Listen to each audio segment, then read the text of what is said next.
Chapter 568, The True Self of Karma. The mighty celestial Buddha at 136-9102 years old, you stepped out of reincarnation and returned to the Tai's great world, where you were immediately besieged.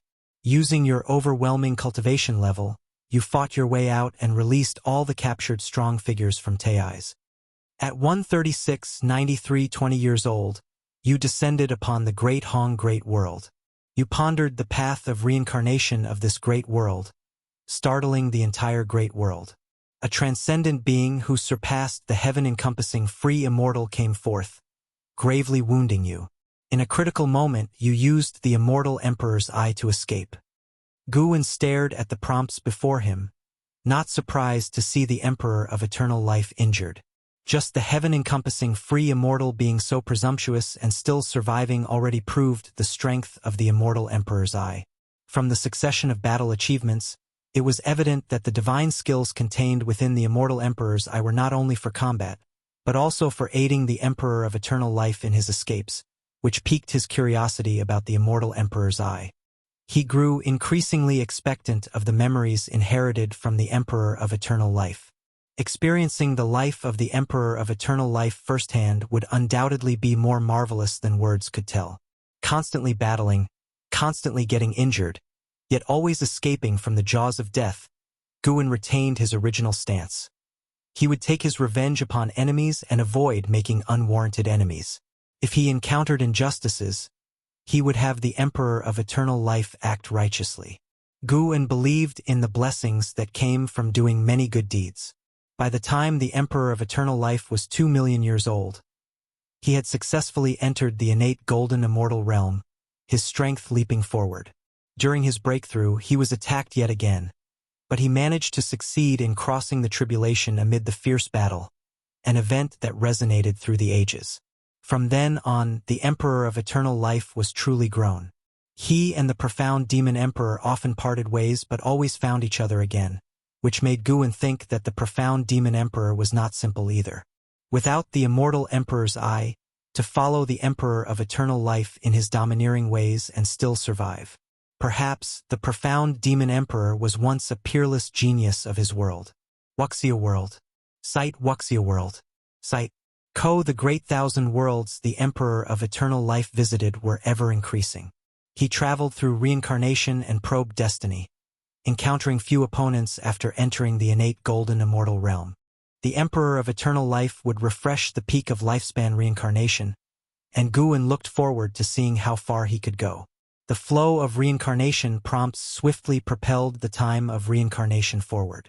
At the age of tens of millions, the Emperor of Eternal Life achieved the status of heaven-balancing golden immortal and chose to become the sect hierarch of the stealing heaven immortal sect under the instigation of the profound Demon Emperor to develop the sect's power and to help him search for the whereabouts of Fairy Yaoxian. At the age of over 50 million, the Emperor of Eternal Life condensed the destiny of the Great Tao and became a Tai-Ching golden immortal. In the obscurity of it all, every Taoist emperor could see his silhouette after the breakthrough.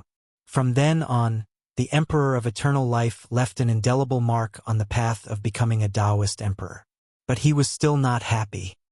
He couldn't find Fairy Yaoxian. As time went on, his resolve did not waver but became even more obsessive. Once, the profound Demon Emperor advised him to let go of his obsession and focus on developing the stealing heaven immortal sect. This provoked his fury, and he almost annihilated the profound Demon Emperor. Guwen occasionally paid attention to Shenzhen, whose mind seemed to be still in a dream, and more like in a nightmare. This made Guwen think of the predicament Fairy Yaoxian might have encountered. He became more certain that Shenzhen had some connection with Fairy Yaoxian. What that connection was, perhaps he would have an answer when this cycle of lifespan reincarnation ended. At the same time, he marveled at the power of lifespan reincarnation. It began to affect reality even before it ended. The prompts continued, and in the following years, the stealing heaven immortal sect grew stronger. More and more individuals with great power came to serve the Emperor of Eternal Life, prompting Guwen to think of the grandeur of Longzhan when he founded the Battle Court. Compared to the Battle Court, the Stealing Heaven Immortal sect clearly had a deeper foundation, though of course it was unknown if the Stealing Heaven Immortal sect could compare with the Battle Court in Guwen's own era. Millions of years later, the Emperor of Eternal Life grew tired of the stealing heaven immortal sect and decided to search for Fairy Yaoxian on his own. Without the profound demon emperor accompanying him, the Emperor of Eternal Life rarely encountered battles, but in his interactions with others, there were always women who fell for him. Fortunately, Guan rejected them all on his behalf. At the age of 127, 74632, while you were contemplating the Tao in the boundless sea of Tao, you were attacked by the celestial punishment god. Despite the disparity in Tao practice, you still managed to repel him. At the age of 127, 74633, celestial Tao golden light descended.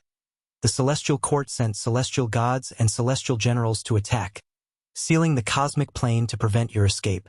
You were trapped in a fierce battle. Under the suppression of the heavenly Tao, even the immortal emperors, I couldn't help you escape.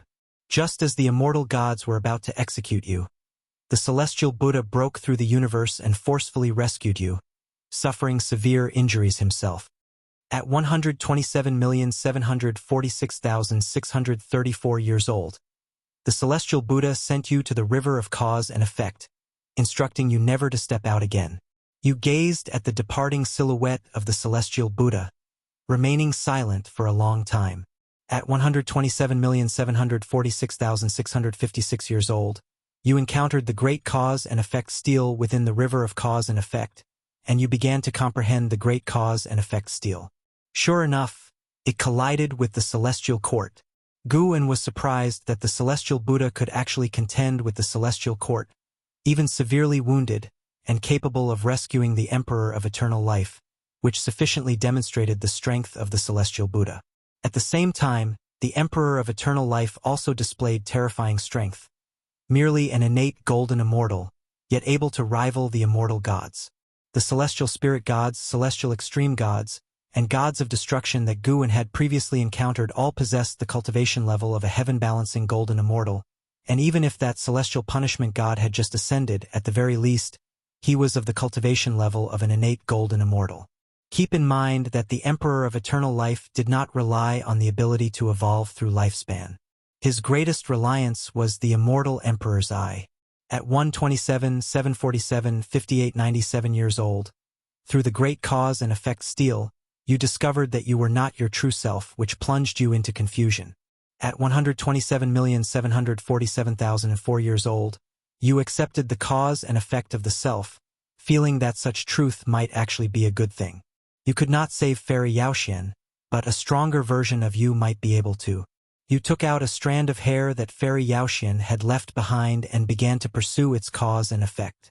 At 127,901,546 years old, you located the positions of other identities within the cause and effect.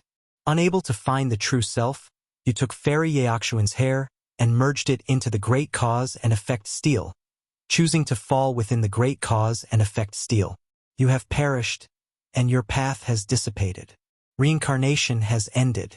The end? Guan had not expected that the life of the Emperor of Eternal Life would end in such a manner. He did not leave the Taoist field of the beginningless, but instead prepared to receive the memories of the heritage right there. The celestial spirit great world's capacity to endure was far greater than before, and besides, his Taoist field of the beginningless itself was essentially a lifespan barrier, though it would catch the attention of people within the field. Guan closed his eyes, and the vast memories surged into his mind, giving him a sense of traveling through time. He experienced life from the Emperor of Eternal Life's first opening of the eyes. The Jinlan Immortal Mansion was bigger than he had imagined, completely its own independent world, and there were tens of thousands of such immortal mansions within the Misty Immortal Court, with rankings among them. The Jinlan Immortal Mansion was considered a lower-ranked immortal mansion, but the birth of the immortal emperor's eye attracted many great powers. Through others' conversations, Guan learned that the immortal emperor's eye was not unique. Hence, the Misty Immortal Court did not associate the Emperor of Eternal Life with the Stealing Heaven Emperor. Soon, misfortune began. The profound demon emperor attacked, seizing the opportunity to take the immortal emperor's eye during the escort to Ling Mountain. On the way, the parents of the Emperor of Eternal Life died one after another. These experiences did not stir Guan, as he had already gone through several lifespan reincarnations.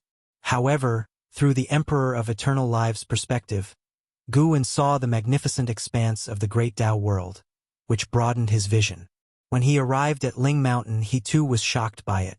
The height of Ling Mountain was unimaginable, surrounded by many great heaven and earths, like stars, all of which seemed so minuscule in front of Ling Mountain.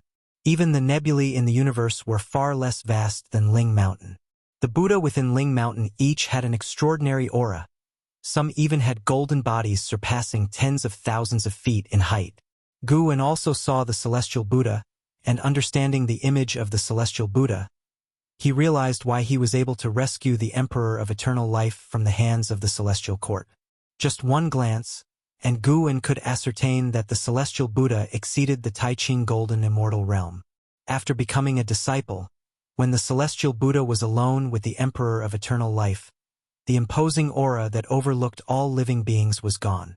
He was like a kind monk, teaching the Emperor of Eternal Life how to cultivate and guiding him through confusions.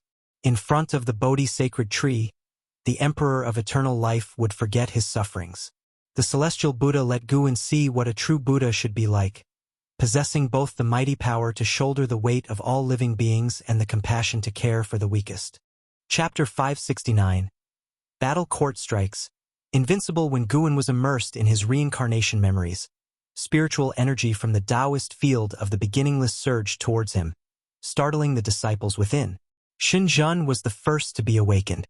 She turned her head to look at Guwen, who was meditating with his eyes closed, her eyes brimming with curiosity. An Xian arrived first, followed by Lvcien, Chun Chuan, Celestial Demon Child, and others. Gradually, everyone gathered in the courtyard within the span of 5 breaths. When they realized the extraordinary phenomenon of the spiritual energy in the Taoist field originated from Guwen, they all breathed a sigh of relief. What is Master doing? It looks like he's seeking enlightenment. The realm of our Master is so high, yet he can still experience sudden enlightenment. Perhaps his talent is greater than we thought. Nonsense, it's clear that our Master is a genius. How else could he have reached his current realm? Stop guessing and sit down quickly. Let's profoundly sense the Master's Tao. Everyone discussed in hushed tones, afraid of disturbing Guwen. After being reminded by the blood prison great saint, everyone sat down to earnestly contemplate. The Taoist field of the beginningless fell into silence. The mountains and forests were beautiful. The sunlight was gentle. Everything seemed so perfect. An hour later, Wuxia world. Sight Guwen opened his eyes and saw that everyone was meditating within the courtyard. His expression didn't change. He just turned his gaze toward Xinjun. Such a heavy obsession, Guwen lamented inwardly. He had figured out the relationship between Xinjun and Fairy Yaoxian. In fact, there was no actual relationship between the two. It was just that the Emperor of Eternal Life transferred Fairy Yaoxian's karma onto Xinjun, hoping that the original self, namely Guwen, could find Fairy Yaoxian through Xinjun and rescue her. Fairy Yaoxian is a Taoist emperor with extraordinary talent. Even part of karma could change Xinjun's destiny. Xinjun was not initially chosen by the Emperor of Eternal Life, but was granted karma by him after meeting Guwen. This was the act of the Emperor of Eternal Life after merging with the Great Cause and Effect Steel. He couldn't deduce where his original self was, so he could only utilize the power of the Great Cause and Effect Steel. He chose to self-destruct, also to make better use of the power of the Great Cause and Effect Steel. In the last moment before his will dispersed, he finally locked on to the celestial spirit great world of the future. He chose Xinjun because, among the people Guwen cared about, only Xinjun had no one in her heart but Guwen. The Emperor of Eternal Life believed that only such a relationship could compel Guwen to go and save Fairy Yaoxian. Not only that, the Emperor of Eternal Life also left a mark within the Great Cause and Effect Steel as a way of repaying the original self in advance. Through this matter, Guwen suddenly realized that Xinjun's affection for him was indeed different. Although she said nothing, she had abandoned everything to follow him. When Xinjun chose him, she did not know his true cultivation level. She simply did so because their aspirations and intentions concurred. Guwen looked at Xinjun and he too felt relieved. Xinjun was not a replacement for anyone. she was still her own person, which was quite all right. As for the karma of the Emperor of Eternal Life, Guwen would shoulder it. After all, he was the Emperor of Eternal Life. They were essentially the same person. One day, he would help the Emperor of Eternal Life find Fairy Yao Xian. With a thought, Gu An's pupils transformed into a purplish gold hue, with flames faintly surging within. The Immortal Emperor's Eye. After inheriting the memories of the Emperor of Eternal Life, Guwen suddenly mastered the Immortal Emperor's Eye. It's worth noting that his Immortal Emperor's Eye had no association with the Stealing Heaven Emperor, which was another of the Emperor of Eternal Life's methods. The Emperor of Eternal Life had obliterated Stealing Heaven Emperor's Immortal Emperor's Eye within the Great Cause and Effect Steal. The reason Guwen could condense his own Immortal Emperor's Eye was because it was a skill that was cultivated, akin to a variation of divine powers, only it affected the bloodline and soul. The Emperor of Eternal Life had mastered the Immortal Emperor's Eye for hundreds of millions of years and had grasped its essence. This allowed Guwen to directly cultivate the Immortal Emperor's Eye. It was a new Immortal Emperor's Eye without any karma. The Immortal Emperor's Eye was a great Tao creation, extremely difficult to cultivate, and different people could possess different mysteries. Now, Gu An's mana was converging towards the Immortal Emperor's Eye, which would give rise to Immortal Emperor's Eye divine power unique to him. Guwen spread out his Tao intent, immersing the others in the process of enlightenment, to prevent them from seeing the Immortal Emperor's Eye. The night sky was clear with the moon shining brightly and few stars.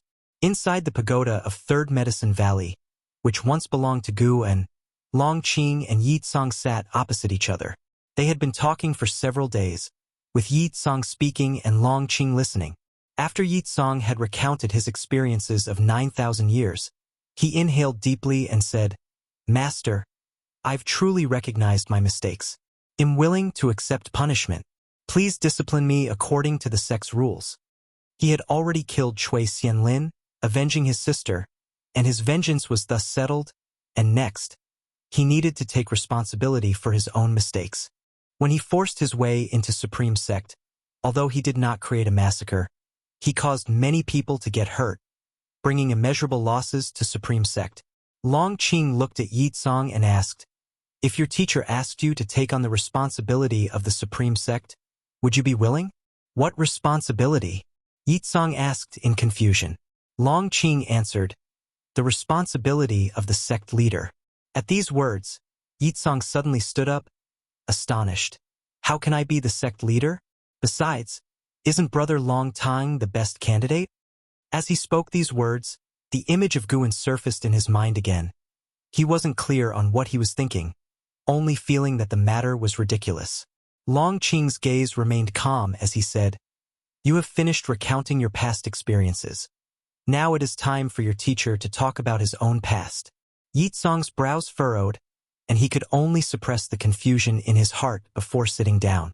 Longqing began to talk about the past of the Long clan and their deep-seated grievances and enmities with the battle court.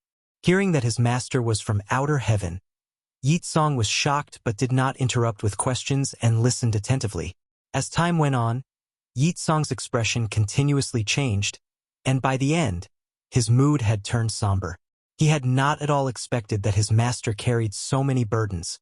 Compared to his master, his own suffering was insignificant. Heaven-supporting ancestor flew out from within Yitsong, looking at Longqing with a complex expression. Seeing heaven-supporting ancestor appear, Longqing paid no heed and continued speaking about the burden of karma he carried. After a long while, Longqing finished recounting the past and looked at Yitsong, saying, "I am destined to die, but I do not wish my progeny to walk the same old path. I hope they stay away from Supreme Sect, away from the karma of the Long clan. My views diverge from those of the Grand Elder, so I wish to support you in becoming the next sect leader. Your talent is strong enough to become the strongest in Supreme Sect's future. But, Kanger, your temperament still needs tempering. It's fine to be sharp, but in all things, leave some leeway, and do not be too extreme." His tone was still calm, revealing no emotion. Yitsong couldn't help but say, "Master, why must you bear such heavy karma? The battle court hasn't come yet. Have they? Perhaps the battle court has already been annihilated. Or maybe they can't even find the celestial spirit great world. It's impossible. The strength of the battle court is beyond your imagination. I had also heard of the Long clan before. I didn't expect that the Long clan still had surviving bloodlines. The battle court will certainly not let the Long clan off the hook. Heaven-supporting ancestor spoke with a hint of unease in his voice. Yitsong turned to heaven-supporting ancestor and asked with a frown, "Is the battle court truly unbeatable?" Heaven-supporting ancestor sighed. "Truly unbeatable?" Yitsong, unconvinced, asked, "What if my ancestor made a move? Could the battle court withstand it?" Heaven-supporting ancestor was caught off guard by the thought of Guwen, which made him shudder, but he still said, "That is the karma of the Long clan. Your ancestor doesn't need to get involved. Besides, the might of the battle court is great, and you've never been to the great world beyond. You have no idea how terrifying the battle court truly is." Long Qing joined in. "That's right, my karma won't involve my teacher. He took me in and did what he could already. Back then, he did not wish for me to bear such karma. It was my own insistence." He looked at Yitsong and continued, "Kanger, your teacher was also impulsive like you in his youth. I'm telling you about these things, not because I want you to do anything for me, but to tell you that each person has their fate, and the only things one can control are one's own matters." Yitsong fell into silence after hearing this. Heaven-supporting ancestor observed the master-disciple duo, his mood turning heavy as well. He knew of the battle court's might even more clearly than Long Qing. With your current cultivation level, even if you're prepared to sacrifice yourself, you probably cannot withstand the battle court. If you die, the battle court won't spare your progeny either. Although I don't know what you're relying on, I think it's impossible for you to completely end the karma of the Long clan. Heaven-supporting ancestor looked at Long Qing and warned. He paused, then continued, "Moreover, I can feel some powerful force approaching the celestial spirit great world. I was surprised before, but now I think that powerful force must be the battle court." Long Qing showed a smile and said, "I have my own methods. In fact, I have felt it too, which is why I chose to talk about this matter and do not shy away from your presence." Heaven-supporting ancestor stared at Long Qing and spoke earnestly. "If the battle court intends to slaughter the celestial spirit great world, I will take Yitsong and leave. Although you and your disciple have a deep bond, I also care for him." Long Qing did not respond and simply picked up the cup of tea on the table that had long since turned cold. Yitsong took a deep breath, slowly stood up, and his eyes became resolute. He looked at Long Qing and said, "Master, I will remember the principles you've shared, but your karma, I want to help you. It's just the battle court, right? I don't believe they are truly invincible." Heaven-supporting ancestor glared and said, "You little brat, what power do you have to boast? Without my power, how are you any different from an ant?" Yitsong turned his head to look at him and said, "If I can't fight them, I will protect the Long clan. Master, you can rest assured, I won't seek death. I remember what I promised you, and once I fulfill what I promised, I might have the strength to confront the battle court." Heaven-supporting ancestor opened his mouth, but no words came out. He wanted to say that even if you complete that task, it would still be far from enough to shake the battle court. Chapter 570. Heavenly Taoist Creation. 10,000 years of devotion after inheriting the memories of the Emperor of Eternal Life, Guan's life returned to its usual tranquility. His disciples at the dojo were oblivious to the fact that he had practiced the immortal Emperor's eye as he continued refining Tao treasures. Aside from crafting a Tao treasure for the deep-sea dragon carp, he was also preparing one for Jiangqiong, Longqing, Yangjian, and Zhangbuku. Of course, these were just being prepared in advance. As for when he would give them away, it would depend on his mood. Refining treasures, picking herbs, and occasionally giving guidance to disciples, the wheels of time accelerated their turning amidst such a rhythm of life. 1,000 years passed in the blink of an eye. In the primordial era of the celestial spirit great world, creation was constant. Not only were beings of exceptional talent born, but superior heavenly materials and earthly treasures, as well as heaven and earth treasures, would also be nurtured. Treasures were not only created through refining. heaven and earth themselves could give birth to innate treasures. Innate treasures could more easily trigger the rules of heaven and earth, and each contained immense power. Those who obtained an innate treasure would find it easier to become formidable figures who could stir the winds and clouds of the world. Against such a backdrop, discourse about the heavenly Tao began to spread again in the human world.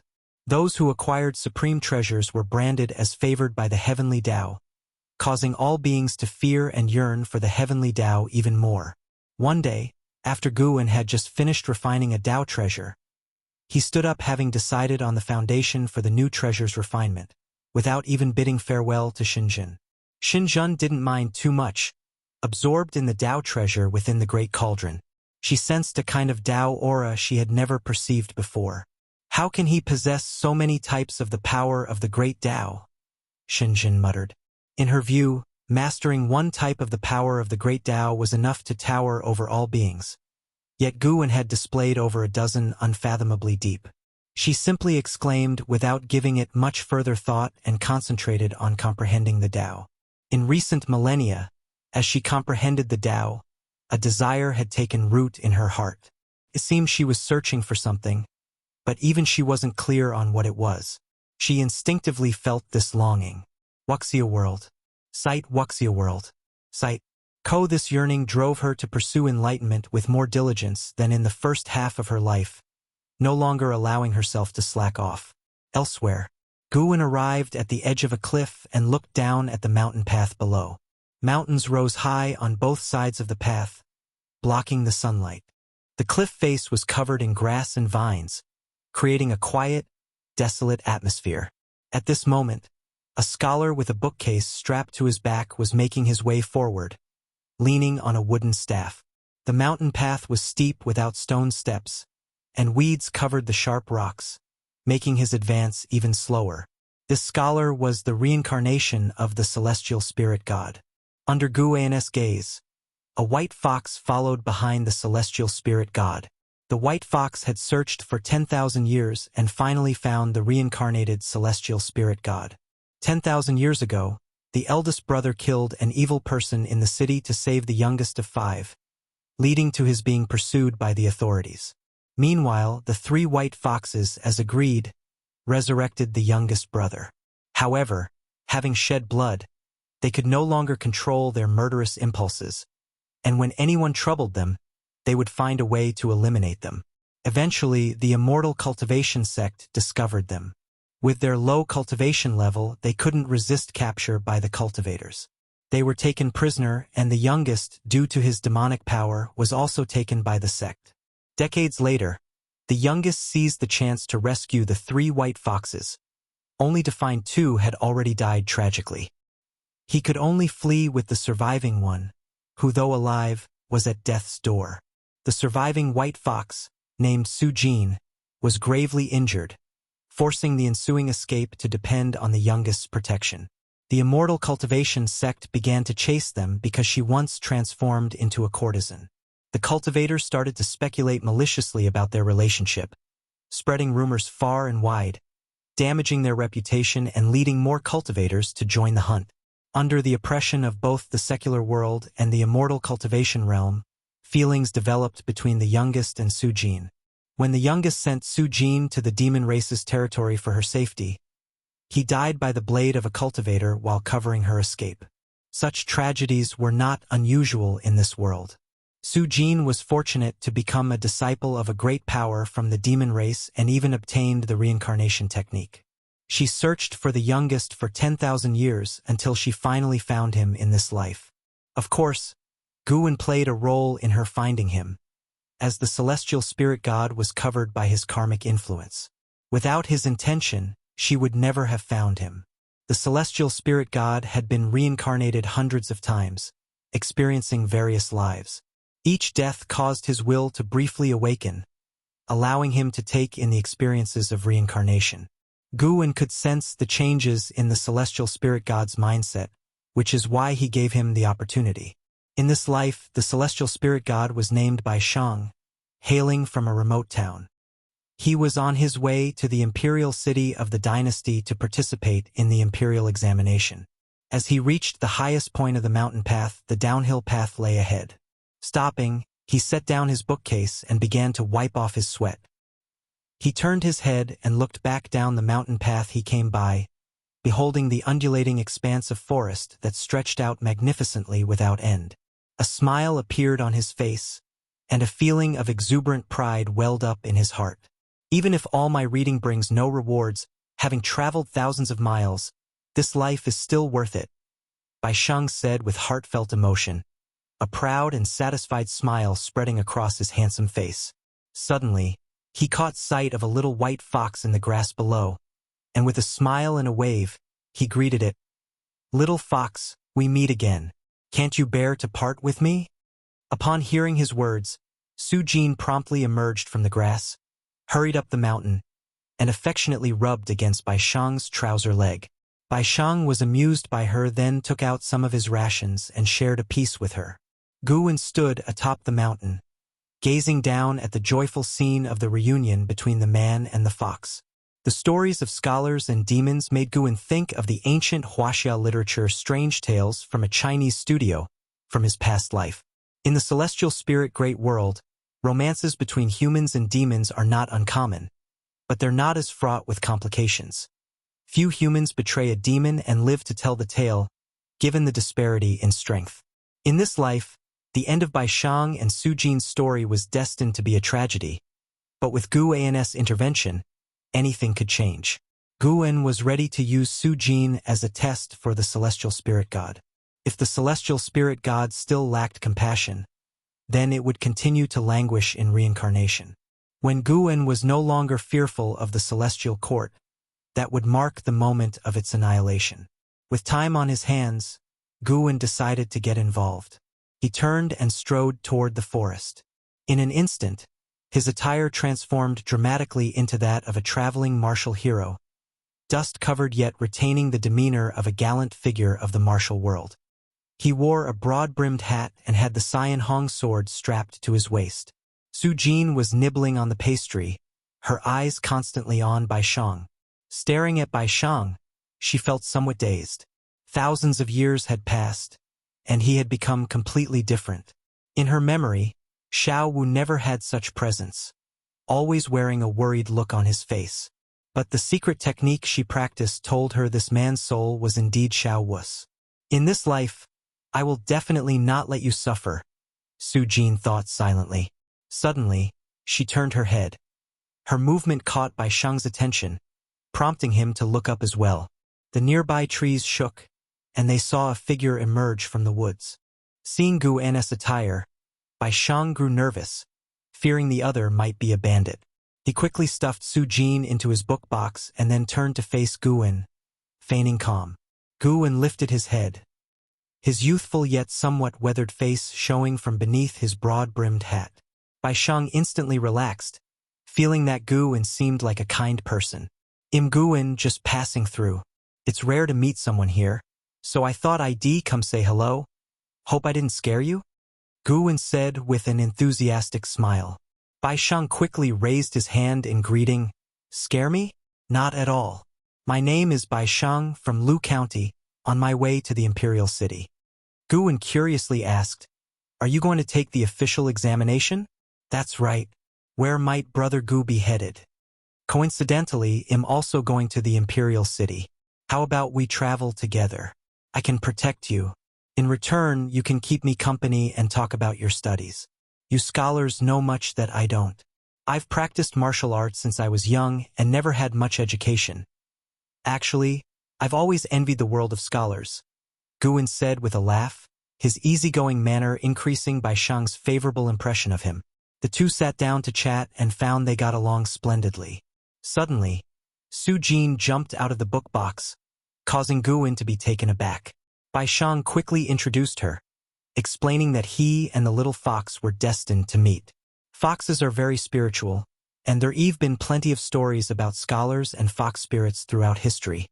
"Brother Bai, you must be careful. She might be a demon," Guwen teased. Su Jin couldn't help but glare at Guwen, finding him too talkative. Bai Sheng's handsome face reddened as he hurriedly replied, "How could that be? Even if she were a demon, There's no way such a story would happen between us. As soon as these words were spoken, Su Jin's gaze towards Guan was filled with annoyance, though Bai Sheng failed to notice the change in her eyes. Chapter 571. The First Calamity. Dao Court. Guan and Su Jin accompanied Bai Sheng on his way to the imperial city, with laughter and joy along the way. Bai Sheng had never been so happy. During this period, Guan would use a clone to replace himself while his real body went to pick medicinal herbs. Su Jin was a 10,000-year-old great demon, already in the Nirvana realm, but still had not seen through the switch between Guan's true body and his clone. In the blink of an eye, half a year had passed. They had not yet reached the imperial city, and with 2 years until the examination, Bai Sheng was not in a hurry. He had set out early, wanting to travel and expand his horizons. On this day, the rain drizzled incessantly. Bai Sheng and Guan came to a small pavilion in the mountains to rest, and Su Jin leaped out of the bookcase, perched on Bai Sheng's shoulder, and licked his face as if trying to help him wipe the rainwater away. Bai Sheng had grown accustomed to her affection and didn't pay it much mind. He was discussing the local customs and culture with Guan. Although it was his first visit, he had read about this place in books and was very excited. The rainy weather did not dampen his spirits. Guan held the wine gourd in his hand, drinking while listening to Bai Sheng talk about the past and present, discussing the masterpieces that had been born here and the stories that were worth singing and weeping over. When Bai Sheng had talked until his mouth was dry and his throat parched, Guan tossed him the wine gourd. Bai Sheng caught it and poured it directly into his mouth. I've heard that there are ghosts and apparitions around here, but I don't know if it's true or not. I've practiced martial arts for over 30 years, yet I've never seen a demon or ghost. Guan, with the Cyan Hong sword in hand, spoke eagerly. Su Jin couldn't help but roll her eyes at him, feeling that he was overestimating himself. She really wanted to speak, but she was afraid of scaring Bai Sheng. Wuxia world. Sight. Bai Sheng said with a laugh. If there is, I would like to meet one too. You're as weak as a chicken. Aren't you scared of ghosts? One eventually dies. Rather than living a quiet life, never seeing ghosts or demons, I wouldn't regret or be afraid even if I died under the claws of a demon or ghost. Bai Sheng replied with an untroubled laugh, his eyes shining. Guan felt that Bai Sheng seemed frail, but in fact he was full of energy, interested in everything, and full of fighting spirit. This guy had a tenacity inherent in his bones, truly worthy of being the reincarnation of a celestial spirit god. The celestial spirit god, despite different origins in each reincarnation, would retain some of the original personality traits. That was also why Bai Sheng could attract Su Jin's attention. Guan said with a smile, "You should practice martial arts, not just study."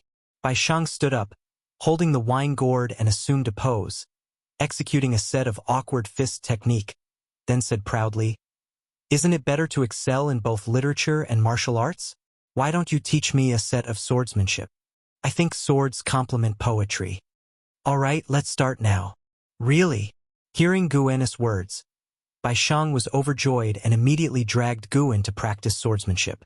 After beginning sword training, Guan was not all smiles and laughter with Bai Sheng, occasionally correcting Bai Sheng's posture with the hilt of the sword, which angered Su Jin.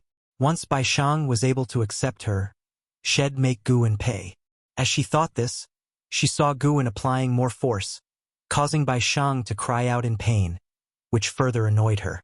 "If you're afraid of pain, you can give up." "No problem. I can hold on." Guan deliberately asked this, and upon hearing Bai Sheng's reply, Su Jin could only bear with it. In the days that followed, every time they rested, Bai Sheng would pester Guan to practice swordsmanship. In Su Jin's view, this sword Dao was quite ordinary. Practicing it was a waste of time. She planned to teach Bai Sheng immortal cultivation later, since only by stepping onto the immortal path could he stay with her forever. Another half a year passed. Spring had just begun. Guan and Bai Sheng arrived at the gates of the imperial city, and seeing the majestic gates, Bai Sheng couldn't help but raise his arms and cheer. Su Jin, perched on his shoulder, squinted her fox-like eyes. She sensed a heavy demon chi. There were demons in the city. It seemed trouble was brewing. As expected of the imperial city under the sun of heaven's feet, majestic and imposing, the destination of the celestial mandate, this is the most prosperous place under heaven, said Bai Shang excitedly. Guwen smiled and said, there are not only one dynasty in this world. To speak of the celestial mandate like this is a bit presumptuous. Bai Shang glanced at Guwen and asked, have you been to other dynasties? No. Then let's first believe that this is the greatest city. Bai Shang lifted his bookcase and strode toward the imperial city. As he walked, he turned back to ask Gu and the purpose of his visit to the imperial city. Guwen was evasive, which made Su Jin even more vigilant. The crowd in front of the city gate was vast. They blended into it and quickly vanished from sight. At the same time, on the other side of the human world, Leah stood atop a mountain, looking down at the valley below, where weeds sprawled wildly with the faint outline of ancient attic buildings visible. This was Profound Valley, his first residence when he joined the Supreme Sect years ago. Leah gazed at the valley, looking lost in thought. A figure approached from behind him. It was Long Qing. Elderly, should I have someone tidy this up? Long Qing asked, weariness apparent in his features. With the impending assault from the battle court drawing near, his cultivation grew more arduous. He would not have left his practice had Leah not returned. Leah still wore his black garments, with stubble on his face and his hair casually tied, exuding the air of a wanderer from the martial world, not that of someone from immortal cultivation. No need, I'm just taking a glance. You don't need to accompany me especially. I will be leaving soon, Leah replied softly as he overlooked Profound Valley. In his eyes, the weeds in the valley disappeared, replaced by fields of medicinal herbs. He saw 3 young boys playing and frolicking. After hearing this, Long Qing nodded slightly and then turned to leave. He could tell that Leah was preoccupied, but he had no intention of prying. Could any worry be greater than his own life and death? As the millennia passed, Long Qing grew increasingly uneasy, always harboring the feeling of an impending calamity. After Long Qing departed, Leah remained in the same place, deep in thought. The divine exotic immortal spirit appeared on his shoulder and said, still looking, huh? The master isn't dead, he just left. I'm not worried about him. I just wanted to take one last look at this place before leaving. I might never return, Leah answered. Hearing this, the divine exotic immortal spirit cocked its head, asking in surprise, where exactly are you going? You still won't tell me? Ever since you practiced that miracle skill, I can't hear your inner thoughts. Living inside you, I feel like an outsider. Towards the end, its tone was of a complaint. I'm heading to outer heaven. Where exactly, I'm not sure. I want to follow Gu An's steps, and also look for Zhang Buku. Didn't you say that the power of the divine exotic realm master still exists? Maybe Zhang Buku is still alive. With that, Leah turned and looked up at the celestial vault. He leaped up, transforming into a beam of sword light, piercing the sky. As he soared further from the ground, the blue of the celestial vault darkened to black. Stars emerged and quickly became resplendent. Suddenly, a powerful force of mana descended from above, and Leah's eyes narrowed as a sword materialized in front of him, its blade facing forward, forcefully severing this mana. Stop! A shout thundered from the heavens, causing Leah to slow down.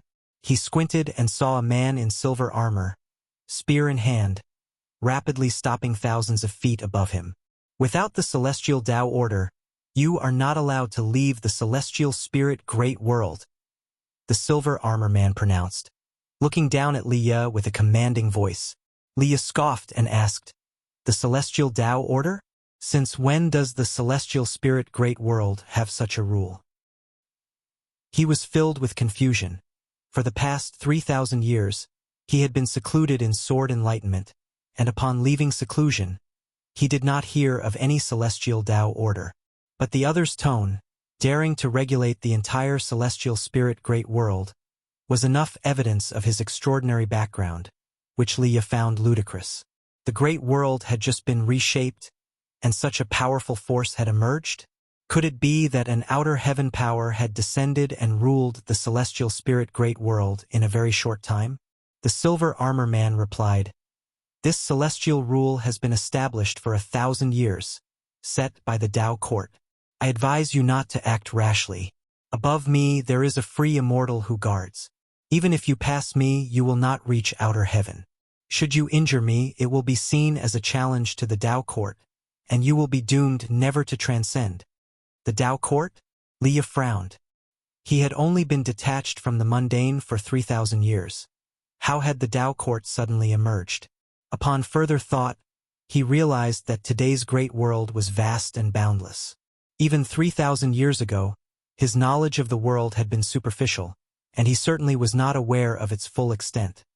Perhaps the Tao court was the overlord from another side of the world. What purpose does such a celestial rule serve? To trap all beings within this world? Leah asked mockingly. The silver armor man's brows furrowed and said, "Your sword is no trivial matter. You must be a great power that commands respect. You must have lived from the previous era until now. Let me tell you, a terrible calamity is approaching. It will be the first calamity since the primordial era to affect the entire great world. Going to outer heaven at this time will only lead to one's demise. The Tao court is looking out for your welfare, wanting to gather the power of the great world, to collectively resist the threat from outer heaven." Chapter 572. Disaster looms. If it had been before, Leah would have certainly barged into the Tao court's blockade without hesitation. But now, upon hearing the silver armor man speak of an impending disaster, he couldn't help but calm down and ponder carefully. He had a clear memory of the great battle that took place 20,000 years ago, which clearly involved powerhouses from outer heaven. Leah gave the silver armor man a deep look and then turned to fly downwards. The silver armor man watched as Leah disappeared into the sea of clouds and then slowly ascended himself. Divine exotic immortal spirit sat on Leah's shoulder, teasing, "You've actually stopped being reckless. It feels quite unfamiliar to me." Leah snorted. "I'm not in any hurry to leave, and besides, if the world is in trouble, I need to stay and protect the Supreme Sect." Ia the Novel Fire. Net website on Google to access chapters of novels early and in the highest quality. To reach this point in his life, aside from Guyan's protection, the support he had received from the Supreme Sect was substantial, and even now, he still considered himself a disciple of the Supreme Sect. Divine exotic immortal spirit sighed, "You really have grown up. What's with that tone? You make it sound like you're talking to a junior." Leah immediately pulled divine exotic immortal spirit down from his shoulder and vigorously kneaded him in his arms. A breeze blew over with the sea of clouds, and as Leah bantered with divine exotic immortal spirit, he suddenly felt as if nothing had really changed after all. At dawn. Source: web novel. Com. Updated on Omicron New. Guyan sat on the eaves, watching the rising sun, his gaze reaching far into the distance. He saw the battle court, searching for the celestial spirit great world. Because the celestial spirit immortal venerable had reshaped the Tao rules, the new celestial spirit great world was temporarily separated from the path of the great Tao, making it hard for the battle court to directly find the celestial spirit great world. Nevertheless, through causality calculations, the battle court was getting increasingly closer to the celestial spirit great world. Immortal Emperor. Guyan pondered this name. In the memory of the silent destruction god emperor, the lord of the war court was the immortal emperor. The Tao practice of this immortal emperor was unfathomably profound, and it was uncertain whether he would come this time. He had already sensed the auras of more than a dozen innate golden immortals within the approaching war court's forces, with more battle court powerhouses arriving continuously. Judging by the situation, they were determined to slaughter all the descendants of the Long clan. Guyan wasn't the least bit perturbed. He was, on the contrary, looking forward to the arrival of the great battle, during which he could reap lifespan extensively. Generally, Guyan wouldn't engage in slaughter, but if someone threatened him, it was an opportunity to kill righteously and justifiably. "Brother Gu, good morning." Bai Shang's laughter came from the courtyard, and Guyan looked down to see Bai Shang waving at him, so he smiled and nodded in response. "Are you going to read books again today?" Guyan asked. The civil examination was still a while away. It had been a month since they arrived in the imperial city, and every day Bai Shang would stroll through the city, mainly to find books to read. With Su Jin's help, Bai Shang had come across quite a bit of money on the way and was now quite wealthy. Bai Shang laughed. "I'm not reading today. I heard there's an immortal in the city taking disciples, and I want to see if it's a real immortal. Brother Gu, want to come along?" Guan shook his head. "You go ahead. I'm off to find someone for a drink." "You and your drinking." After chatting for a bit, Bai Shang left with Su Jin. Guan watched Bai Shang leave, knowing that once the impending disaster in the imperial city was over, it would be his time to leave as well. Having accompanied Bai Shang for a year, he had scattered his worries, and whatever happened between Bai Shang and Su Jin in the future, Guan would simply observe from afar. The imperial city bustled day after day. In the eyes of mortals, this imperial dynasty was the most powerful entity in the world, manipulating power, capable of altering heaven and earth. Little did they know the world is vast, and even the seemingly immovable behemoths can be undone in an instant. If Guan didn't intervene, this imperial dynasty would be annihilated within days, and not even Su Jin in the Nirvana realm could stop it. The impending disaster would change Bai Shang's mindset, igniting a fiery passion for immortal cultivation like never before. Guan's thoughts drifted away as time rapidly slipped by. Dusk approached. As night neared, lights gradually lit up the city, and the imperial city became even more lively, with the noise reaching Guan's ears. He still sat on the eaves, and following his gaze, billowing dark clouds were rolling toward the imperial city, creating a heavy oppression. At that moment, on another street in the city, Bai Shang stood on tiptoes in the crowd, looking towards the stage where a Taoist wearing a mask was performing a sword dance, with 5 disciples dressed as demons circling around him. The Taoist's swordplay occasionally sped up, sharp as the wind, eliciting cheers from the onlookers. Bai Shang didn't notice that Su Jin on his shoulder was looking up at the celestial vault. This demon Qi. Su Jin's eyes revealed a hint of dread. She hadn't expected the imperial city to attract such a terrifying demon. This is not good. She turned her head to look at Bai Shang and licked his face with her tongue. "Stop it. I'll buy you something to eat after I'm done watching," Bai Shang said casually, his gaze fixed on the stage, filled with curiosity. Su Jin became anxious. She bit Bai Shang's neck, causing him pain that made him cover his neck with his hand. Without waiting for him to speak, she jumped to the ground and ran outside. There were too many people around, and Bai Shang, worried she might come to harm, could only follow her. After squeezing through the crowd, Bai Shang saw Su Jin squatting under a tree not far away, and he hurried over. "You?" Just as Bai Shang was about to scold Su Jin, she suddenly transformed, turning into a woman in a white dress with a bewitching face. This shocked Bai Shang so much that he instinctively stepped back. Smack! Su Jin grabbed Bai Shang's wrist and pulled him in front of her. "Listen, I'm only going to say this once. Don't scream and shout. A demon is about to descend, and everyone in the city will be devoured by it. I'm no match for it. I can only protect you. You need to come with me now." Su Jin stared at Bai Shang and spoke solemnly.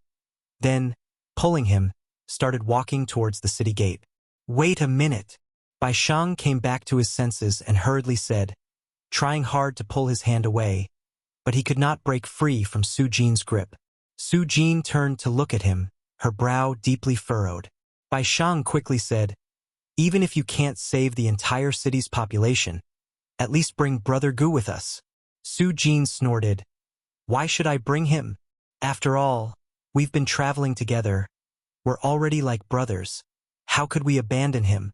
Bai Shang said in a pleading tone. He didn't care that he was shocked by Su Jin being a demon. He believed Su Jin wouldn't harm him. If she would, he would have been eaten already on their journey, so why wait until today? "Fine," Su Jin said impatiently and then took Bai Shang to their residence. Boom! The sound of thunder rumbled, but the people inside the imperial city were still unaware of the danger. Within those thunderclouds, a terrifying figure was stirring, and a pair of blood-red eyes loomed over the human world. Suddenly, countless demon birds burst out of the sea of clouds, sweeping toward the imperial city. Their flapping sounds merging together, instantly drowning out the city's hubbub and disturbing the citizens. In the woods, an Exian was sitting on a stone by the brook, fiddling with the six paths mirror in her hand.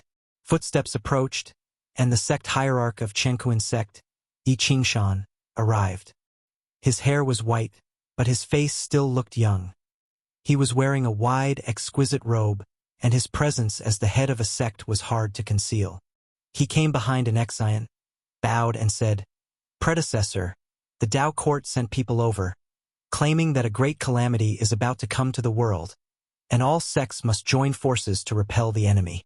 They hope that our Chenkuan sect will accept the celestial Tao order to coordinate with the Tao court when the calamity arrives. However, this theory of heaven requires the infusion of Chenkuan sect's destiny, and I'm somewhat hesitant." An Exian replied, "If there is hesitation, then refuse." Lately, she had gained new insights into the six paths mirror, and if it weren't for Yi Qingshan's call, she wouldn't have wanted to come out. But the Tao court is powerful, and compared to it, our Chenkuan sect is like the light of a rice grain against the brilliance of the moon. If we refuse, won't the Tao court target us?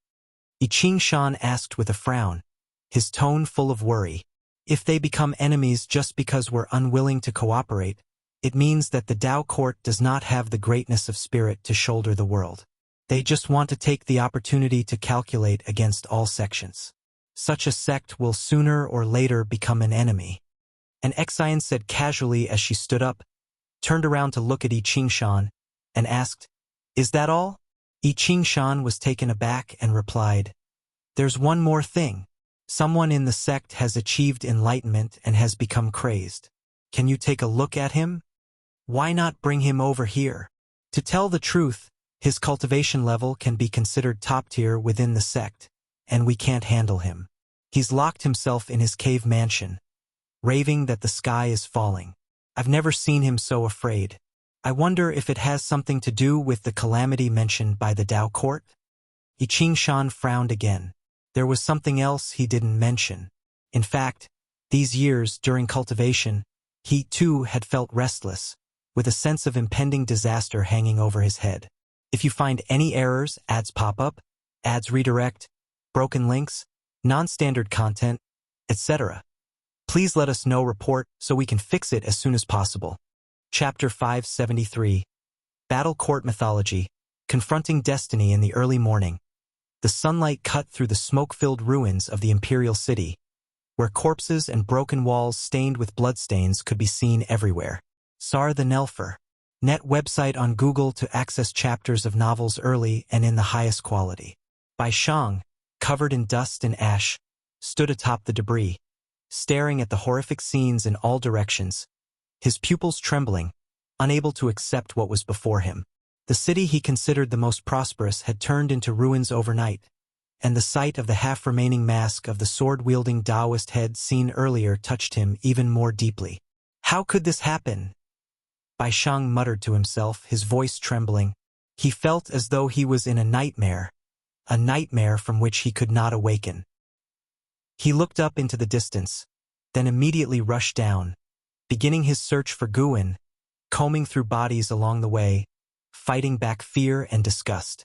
As the sun continued to rise, reaching high noon, he still hadn't found Guan, his hands now covered in fresh blood. Exhausted, he collapsed onto the street, lacking even the strength to lift his head. After a morning of searching, his heart knew no fear, only numbness. A figure appeared before him. He saw the person's shoes but couldn't bring himself to speak. Su Jin looked down at Bai Shang and sighed. "Didn't you say you'd rather die in the jaws of demons and ghosts than live a dull life? Last night, you witnessed a great demon that most mortals will never see in their entire lives. Shouldn't you feel fortunate?" Bai Shang hung his head and asked weakly, "Are you such a demon as well?" Source: Web novel. Com. Updated on N0 New. Omicron. I do not delight in killing as they do, but I have killed people, killed demons. Su Jin responded, her answer plunging Bai Shang into silence. Su Jin continued, "Since you've witnessed supernatural powers, why not cultivate immortality with me in the future? Help me find Brother Gu." Bai Shang struggled to speak. and after uttering those 5 words, he completely lost his strength and fainted, toppling forward. But fortunately, Su Jin caught him in time. Su Jin held Bai Sheng in her arms, a smile appearing on her face. She had fantasized about this moment for 10,000 years and had finally achieved it. Don't worry. In this life, I will surely protect you, just as you desperately protected me 10,000 years ago. Su Jin murmured softly to herself, lifting Bai Sheng up and then soaring into the sky. Her divine sense enveloped the entire city before continuing outward. Strange. Where on earth did he go? Could a demon have devoured him? Su Jin wondered aloud to herself, but she didn't dwell on it. After all, she had already searched for Bai Sheng on behalf of him. If he couldn't be found, it wasn't her fault. She flew off into the distance with Bai Sheng in her arms, disappearing into the horizon in the blink of an eye. The clouds above had scattered, and the sunlight spilled over the devastated imperial city, and gradually, a hint of murky energy began to dissipate. Within the Taoist field of the beginningless. In the courtyard, Guan lay in a rocking chair reading a book, occasionally instructing Xinjiang on how to control the Tai Ching true fire beneath the artifact refining cauldron. It had been 10 years since he had parted from Bai Sheng. Xinjiang turned her head to look at Guan and asked, "Guan, what's the origin of that Tao court?" Within the Chenkuan sect, it's widely rumored that the Tao court will become the sect that unifies the entire world. Guan answered casually, "Just like the Holy Court, the Tao court was once the ruler of a part of the great heaven and earth. After the Great Thousand World was reconstructed, they grew rapidly. Of course, they were able to do this because they had the backing of a highly practiced and powerful being."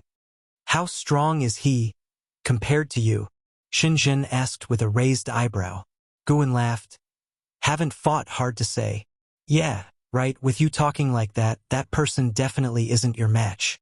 Xinjiang rolled her eyes at Guan, who could hear her admiration for him in her heart, amazed by his strength, though her tone suggested otherwise.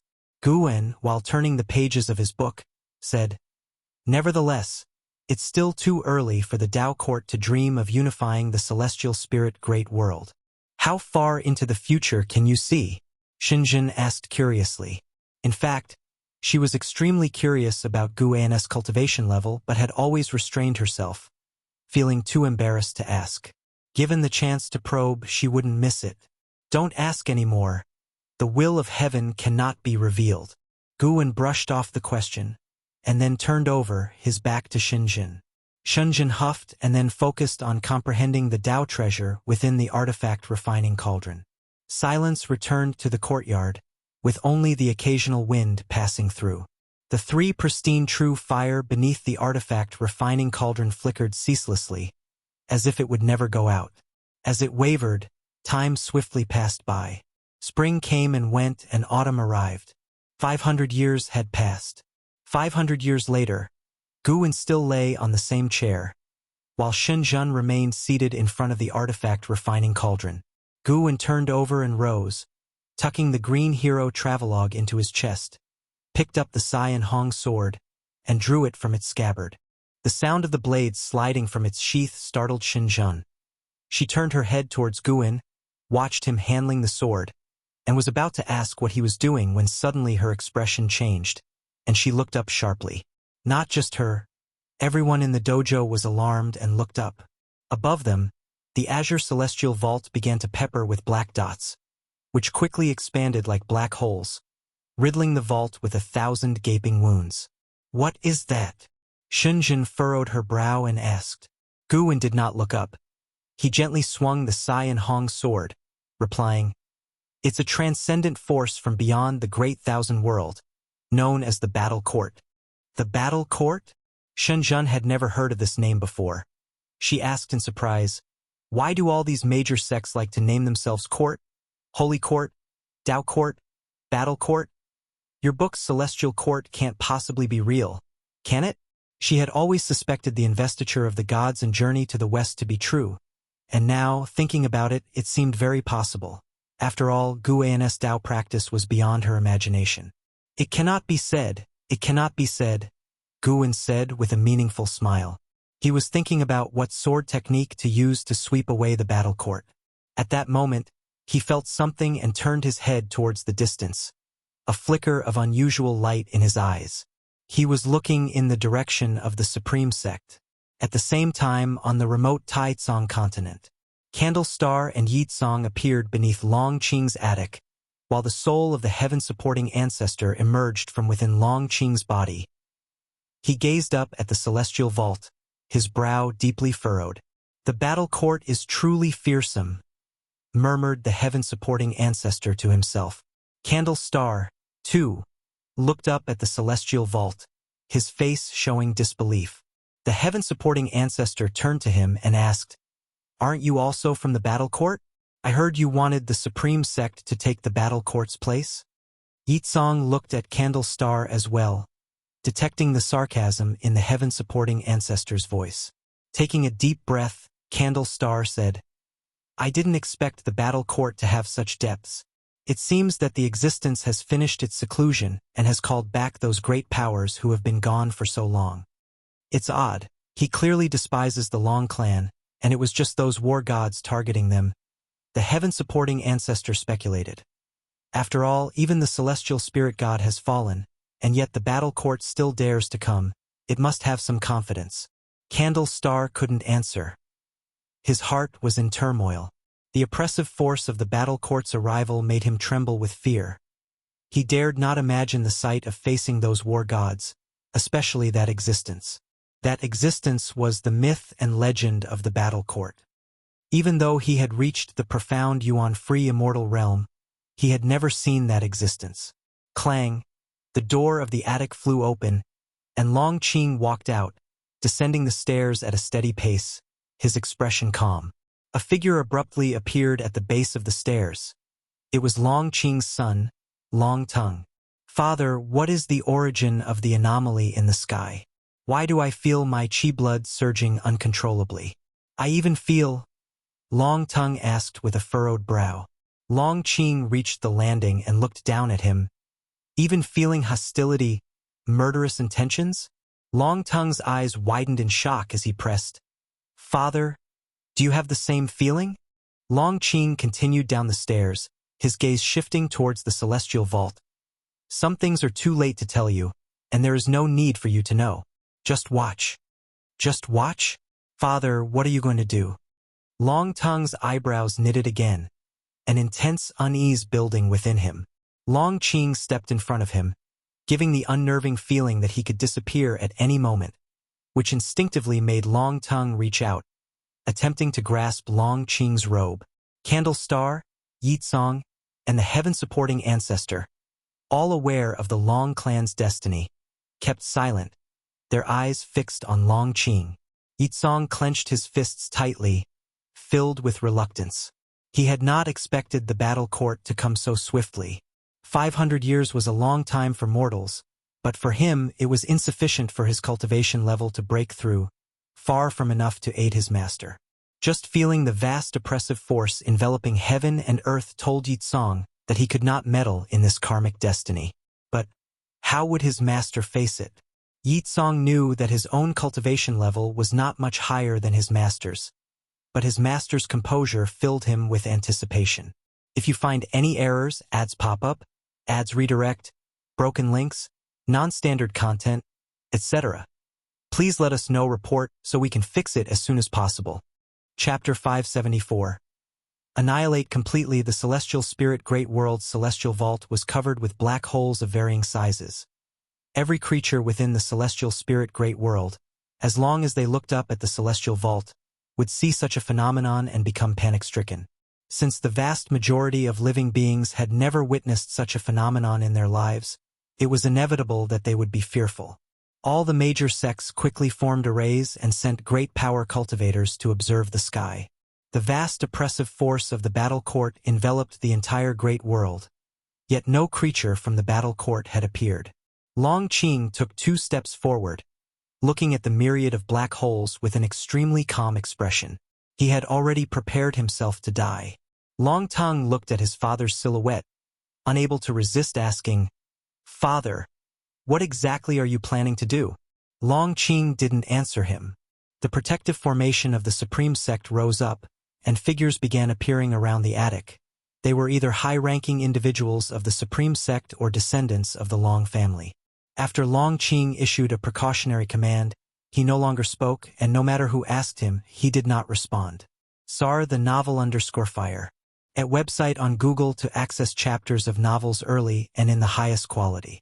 Yitsong looked at his master, feeling extremely distressed.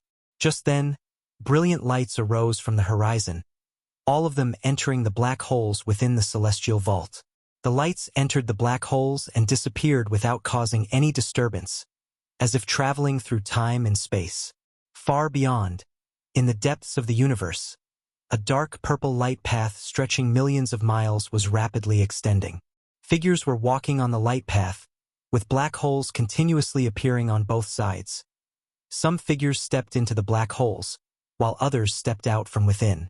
On this dark purple light path, leading at the front was a 9-headed flood dragon covered in black dragon scales. Its 9 necks were like mountains, and its 9 dragon heads continuously spewed intense heat waves. Source: web novel. Com. Updated on Omicron New. This dragon was larger than any meteor it passed by, advancing like a creation god mountain, dignified and vast. Following behind it was an overwhelming march of creatures from the battle court.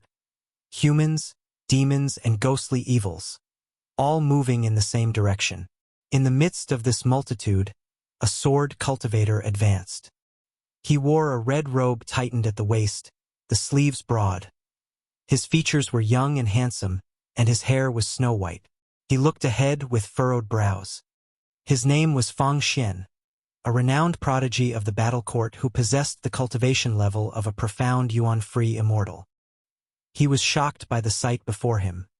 Having lived millions of years, it was his first time seeing the battle court amass such military force.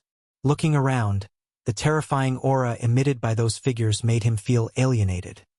He even doubted if these people were from the battle court. Had he only been in seclusion for several 100,000 years for the battle court to have improved this much? Just to invade a great thousand world, is it necessary to send so many people?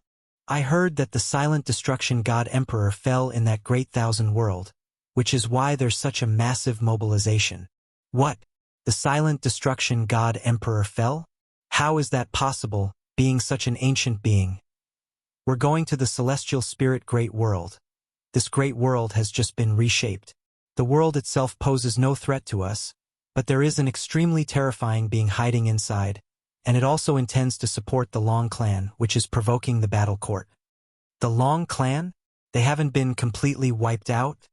Listening to the discussions around him, Fang Xian's mind conjured up an image of the silent destruction god emperor. He had only seen the silent destruction god emperor once when he went to listen to the emperor's doctrine. In his mind, the silent destruction god emperor's Tao practice was unfathomable, and even the high level of the battle court were very polite toward him. Such a being had actually fallen. Fang Xian felt uneasy. Although there were a lot of them, the more forces the battle court deployed, the more dangerous he felt this battle would be. The Tao practices of the high-level members of the battle court were beyond his imagination. Those beings certainly saw more than he did. Facing an unknown great battle, how should he ensure his own safety? Just as Fang Xian was lost in chaotic thoughts, from some of the black holes ahead flew out cultivators of the celestial spirit great world. When they saw the unending battle court light path, they were all startled. Before they could speak, nearby creatures from the battle court quickly took action. The great battle had officially commenced. Cultivators from worlds below the Zai immortal realm had no power to resist. They were directly obliterated. Those with higher cultivation levels hurriedly escaped back into the black holes, through which they returned to the celestial spirit great world. Taoist field of the beginningless. All disciples had gathered in Gu N's courtyard, curious about the celestial phenomena above. Gu En didn't say much. With a wave of his sleeve, the blue smoke above the artifact refining cauldron condensed rapidly, forming a large mirror that reflected the majestic sight of the battle court light path. An Xian, Shenzhen, celestial demon child, and blood prison great saint looked up and were all stunned. On the transuniversal battle court light path, The crowd surged like a tide, the massive beings as large as mountains appearing even more fearsome. Along the end of the battle court light path, a terrifying huge shadow loomed in the deep darkness, revealing only its upper body, as if carrying forward this vast light path single-handedly. The battle court light path in the hand of this huge shadow resembled a sword thrusting forward, a scene that shocked everyone's eyes. Celestial demon child couldn't help but turn her head to look at Guin and asked, "Master, who are they?" The others also turned to look at Guin. The usually loquacious blood prison great saint and Vagabond were also stunned. Facing such a force, they felt only apprehension in their hearts. Guin responded, "This is the battle court, a power from beyond the great thousand world." And Vagabond pressed further, "Why have they come?" The others were also puzzled, waiting for Guin to clarify. Guin did not conceal anything and revealed the grievances between the Long clan and the battle court. This grudge has lasted for many years. 20,000 years ago, there was an entity known as the Silent Destruction God Emperor who also came for the descendants of the Long clan. Guin said calmly. Chan Chuan couldn't help but say, "To usurp their nest and to exterminate them, this lord of the battle court is really not anything good, and by the looks of it, they're likely aiming to take over the celestial spirit great world." The others also started cursing at the battle court. And Xian suddenly thought of something. She looked at Guin and timidly asked, "Master, you granted Long Qing the Long surname, could it be?" As soon as these words came out, everyone fell silent. They all knew Long Qing, who was personally taken in as a disciple by Guin. And Xian still remembered that Guin had previously refused to guide Long Qing in cultivation because Long Qing carried a great cause and effect. Guin nodded and said, "Yes, Long Qing is indeed a descendant of the Long clan." Everyone looked at each other after hearing this. Blood Prison Great Saint became excited and asked, "Master, will you take action?" The others also felt invigorated by this. They had practiced arduously in the dojo. The higher their realm, the more they revered Guin's cultivation level. They had always been curious about just how strong Guin was. Surely such a powerful battle court could force Guin to reveal all his strength? It is his destiny. Why should I intervene? Being able to adopt him, I already took a great risk. Guin shook his head and chuckled. The others didn't buy it. In their eyes, Guin would surely protect Long Qing, just as he protected them. Jiang Shi lamented. "Who knows how many years of cultivation it will take before I can qualify to participate in such a great battle." Scenes of battle appeared in the mirror atop the artifact refining cauldron. Endless cultivators from the celestial spirit great world surged out of the black holes, blocking the battle court's advancement. Today's celestial spirit great world was far beyond the previous era's celestial spirit great heaven and earth, with an astonishingly consolidated power. Vagabond, Chen Chuan, and others, seeing endless cultivators and demons entering the battle through the black holes, felt their blood boiling. Guin didn't immediately take action. He saw this calamity as a good thing, letting the beings of the Great Thousand World feel a sense of crisis. Moreover, this cause and effect had to be ended by the Long family themselves. Guin did not want to publicly tie himself with the Long family on the surface, waiting for Long Qing to be overwhelmed before intervening. On the other side of heaven and earth, Long Qing leaped up, flying towards the black hole in the sky. Candle Star transmitted to him, saying, "Come with me. Facing such a battle court, you have no chance of victory." Long Qing did not respond to him, nor did he look back. Candle Star stood in front of the pavilion, opening his mouth, but he ultimately could not muster the courage to go forward and fight alongside Long Qing. He knew full well the terror of the battle court, and crucially, the strength now displayed by the battle court was even more formidable than he had known. He sensed the determination of the battle court, vowing to completely annihilate the Long clan, right in the celestial spirit great world. Watching Long Qing's figure disappear into the black hole, Long Yi looked at Long Tong, anxiously asking, "Big brother, what exactly is father trying to do? Shouldn't we help him?" Long Tong was about to speak when a sonorous voice echoed through the entire great heaven and earth. "Descendant of the Long clan, you have stood up, and indeed, You have not dishonored the bloodline of the Long clan. If you find any errors, ads pop up, ads redirect, broken links, non-standard content, etc., please let us know. Report so we can fix it as soon as possible. Chapter 575. Dharma aspect shocks the heavens. The sudden voice plunged the entire celestial spirit great world into silence, and all living beings felt their hearts chill just hearing it. They couldn't imagine what kind of existence could possess such an imposing aura. Candlestar looked up at the celestial vault, his expression somewhat bewildered as he murmured to himself, "Master." He understood that the Lord of the War Court used such terrifying power not only targeting to execute Long Qing, but mainly against the protector of the celestial spirit great world. Thinking of his master facing off against the fearsome being capable of annihilating a celestial spirit god, his emotions were complex. He also thought of the mythological beings of the War Court, fearing that an unprecedented fierce battle was about to occur, one that would reduce the celestial spirit great world to ashes. He turned to look at his disciples gazing up at the celestial dome in the distance and couldn't help but sigh. After so many years at the Supreme Sect, he had grown attached to this place, but no amount of attachment was worth more than life itself. He had already forsaken the War Court, and in the face of such a situation, all he could do was flee. He withdrew his gaze and disappeared into thin air in front of the pavilion. Long Tongue, Longya, and the other cultivators around them hadn't expected him to flee. They thought he was going to support Long Qing, so they didn't think too much of it. The heaven-supporting ancestor re-entered Yi Tsong's body. His voice echoed in Yi Tsong's mind. There are many presences within the War Court that are beyond my match. In the face of such a massive invasion, the celestial spirit great world stands no chance of winning. Candlestar has already fled, and you should leave as well.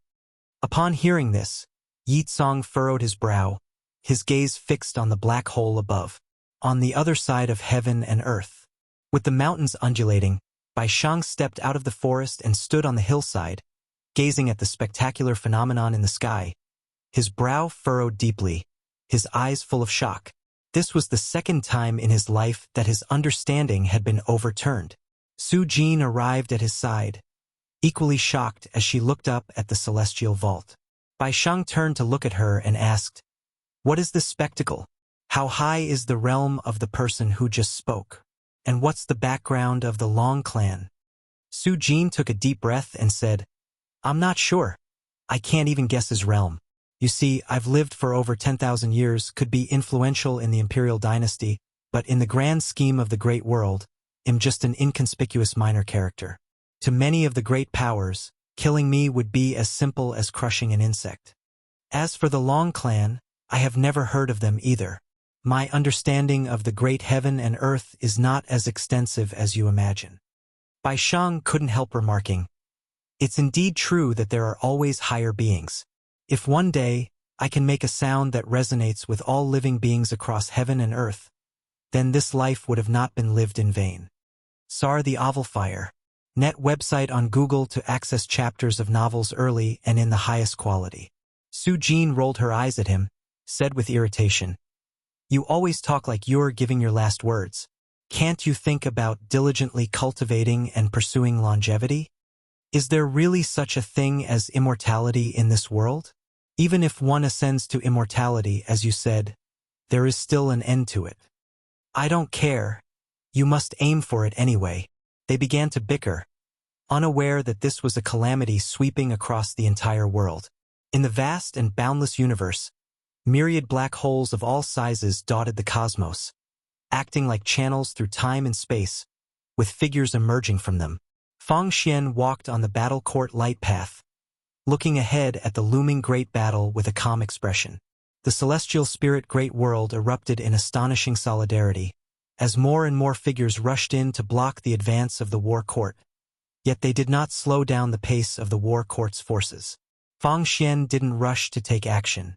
On this occasion, he planned to do the bare minimum, and with the most terrifying existences yet to appear, he dared not act.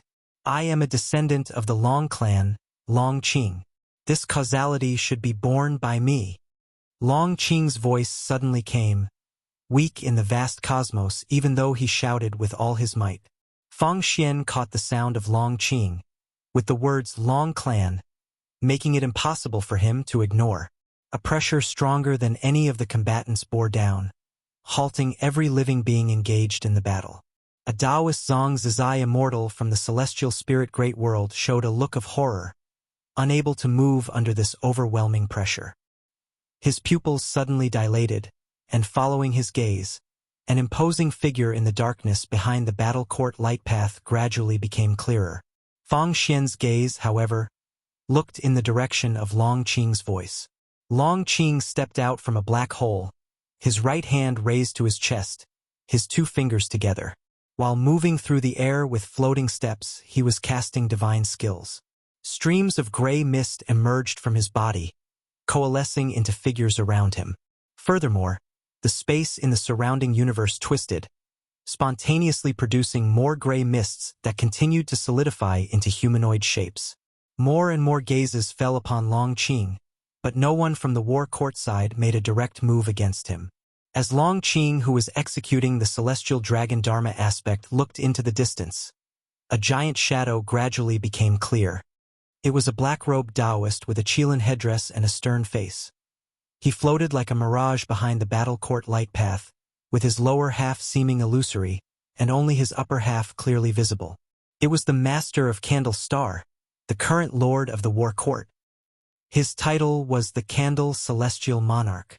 The Candle Celestial Monarch was so immense that everything in the universe seemed trifling in his presence, and to the celestial spirit cultivators witnessing this figure, he appeared as the founding god who created the cosmos. As the Candle Celestial Monarch emerged from the darkness, everyone from the side of the celestial spirit great world, except Long Qing, lost their courage and willingness to fight. It seemed as though the Candle Celestial Monarch had merely leaned forward. He looked down upon Long Qing, observing the Dharma aspects coalescing behind him, with an indifferent gaze, and he said, "Has your esteemed self not shown yourself yet? Could it be that you have given up on the Long Clan?" This question likewise echoed throughout the celestial spirit great world. Within the Taoist field of the beginningless, an Xian and the others one by one turned their heads to look at Guan, holding the Cyan Hong sword, said, "Why look at me? Qing Er's divine skills are not simple. Perhaps he can resolve this on his own." As he spoke, he lifted the blade, his left hand supporting the edge, the tip pointing toward a mirror above the artifact refining cauldron, as if aiming at the Candle Celestial Monarch within it. Hearing this, though more confused, the crowd still turned their heads to look at the scene in the mirror. The world fell silent. All living beings waited for another voice to rise, but it never came. In the cosmic void, as the number of Dharma aspects behind Long Qing grew, the expressions of the powerhouses from the war court changed. In less than 10 breaths' time, the number of Dharma aspects surrounding Long Qing had exceeded 10,000, and one Dharma aspect, towering 10,000 zhang, radiated an aura of contempt for the universe, causing both celestial spirit cultivators and war court warriors to involuntarily fix their gaze on him. Long Yu, the voice of the Candle Celestial Monarch rose, as if murmuring softly. As soon as his voice fell, figures scattered apart, quickly surrounding Long Qing and his Dharma aspects, each figure emanating an unrivaled aura, using their own powerful presence to seal off Long Qing. Those celestial spirit cultivators who were suppressed by the Candle Celestial Monarch vanished into ash. Only cultivators far away survived, and those who had come forth from the black holes as reinforcements all stopped in their tracks, their attention entirely on Long Qing. The Dharma aspects summoned by Long Qing each radiated a brilliant light, converging into a sparkling region in the universe. Those dozen or so war court powerhouses were scattered around, as if enacting some kind of elusive formation to block the strong light emitted by the celestial dragon Dharma aspect. Such a rich force of karma. To summon so many powerful Dharma aspects with such cultivation level, the Long Clan is indeed extraordinary. If that's all there is, it's not worth us joining hands. Perhaps the existence behind him has already fled. No one can afford the karma of acting against a celestial god. This divine skill seems to utilize bloodline karma. The war court powerhouses discussed among themselves, completely disregarding Long Qing.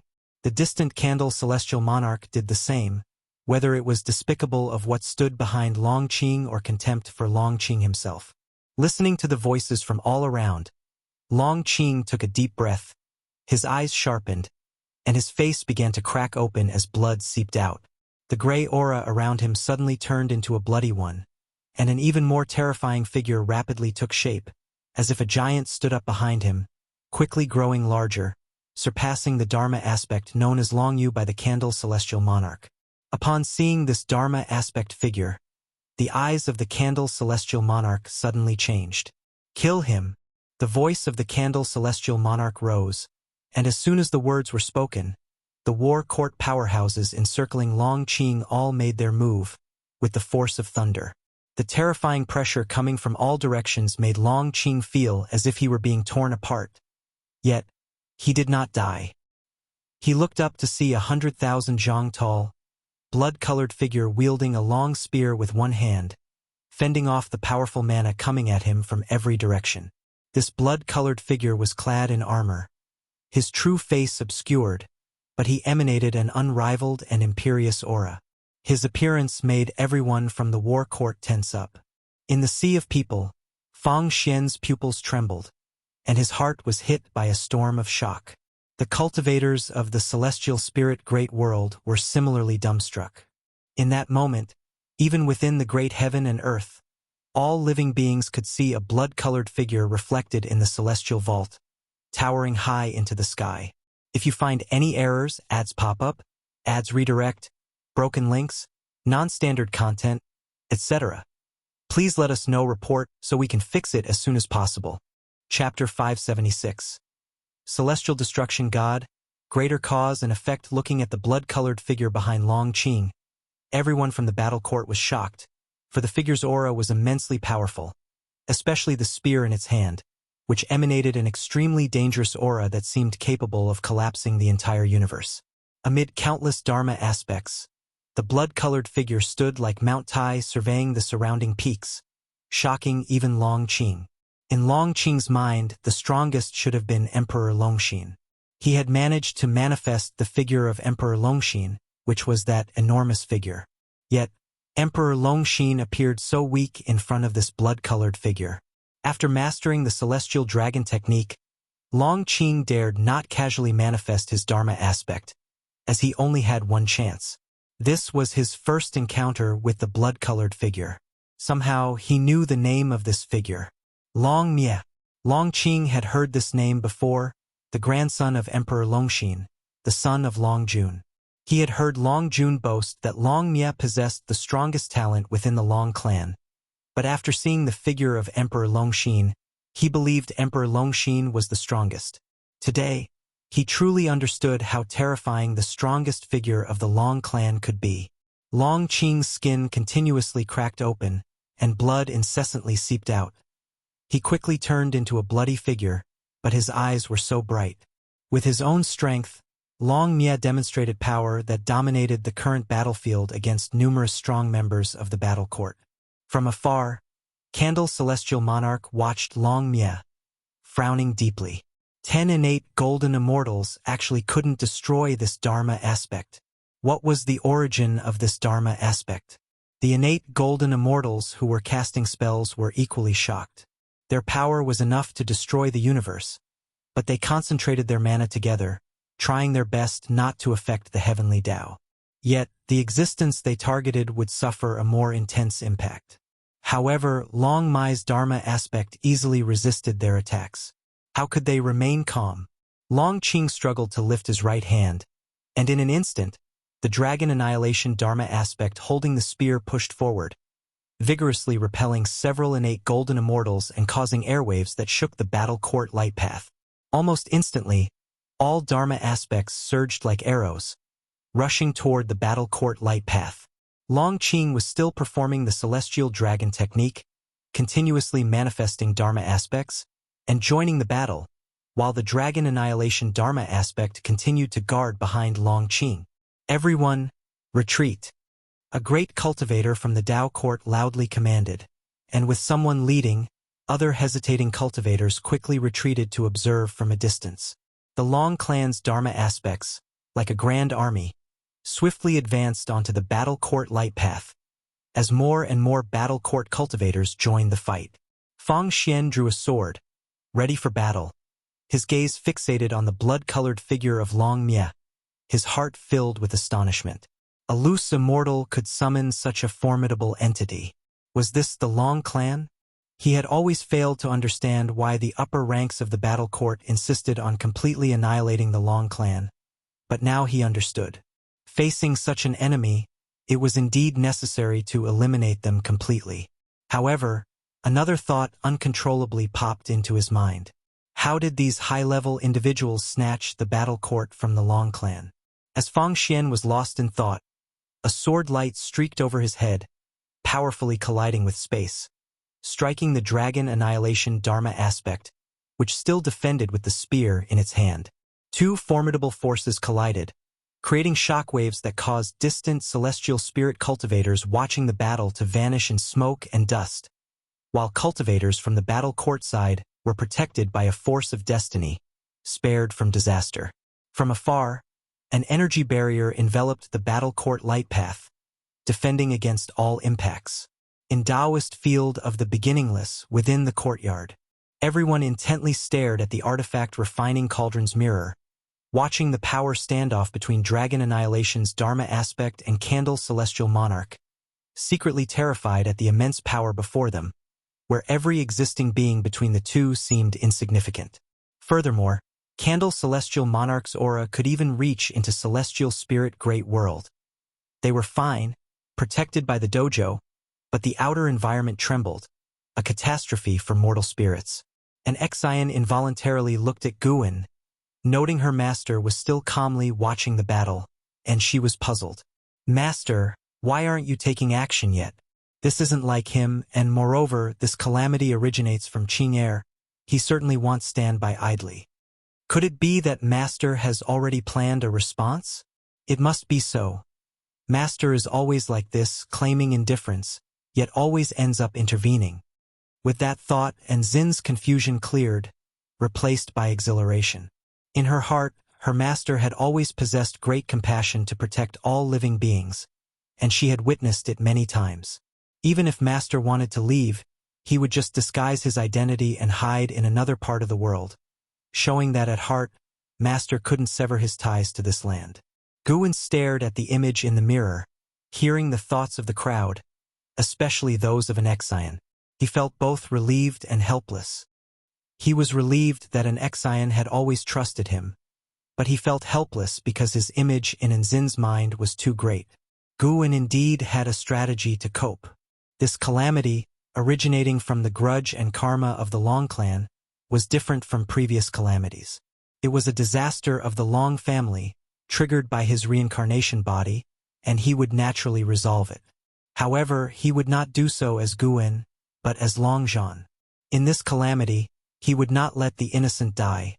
The more evil the battle court behaved, the more it would provoke his desire to kill.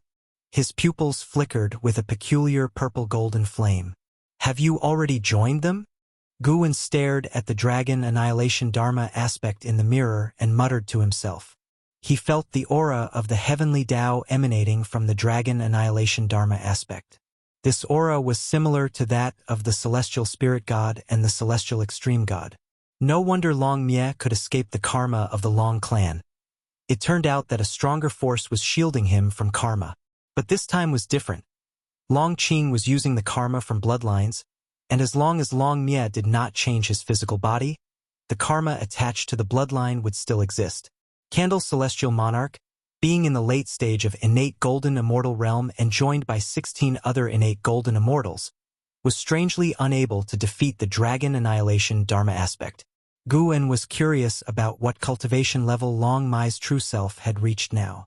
Additionally, Guwen noticed that these innate golden immortals had a different kind of destiny aura from the battle court. They originated from the battle court, but they bore the destiny of other forces, more intense. This meant these innate golden immortals had other backgrounds. It seemed there were other calculations behind this battle.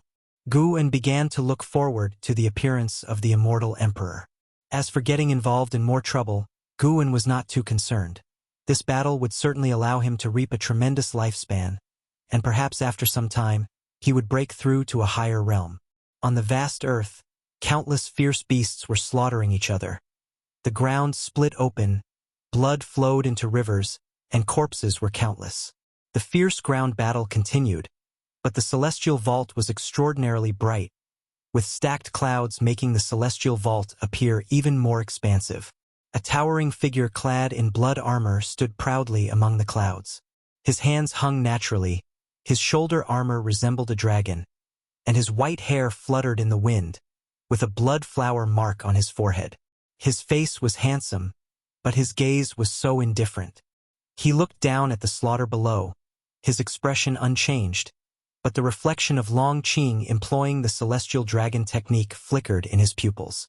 His figure was identical to the dragon annihilation dharma aspect. Next to him stood a long spear, the body of the spear covered in blood scales, the spearhead like the claw of a true dragon, its tip refracting a cold light.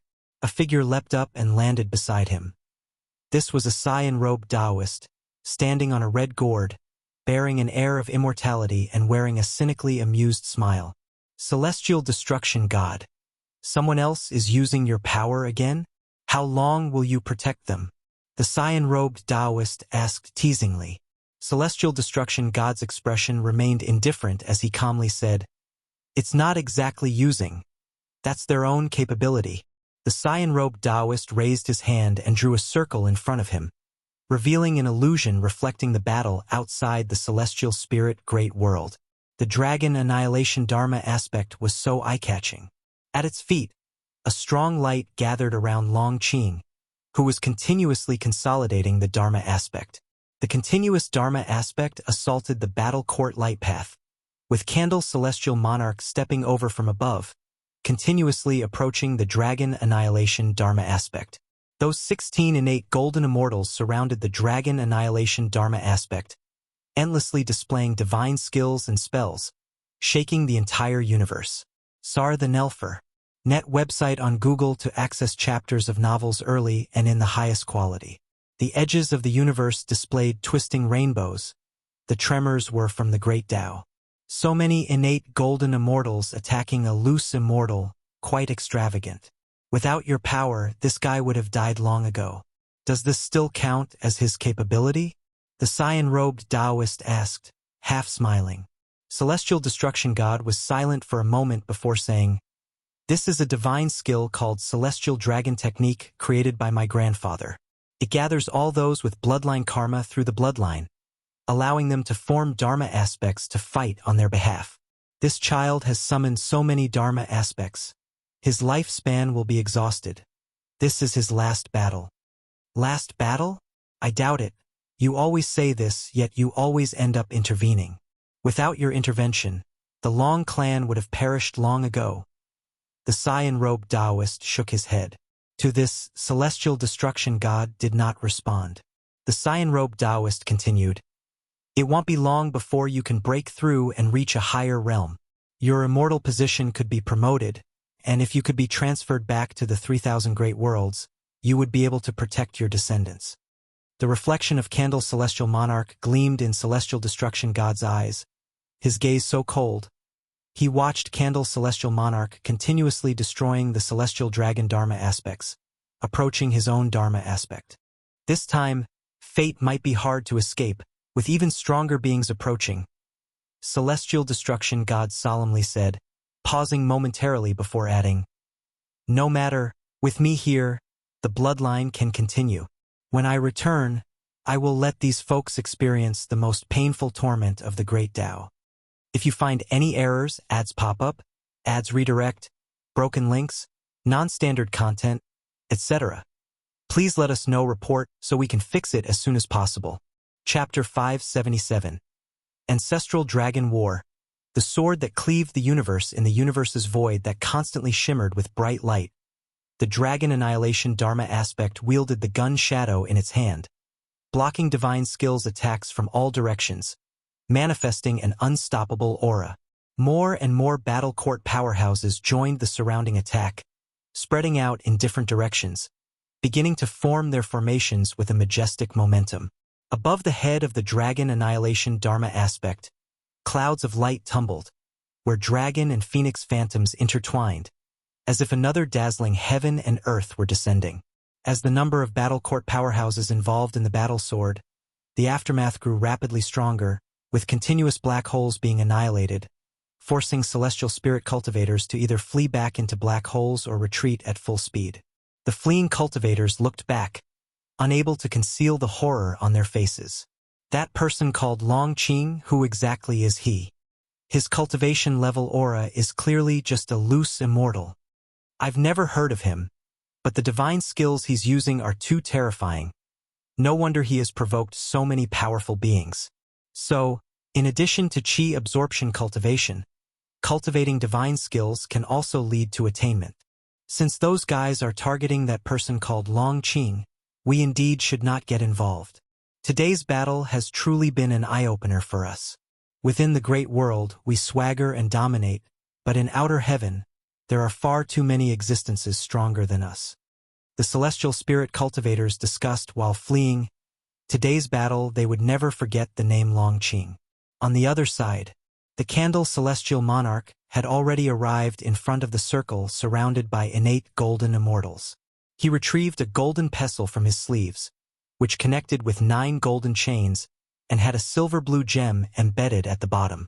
As it shook, a strange power of the great Tao burst forth, causing all living beings in the universe to feel dizzy. Source: web novel. Com. Updated on Omicron New 0. Long Qing maintained the gesture of deploying the celestial dragon technique, his body covered in blood, with bare white bones faintly visible on his elbow and shoulder. Staring at the golden pestle in the hands of the Candle Celestial Monarch, Long Qing felt a strong sense of dread, and seeing that the other Dharma aspects could not shake the battle court light path, he felt desolate. I have already exerted my full strength, even summoning the most powerful ancestors. Why am I still unable to overcome them? Long Qing fell into confusion. Before the battle, he had been full of confidence, determined to face death. But when he actually faced the battle court, only then did he realize why his clan met such fate. Just thinking of Long Tung, Long Ya, and other descendants, he felt unprecedented fear. He had not yet had the chance to sever the connections with his descendants. If he died, they would have to die too. Even the entire celestial spirit great world might be destroyed. Long Qing's eyes filled with hatred. He would not allow such a thing to happen. Battle court? Long Qing gritted his teeth and growled lowly. His blood energy surged, and the aura of the dragon annihilation Dharma aspect suddenly increased. The Candle Celestial Monarch noticed his anomaly, immediately swinging the golden pestle in his hand. With a burst of golden light accompanied by a scorching heat wave enveloping Long Qing and the Dharma aspects. In an instant, countless Dharma aspects were successively annihilated, leaving only Long Qing's skeleton, and his soul body also appeared. The dragon annihilation Dharma aspect moved 1 foot backward, in a posture fully resisting. Outside the formation, all the battle court cultivators watched this scene, their faces showing frantic excitement. Fang Xian was also like this, staring at the golden pestle, his eyes burning hot. It was the battle court's treasure, known as the war god golden pestle, a treasure that all cultivators of the battle court yearned for. The war god golden pestle made the entire universe bright. Stars rapidly burned. Tao's spiritual qi was burned into a hot mist. This golden light seemed capable of burning everything away. The dragon annihilation Dharma aspect shook its arm. The gun shadow in its hand burst forth with terrifying blood energy, transforming into thousands of blood dragons, dispersing the vast golden light, rushing first to attack the Candle Celestial Monarch. The Candle Celestial Monarch's eyes turned cold.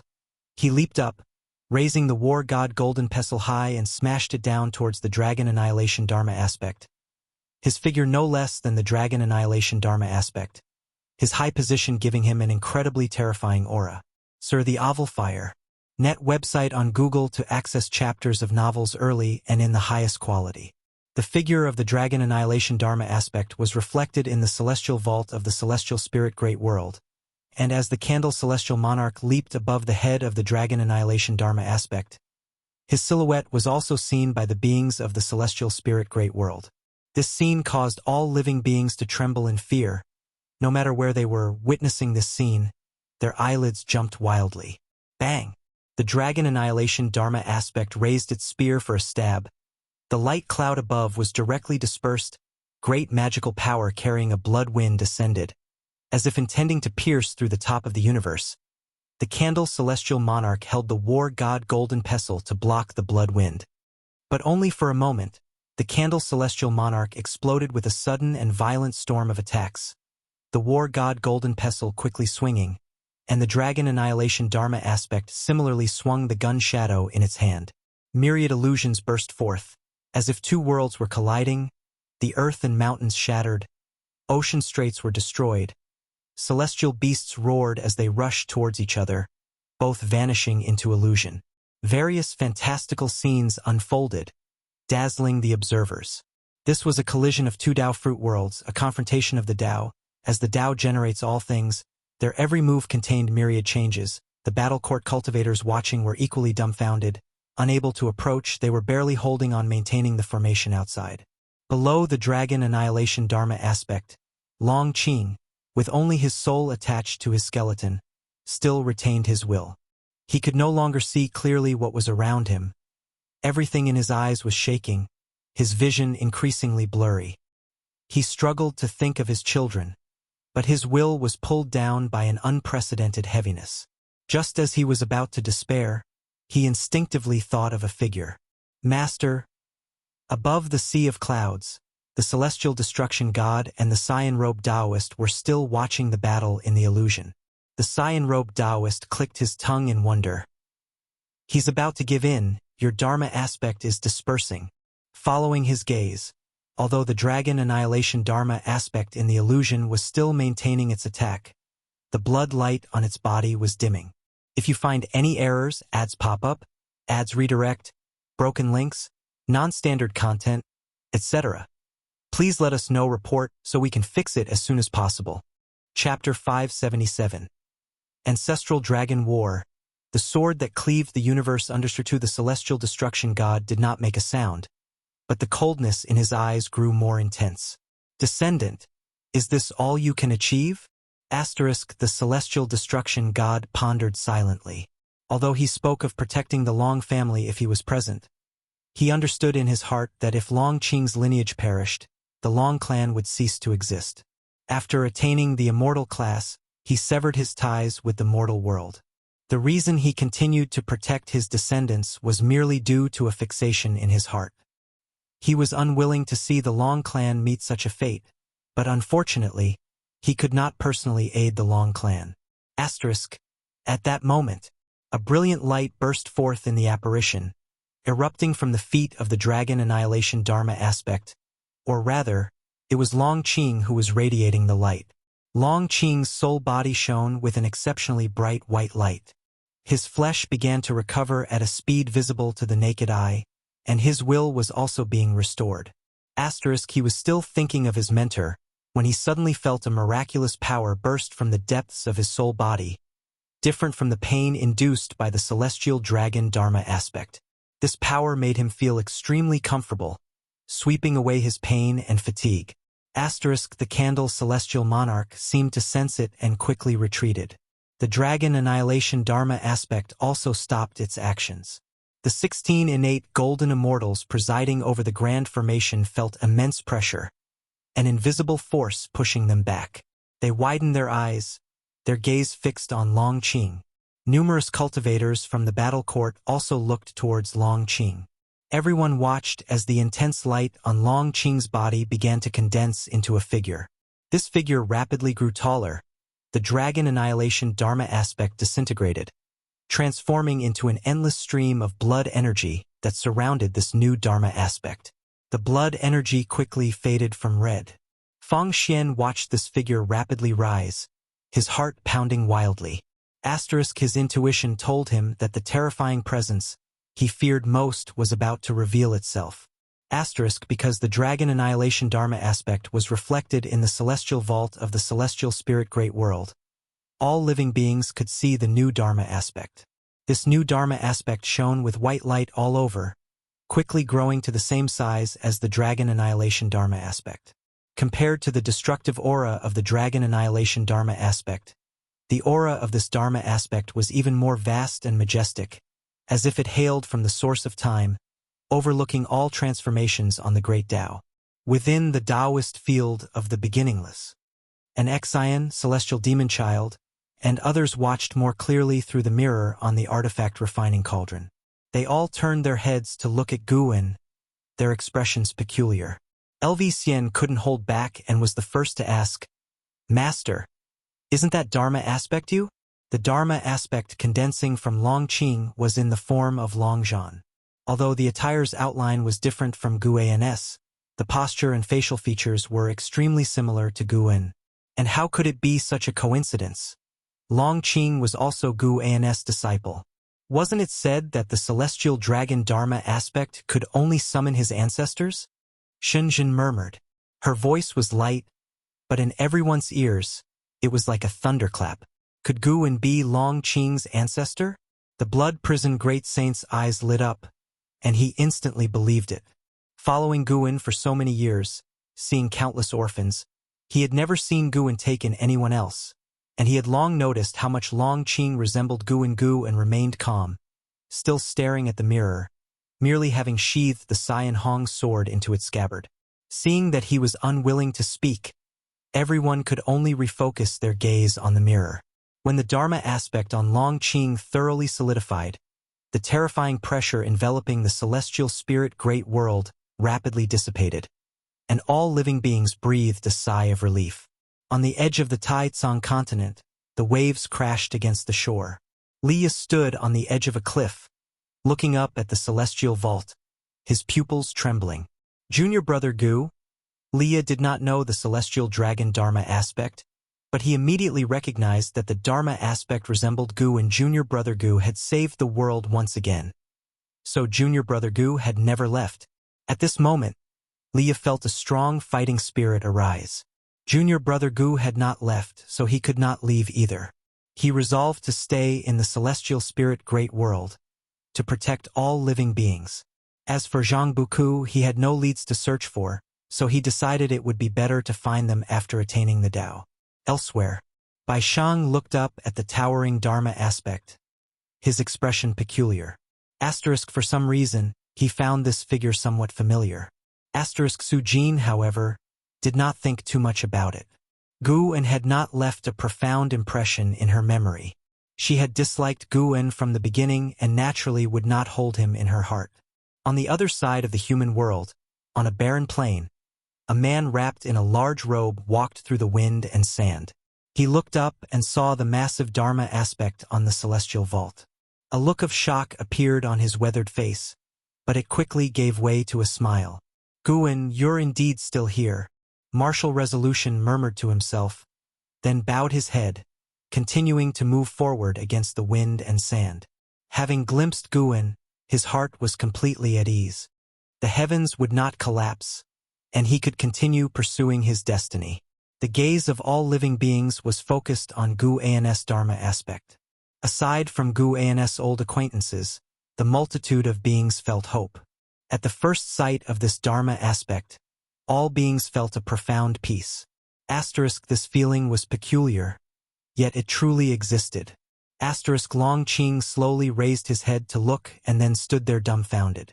After 2 breaths' time, he suddenly turned around and soared into the air. When he arrived in front of the Dharma aspect, he was completely stunned. A name surfaced in his mind. Longzhan. CTH Novel Fire. Net website on Google to access chapters of novels early and in the highest quality. He had heard of Longzhan's name, the true primordial ancestor of the Long clan, the ancient existence that truly established the battle court, while Emperor Longxin merely inherited his legacy. He had actually summoned the primordial ancestor, but that wasn't the most crucial part. What shocked him was how much the primordial ancestor's face resembled his mentor's. No, it wasn't just a resemblance. It was his mentor. Suddenly, he realized, and all his doubts were dispelled. Why did his mentor choose to adopt him? If you find any errors, ads pop up, ads redirect, broken links, non-standard content, etc. Please let us know report so we can fix it as soon as possible. Chapter 577. Ancestral Dragon War, the sword that cleaved the universe _3 Master. Why do you want to help him fight against the silent destruction god Emperor?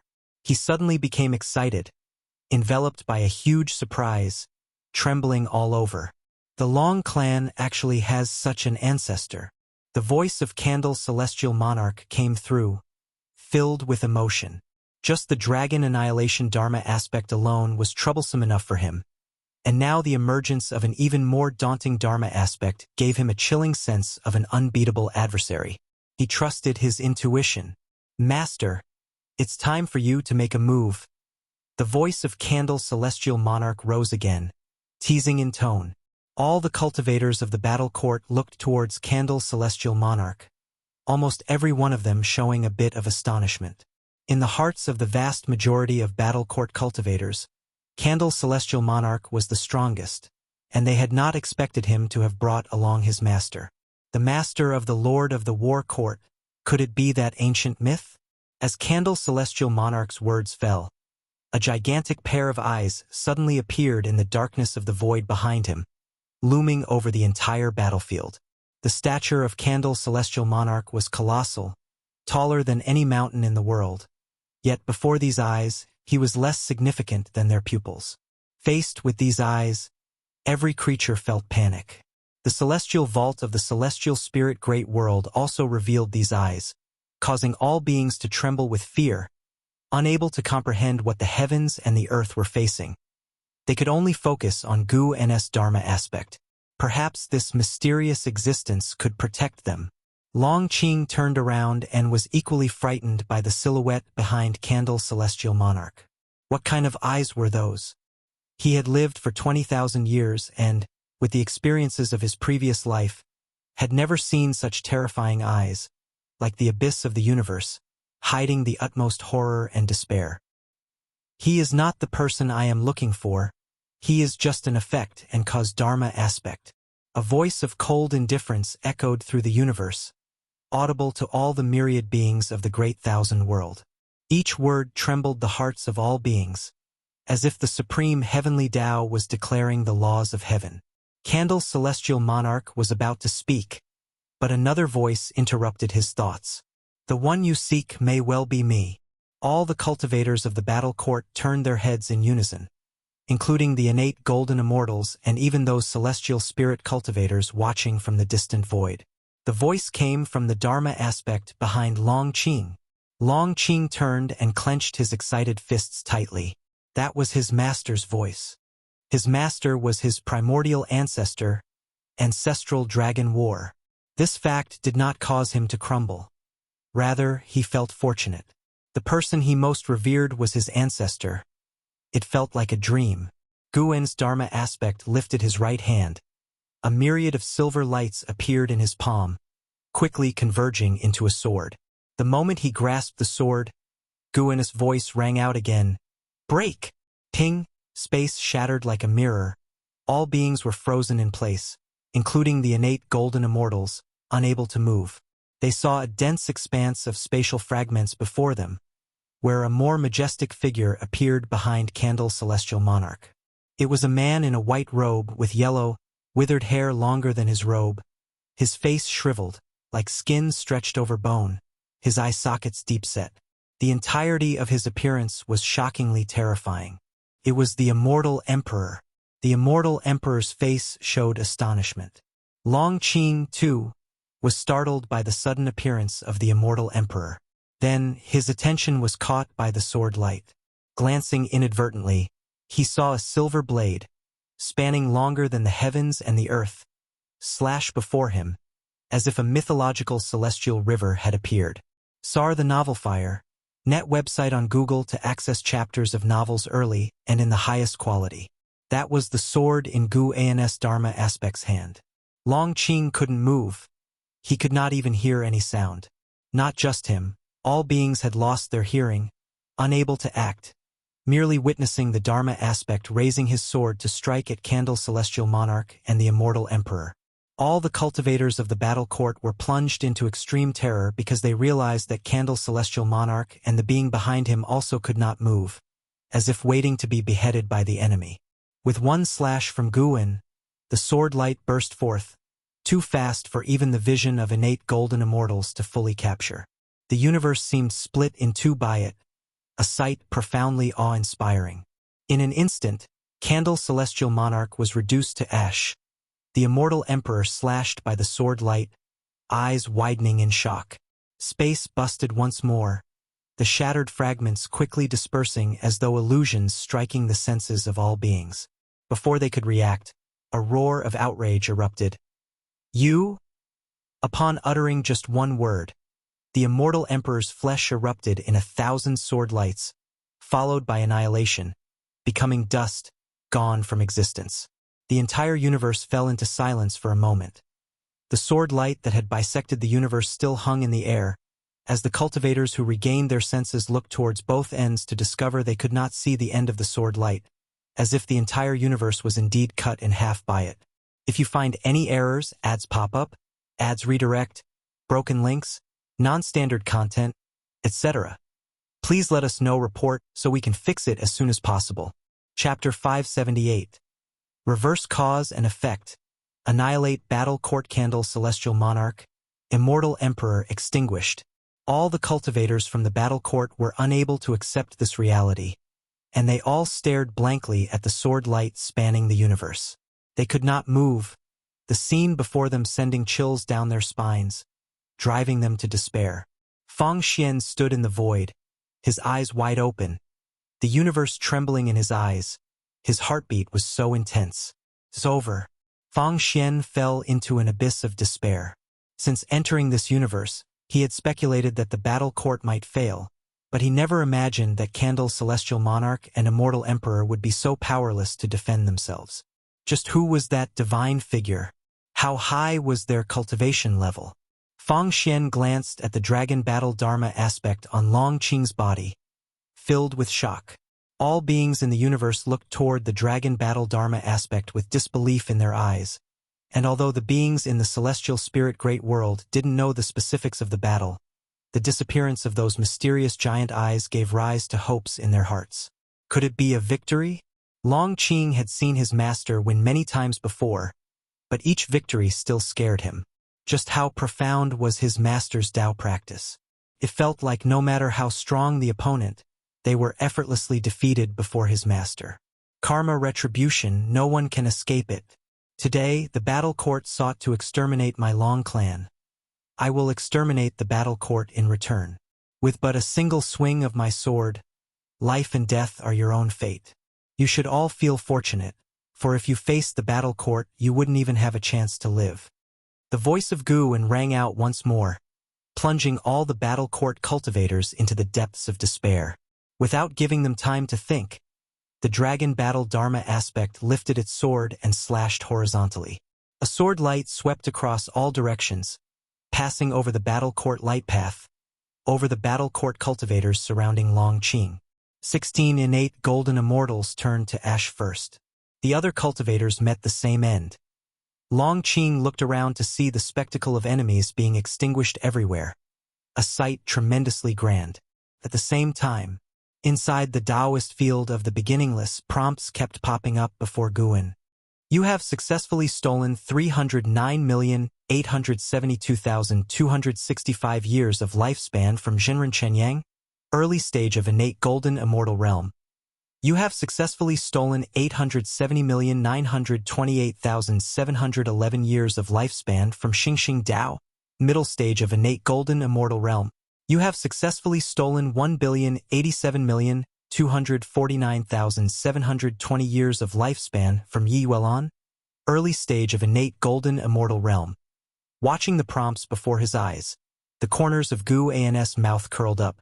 The strength of the dragon battle dharma aspect was not solely attributed to the profound mysteries of the celestial dragon dharma aspect, but also to Guin's own power.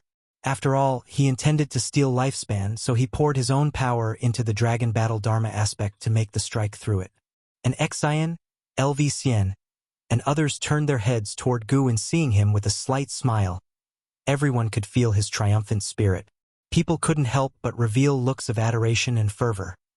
Blood Prison Great Saint even couldn't help but shout in excitement, breaking the silence of the courtyard. My heavens! One sword strike to annihilate the battle court? Master, what swordsmanship was that just now? Master, exactly who are you within the Long clan? That's just inconceivable. The person who appeared just now seemed so terrifying. Yet they couldn't withstand a single strike from the master. Gu-en didn't respond. He was immersed in the joy brought about by the surge in his lifespan. The dragon battle dharma aspect with a single strike exterminated 70% of the beings of the battle court, leaving the 30% who harbored no karmic enmity with the Long clan. These beings, terrified out of their wits, would also leave the battle court in the future. This was the way of cause and effect. Through karmic deduction, Gu-en knew which people could be spared. In doing so, he could also seem less bloodthirsty, thereby concealing his ability to take lifespan. But soon Gu-en noticed something was amiss. Many of the deceased battle court cultivators had not brought him lifespan, but those 16 innate golden immortals had brought him over 800 billion years of lifespan. This time, you cannot escape. The battle court must be eradicated. Gu-en thought silently, his eyes transforming, turning into the immortal emperor's eye. Everyone in the courtyard saw the change in Gu-en's eyes, and they all stopped their discussions, curiously watching him. Let all beings treat it as if it were just a dream. Gu-en's voice sounded, and the immortal emperor's eye burst forth with a peculiar purple light, illuminating the faces of everyone in the courtyard. All beings between heaven and earth were like this, their vision of the world shrouded in purple light. This purple light burst forth from the celestial spirit great world and swept across the entire cosmos. This was the first time Gu-en used his immortal emperor's eye divine power. The immortal emperor's eye would cultivate different divine powers in different people, and Gu-en's divine power was different from that of the eternal great emperor. His divine power could reverse the way of cause and effect. He could restore lost lives and vanished fortunes within a short time to their original state, and use this divine power to make what should have existed cease to exist, erasing their cause and effect without leaving a trace within the Tao rules. Using this divine power would not change time or space. Gu-en used the immortal emperor's eye divine power to revive the celestial spirits who had previously died in battle. On the battle court side, only one person was resurrected from death, but before that person could react, they were extinguished anew. After this test, Gu-en confirmed that this divine power could not bring him repeated lifespans. Although he had some regrets, Gu-en was already very satisfied. Everyone in the courtyard only felt their divine souls turned upside down, their consciousness blurry, as if they were about to fall into a dream. It was not just them. All beings within the cosmic void felt the same. One by one, beings who had already died began to come back to life. After regaining vitality, they did not open their eyes but instead stayed in place with their eyes closed. The cosmic void fell into silence as the sword light cut by the dragon battle dharma aspect gradually dissipated. Long Qing's consciousness also sank into darkness. Already exhausted, he relaxed and immediately fell into a dream. He dreamt that he was back in the third medicine valley. The weather was clear, the sun bright, and the disciples were coming and going with their labor. The sight brought a smile to his face. Indeed, a peaceful life suited him better. Long Qing remembered the previous great battle, and his smile grew even brighter. Am I already dead? Long Qing murmured to himself. Everything around him was so beautiful, too good to be true that he thought he was going to die, that this was a pre-death fantasy. Using the celestial dragon dharma aspect meant sacrificing himself, and he had been prepared for this, so he was not panicked. Thinking of his master's strength excited him. His master turned out to be his primordial ancestor, which made him worry even less. Once he died, his master would surely take care of his descendants. He knew his master well. Despite speaking harshly, his master was softer-hearted than most people in the world. Dying is not so easy. A voice came from behind Long Qing, startling him into quickly turning around to see Gu-en approaching. He was surprised and bowed in greeting immediately. CTH Novelfire, any *T website on Google to access chapters of novels early and in the highest quality. When Guwen reached him, he said with a wry smile, "Teacher, primordial ancestor, I used the celestial dragon Dharma aspect, and after using it I must die."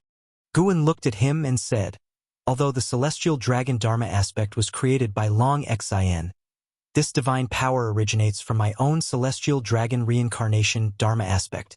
I can let you live, but from now on you must never use the celestial dragon Dharma aspect again, or you will suffer from karma retribution, and even I won't be able to save you." These words were true. He saved Long Qing by using the power of cause and effect. After hearing this, Long Qing was overjoyed and knelt down to thank Guwen Gu and didn't stop him. Looking down at him, he said, "When I was Long Zhan, I was killed by someone. Even after I obtained cultivation far surpassing my killer, I did not seek revenge, for I thought Long Zhan deserved to die. From now on, with no battle court to threaten the Long clan, your descendants can start over, but make sure not to take the wrong path, or I will personally exterminate the Long clan." Long Qing looked up and hurriedly promised, "I will not disappoint you." Guwen spoke with deep seriousness. Having ended the fate and grudges, the Long clan should also atone for their past mistakes. As for how, that's up to you. After speaking, Guwen turned and left. Long Qing stood up and asked, "Primordial ancestor, where are you going?" Without turning back, Guwen replied, "To utterly annihilate the battle court, so it ceases to exist." As his voice fell, Guwen's figure disappeared. Long Qing stared in the direction of his departure, struggling to remain calm. "I really should think about what goals I should work towards in the future." Long Qing thought of the words Guwen said to him when Yitsong forced his way into the supreme sect. After the excitement, a sense of guilt surged in his heart. Always having the elder clean up after him, when would he be able to repay his teacher? No, to repay his primordial ancestor. If you find any errors, ads pop up, ads redirect, broken links, non-standard content, etc., please let us know. Report so we can fix it as soon as possible. Chapter 579. Abyss Dao Si, Annihilation of the Battle Court Above the Clouds. The celestial destruction god and the cyan-robed Taoist gazed at the illusion before them, remaining silent for a long time. The cyan-robed Taoist took a deep breath, turned his head toward the celestial destruction god, and asked, "Does your Long family still have such remarkable figures?" The celestial destruction god's expression grew even more complex, his heart filled with mixed emotions. He had never met Long Zhan, which meant the latter had died before he was born. He thought of the ancestors his father had mentioned when he had first displayed his talent. His father had said it was a family trait, all stemming from the ancestor Long Zhan. However, since the ancestor Long Zhan had died shortly after surpassing the 9 heavens of the immortal path, he had never been considered strong in his eyes. Having seen him today, he felt that even if he faced him in person, he would not be his match, which was beyond his comprehension. Could it be that the ancestor Long Zhan had faked his death, and the fortune he now enjoyed was due to Long Zhan's protection from beyond? The more the celestial destruction god thought about it, the more confused he became. The cyan-robed Taoist clicked his tongue in wonder. Speaking of which, the Tao rules there are so perfect, it must be the great thousand world. How could such a grand battle not alarm the celestial gods? Could it be that the celestial gods of that realm have met with disaster?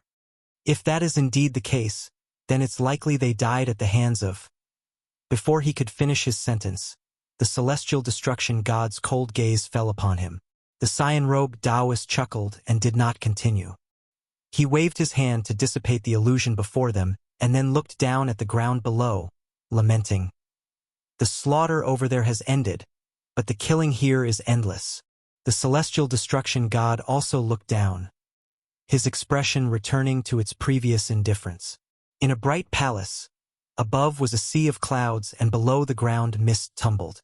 The immortal emperor jolted awake, sitting on his throne, gasping for air with bloodshot eyes. Behind his throne floated a massive silvery white meteor, pitted and scarred, but surrounded by streams of gray mist that seemed to follow some mysterious pattern, utterly bizarre. The immortal emperor looked up, his eyes filled with shock and fury. Who exactly are you? The immortal emperor had expected failure, but he had not anticipated the gap between that person and himself to be so vast. The thought that all 16 of his innate golden immortal disciples had died made his heart bleed. He stood up and turned to the meteor behind the throne, his eyes seething with indignation. Didn't you say that person was just a heaven-balancing golden immortal? Why couldn't I even withstand one of his moves?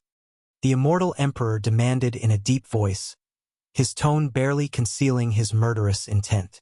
The mist around the meteor quickened its pace, and a cold voice emerged. I miscalculated. Miscalculated? My 16 disciples, having no destiny with the battle court, died utterly, and 7 among them had supreme potential for the Abyss Tao Sea. Compared to me, they were still so young to die in that great thousand world. Do you understand what that means to me? The immortal emperor spoke through gritted teeth, a gray mist more ominous than that surrounding the meteor emanating from his body, like blazing flames. It's not like I forced you. You were drawn in by the treasures of the immortal palace, weren't you? The icy voice sounded again. You? Just as the immortal emperor was about to continue, a hand suddenly rested on his shoulder, freezing his expression. Before he could turn his head, the hand on his shoulder squeezed forcefully, turning him into ashes as the figure of Guan appeared. You have successfully seized 18,208,547 years of lifespan from the immortal emperor, late stage of heaven-balancing golden immortal realm. Guan looked disdainfully at the notification that popped up before him. Not even as much as the lifespan of an innate golden immortal. The seized lifespan was about 1/10 of the victim's remaining lifespan, meaning the immortal emperor could have lived another 1 to 200 million years. Named immortal, it signified he had lived an exceedingly long age. Perhaps it was precisely because he sensed his time running out that the immortal emperor had not even as much lifetime left as the smallest part of the lifespans of those 7 innate golden immortals. Those 7 innate golden immortals had brought Guan more than 700 billion years of lifespan, meaning each of these 7 had at least 100 billion years of lifespan. According to Guan's observations, an innate golden immortal should have a lifespan ranging from 5 trillion years. Guan's thoughts flashed by in an instant as he looked unflinchingly at the silvery white meteor before him. Who exactly are you to find this place? Have you reached the Tai-Ching golden immortal realm? The previously cold voice speaking to the immortal emperor resonated once more, this time with a tinge of nervousness. Guan slowly raised his right hand, forming a claw, and pulled a figure out from within the meteor, his throat smashing against Guan's palm. This was an elder wearing a gray robe, his face gaunt, his white hair tied back, more presentable than the immortal emperor, but the terror on his face made him appear disheveled and weak before Guan. Fellow Taoist, let's talk this out. The gray-cloaked elder gritted his teeth and said, I hail from the Abyss Tao Sea. If I were to die, they will surely notice. You, hiding in the great thousand world, wouldn't want to tangle with more trouble, would you? From the moment Guan entered the hall, he realized he couldn't move, which filled him with indescribable panic. He couldn't understand how Guan had found this place. Zhenren Ni High late stage of Hengtian golden immortal realm perfection 49,802,308,928 702/50 000 000 000 000 000/50 000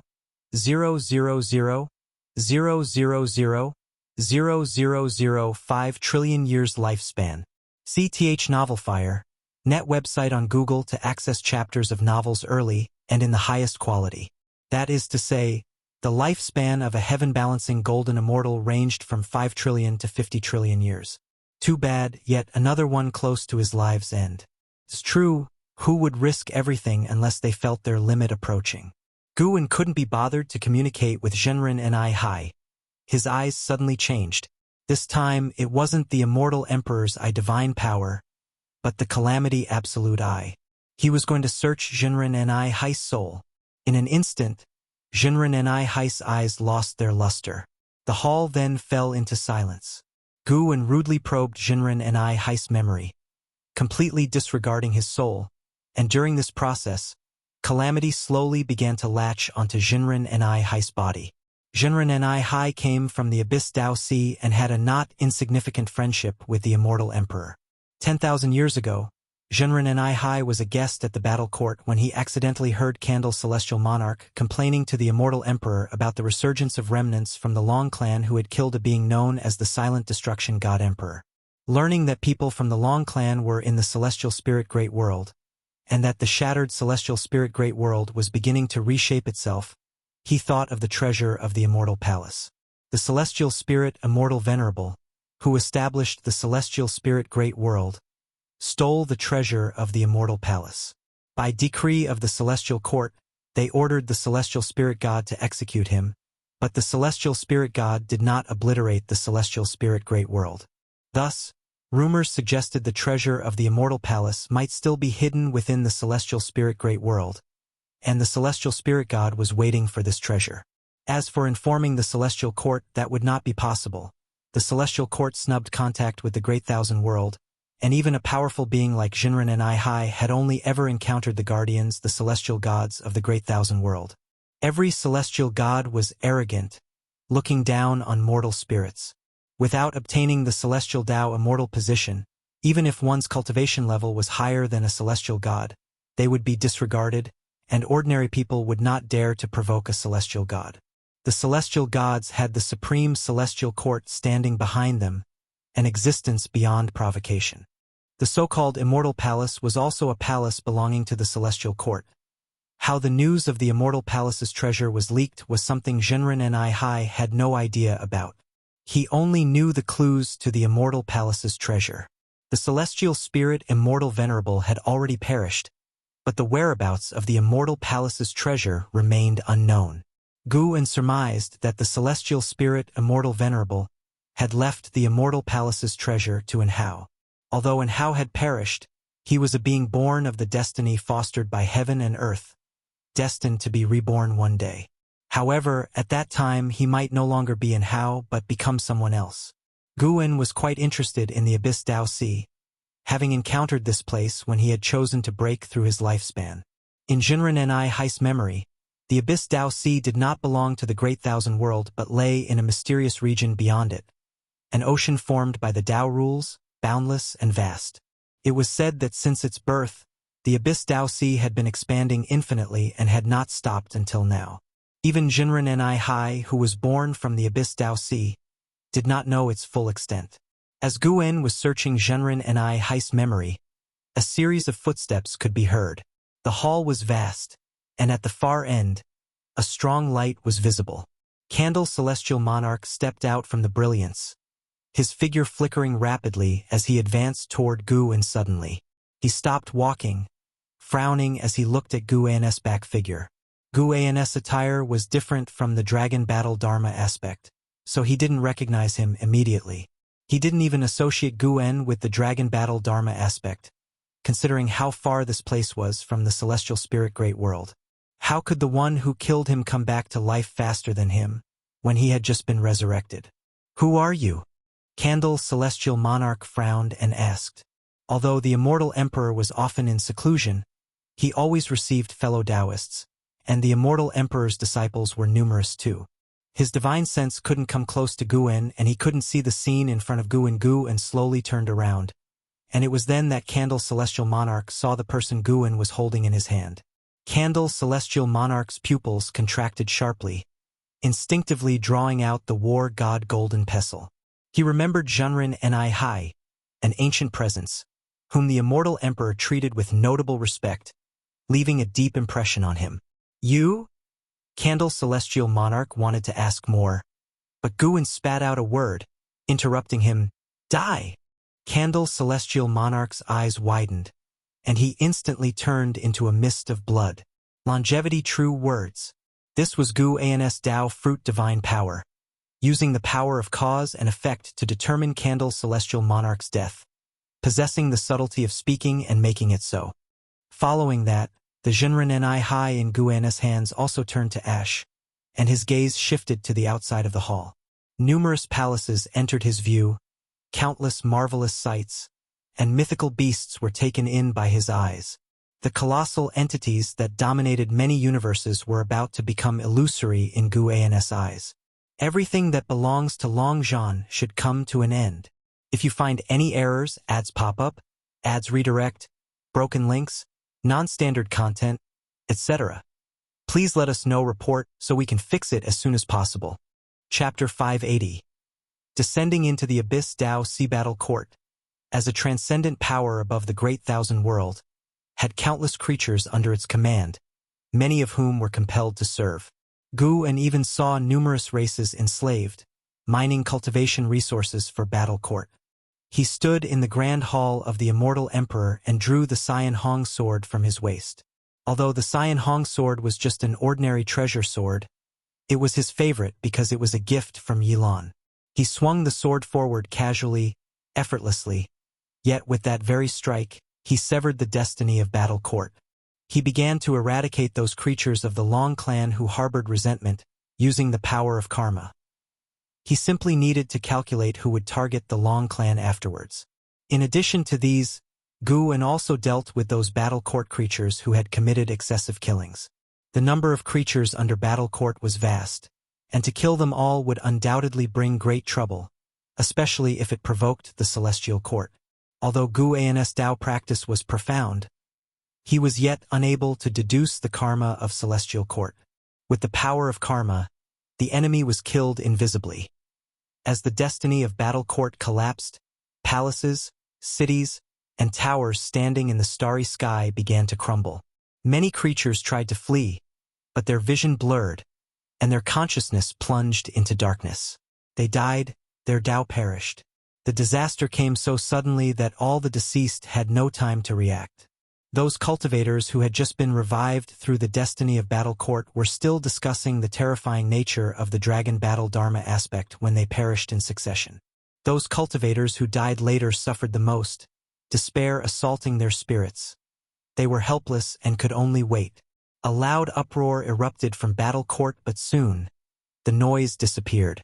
The universe gradually darkened, heralding the quiet death of a massive entity born from the Dao rules. Fu! Fang Xian suddenly opened his eyes, panting heavily, covered in sweat, his bloodshot eyes filled with fear. He sat up and turned his head, finding himself in a desolate mountain. The sparse spiritual energy here made him instantly realize this was a mortal realm. Am I not dead? Fang Xian was overjoyed. If he had died and was now revived, he should have been inside Battle Court. This meant his adversary had spared him a path to life. Even if he could revive inside Battle Court, Fang Xian did not want to die, as it would diminish his cultivation level and destiny. Thinking of the heavy losses in Battle Court, Fang Xian felt that its vital energy was severely damaged, and it might face attacks from other enemies later on. Battle Court, no return.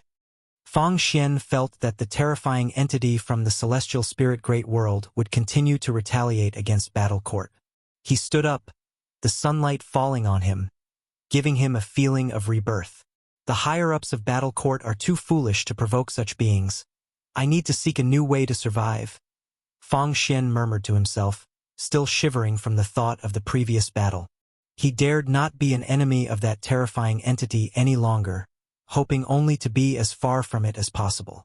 He leaped toward a direction, soaring through the sky like a startled swan, disappearing in an instant. Taoist field of the beginningless in the courtyard, Guwen stood before an artifact refining cauldron observing the Dao treasures inside. Celestial demon child stood by his side, curiously watching him. Half a month had passed since the destruction of Battle Court. All beings felt as if they had dreamt it all. After this calamity, the various sects of the celestial spirit great world felt pressure and no longer acted so carelessly. The whole world initiated a trend of seclusion. Master, is Battle Court truly extinct? Celestial demon child couldn't help asking. Guwen casually responded, whether it's extinct or not, what does it have to do with you? Focus on your cultivation. The cultivators outside are now striving harder than ever. He thought about breaking through. After this battle, it was time for him to break through. He brought up his attribute panel to take a look. Sar the Oval Fire. At website on Google to access chapters of novels early and in the highest quality. Name, Guin, lifespan, 22, 098/831, 008, 678, 146, physique, primordial reincarnation, undying body. Cultivation level, Tai Ching golden immortal realm perfection, 8,300,000,000,000 years of lifespan. This battle had increased his lifespan by 6,700,000,000,000 years, surpassing 20,000 years of labor. Not only that, but he had also scoured many treasures from the battle court. He planned to distribute half into the celestial spirit great world as opportunities for all beings. To eliminate the grudges for the Long clan, he had wiped out all beings within the battle court that could potentially threaten the Long clan. The number was vast, stirring emotions within him. Though the beings of the battle court hadn't been annihilated, from now on the battle court would be no more. Guin could feel many strong forces of cause and effect approaching the celestial spirit great world, mostly out of curiosity. The destruction of the battle court ultimately drew the attention of many powerful forces. I will work hard to cultivate, but I don't know how many years it will take to reach the Zizai immortal realm. The more I cultivate, the more I feel the gap between us. How many years have you lived exactly? The celestial demon child asked wistfully, a frequent topic of private discussion among them. Everyone felt that when they met Guin, he already possessed his current strength, as they had never seen him in disarray. Not to mention disarray, they had never even seen Guin look anxious. With such an invincible cultivation level, it was indeed difficult to be nervous. Guin turned to look at the celestial demon child and rubbed her head without saying anything. He merely answered in his heart, "Actually, I'm not much older than you." The celestial demon child continued chattering. She seemed to have an endless stream of questions to ask. As long as it didn't involve his own cultivation level, Guin would answer patiently. His mind, however, was already drifting to breakthroughs. 8,300,000,000,000 years of lifespan. Should that be enough for him to break through to a higher realm? He hesitated over whether to wait for the new function after 1,000,000,000 years, but thinking about those powers pressing close to the celestial spirit great world, he felt he couldn't wait. A breakthrough must come first. Guin's expression hardened, deciding to break through tonight. In the following time, disciples from the dojo paid him visits one after another, keeping the courtyard lively. As the sun set and the moon rose, Guin spoke to Xinzhan, who was guarding the artifact refining cauldron, and then walked out of the courtyard. Under the moonlight, the Taoist field of the beginningless was adorned with numerous medicine gardens and some spectacular trees. Some were surrounded by faint glimmers, others twisted their vines, vibrant and full of life.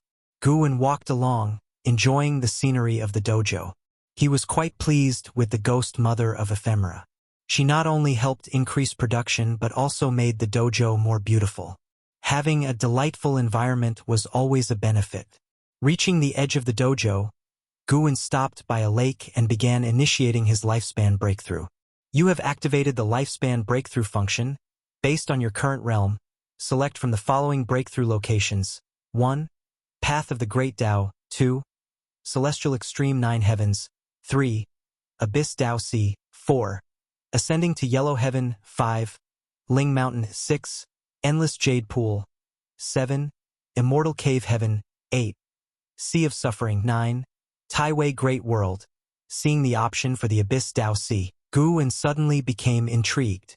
It had only been a month, and perhaps the Abyss Tao Sea hadn't yet dealt with Jinren and Hai's death. If he attempted his breakthrough there and created a significant disturbance, the Abyss Tao Sea might put Jinren and Hai's death out of their minds. After all, the lifespan breakthrough would send him to a temporarily safe location, and with the protection of the lifespan barrier, he should be fine. According to Jinren and Hai's memories, the Abyss Tao Sea was boundlessly vast. The place he would arrive was likely far from any power. Having thought it through, Guin made his choice. Transporting to the Abyss Tao Sea requires 10 billion years of lifespan. Continue. Guin then felt a bout of dizziness, and his vision blurred. He patiently waited, excited about the prospect of surpassing the Tai Ching Golden Immortal Realm and reaching an unprecedented realm. Having lived for over 20,000 years, there were few things that could excite him these days, but growing stronger always made him happy. If you find any errors, ads pop up, ads redirect, broken links, non-standard content, etc., please let us know. Report so we can fix it as soon as possible. Chapter 581. Breakthrough to the late stage of heaven. Opening Daluo immortal realm. Gu and opened his eyes, and what entered his vision was a dim cosmos, with Tao mist swirling in all directions, filling him with exhilaration. He immediately activated the lifespan barrier and then observed the abyss Tao Sea once more. Under his feet was also a spirit mist, yet it gave him a sense of solid ground. This universe was dark, bereft of the light of stars. Instead, it had rivers of light flowing in different directions, bringing a faint glow to the cosmos. No wonder it bore the name Abyss. The longer one stayed here, the more they could sense an aura of deathly stillness. It was as if terrifying entities could burst out from the depths of darkness in any direction at any moment, tearing a person to shreds. Guana's heart. I saw a distant place where there was a floating city, massive as half of the celestial spirit great world, with 36 black towers standing outside, each entwined with a black dragon, ominously thrilling. Abyss Emperor City. SAR the novel _fire. At website on Google to access chapters of novels early and in the highest quality. Jinren Ni Hai was affiliated with this city. Within the Abyss Tao Sea, this city counted as an overlord-level force. There existed Taiqing golden immortals within, and even Jinren Ni Hai, of those he had seen, could count 5 Taiqing golden immortals on one hand. Though he was affiliated with this city, Jinren Ni Hai's understanding of it was far from thorough. Inside Abyss Emperor City, the hierarchy was strict, with a single realm's difference being akin to that between immortals and mortals. It is said that a Taoist emperor opened the Abyss Emperor City, a figure whose destiny was recognized by the Tao rules. Within their own realm, a Taoist emperor often possessed the ability to face 100 enemies alone, which drew quite a number of Taoist emperors to the Abyss Emperor City. When Jinren Ni Hai first entered the heaven-balancing golden immortal realm, he faced the oppression of a Taoist emperor. On that day, this being, who could have roamed invincibly across the great thousand world, knelt like a dog in front of his oppressor, enduring humiliation. It was not that Jinren Ni Hai was weak, but rather that his opponent had the power to eliminate him. At the brink of collapse, he chose to beg, a memory deeply buried within his heart, not even known by the immortal emperor. It was precisely because of this memory that Jinren Ni Hai chose to leave the Abyss Emperor City. Immortal Emperor befriended him, wanting to join the Abyss Emperor City through him. He did indeed help, but even with his assistance, it was difficult for Immortal Emperor to gain a foothold in Abyss Emperor City. To cultivate his own faction over the long years, the Immortal Emperor nurtured 16 innate golden immortals, all of exceptional caliber from various realms, 7 of whom were qualified to become Taoist emperors. Guan gazed at the Abyss Emperor City from afar, recalling Jinren Ni Hai's memories of it. After watching for a while, he shifted his gaze in other directions. He could feel other powerful destinies. Abyss Emperor City was not the most powerful force in the Abyss Tao Sea. If he had been born in the Abyss Tao Sea, he wondered how many years he would have to struggle before he could break free. Guan had previously followed causality to the battle court and then used the Taoless celestial net step to arrive at the battle court in a few steps. But the Abyss Tao Sea was different. The Tao rules here were stronger, and Guan could not use the Taoless celestial net step to step out in one go. He could only come and go freely within the sea. Suddenly, Guan spotted a colossal creature amidst the boundless spirit mist. A tremendous Kuan surrounded by tens of thousands of worlds, continuously radiating spiritual energy into these worlds. Some of these worlds even contained the aura of the Taoist Zhang Zizai immortal. Because the distance was too far, Guan could not use lifespan detection but could sense it through his heart eye. This Kuan was at the heaven-balancing golden immortal realm perfection in cultivation level. And in those worlds, all beings were unaware of its existence. Even powerful beings like the Taoist Zhang Zizai immortal could not jump to outer heaven. Guan felt deeply moved. One is shackled from birth. No matter the realm one reaches, there are always worlds constraining a person. He sat down on the spot and opened his attribute panel, directly investing 10 billion years of lifespan into the 2 characters for cultivation level. A prompt immediately popped up. You have practiced Qi absorption cultivation for 500 million years. You use the Taoist dominator skill with great achievement to forcefully challenge the Daluo Dao fruit, beginning the crossing the tribulation, but you did not survive the Luo immortal tribulation where all laws exist, resulting in a failed crossing the tribulation. You have practiced Qi absorption cultivation for 1 billion years. You used the Taoist dominator skill with great achievement to forcefully challenge the Daluo Dao fruit, beginning the crossing the tribulation, but you did not survive the Luo immortal tribulation where all laws exist, resulting in a failed crossing the tribulation Daluo Dao fruit. Luo immortal tribulation where all laws exist. Crossing the tribulation every 500 million years. Guan's spirits surged. Could the mythological Daluo immortal really exist? Soon all the prompts settled down, ending in failure. Guan was not discouraged. He continued to invest lifespan. Another 10 billion followed after the first 100 billion. Seconds later, Guan still met with failure after having consumed 1 trillion years of lifespan. Since he was only breaking through in cultivation level this time, he just needed to leave 200 billion years of lifespan for the lifespan barrier. Keep going, keep going. Today he must achieve the Daluo Dao fruit.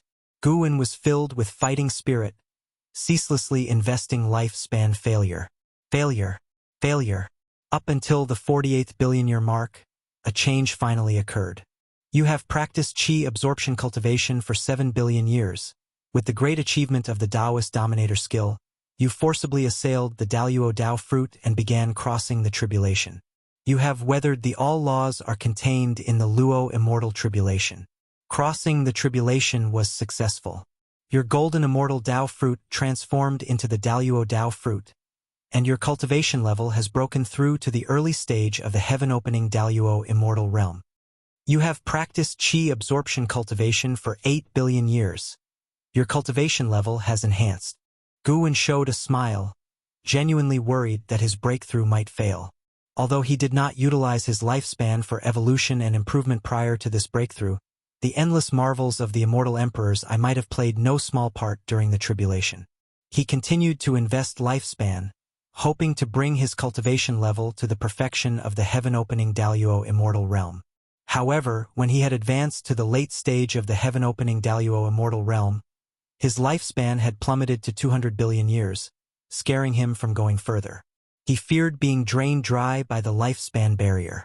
The Dao spiritual Qi had already started pouring into his body, his physical being instantly engulfed in the radiance of the Dao light. Outside the lifespan barrier, the Dao spiritual mist began to surge dramatically, creating ripples in the sea of boundless spiritual energy mist from a macro perspective. Upon closer inspection, these ripples were tumultuous and majestic.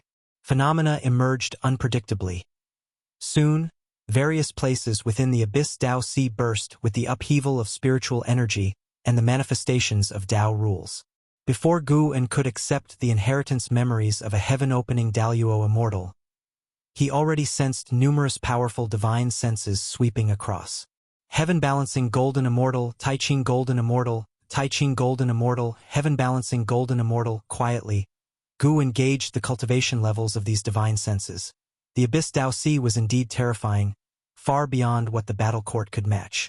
Yet the battle court was already an enormous power that the celestial spirit great world could not contend with. It wasn't long before a continuous stream of inheritance memories emerged in Guan's mind, and before he could sink into them, he had only one thought. Do not provoke the Abyss Dao Sea lightly. When Guan closed his eyes, the Dao light around him dimmed suddenly, and looking up, a mysterious and colossal black bird flew over. Its body was immensely huge, each feather as gargantuan as mountains. It took a good while for the darkness to leave Guan inside the lifespan barrier. Guan was unaware of this. He had fully immersed himself in the inheritance memories. Only after about half an hour did he finally open his eyes. He had become a heaven-opening Daluo immortal. Having attained this status, Guan looked at the Abyss Dao Sea and suddenly felt as if it wasn't entirely unapproachable. His cultivation level continued to grow. He looked at the lifespan figures the barrier was consuming, The numbers were jumping alarmingly, yet they posed no threat to his life and death. The Daluo Dao fruit was far more complex than the golden immortal Dao fruit, covered in ancient paths of Dao patterns, with the Tai Ching Scion heaven above it beginning to truly evolve into a celestial body. The heavens possessed a power to regulate the 3,000 rules of heaven and earth, reminiscent of destiny, of cause and effect. But if he had to give it a name, Guwen felt it was akin to the heavenly Dao. Guwen noticed countless figures flying overhead, swaying and endless, even more exaggerated and majestic than the previous battle court's armies. He continuously employed lifespan detection, sensing the aura of those passing by. Hardly any creatures from the Zai immortal realm. The Abyss Dao Sea also had mortal spirits, but they were either trapped within the little worlds or hidden inside dojos, not daring to emerge and observe the phenomenon sweeping across the entire Abyss Dao Sea. A Daluo approaches. Why not show yourself? A hoary voice suddenly echoed through the void. Guwen could tell the other was also a heaven-opening Daluo immortal. The foundation of the Abyss Dao Sea was profoundly deep. He made no sound, continuing to enjoy the pleasure of his rapidly increasing cultivation level. The voice did not sound again, but judging by the increasingly robust figures flying by, the other party was growing angry. Time continued to elapse. The middle stage of the heaven-opening Daluo immortal realm. The late stage of the heaven-opening Daluo immortal realm. Although many figures passed by, no creature breached his lifespan barrier. After all, his lifespan barrier was as insignificant as dust to this void. Guwen noted he had only 300 billion years of lifespan remaining and felt somewhat helpless. Lifespan was still insufficient. Nonetheless, he had become a heaven-opening Daluo immortal, at least making a gigantic leap in Great Realm. He could find another chance to break through to Perfection Realm later. This breakthrough had taken nearly 800 billion years in total.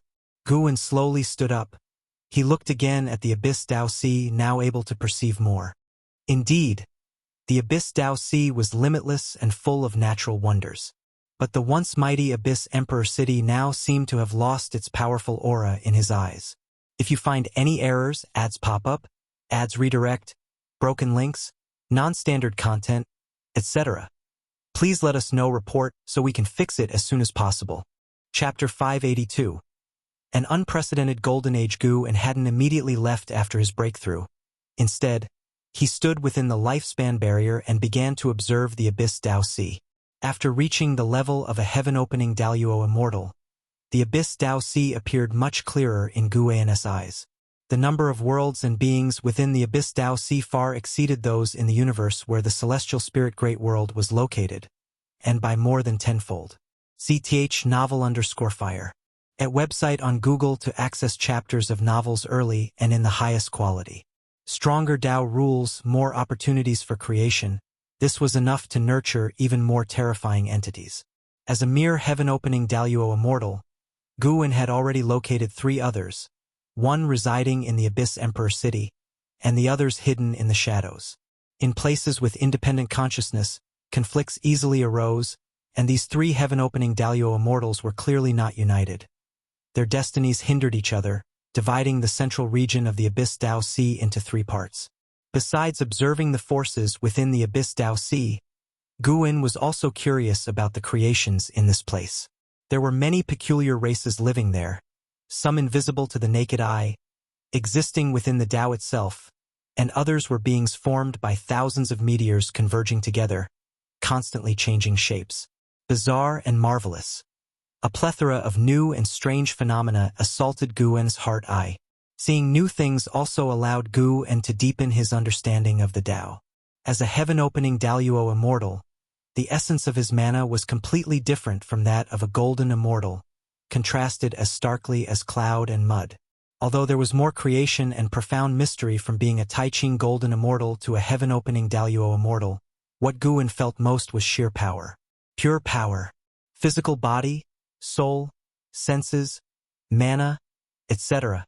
No aspect was lacking, powerful in every way. A Tai Ching golden immortal couldn't possibly annihilate a heaven-opening Daluo immortal. Yes, it was simply impossible.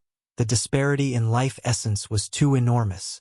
After this breakthrough, Guwen felt he could relax for a while and enjoy the power of being a heaven-opening Daluo immortal. Of course, this so-called relaxation was still predicated on having finished gathering medicinal herbs.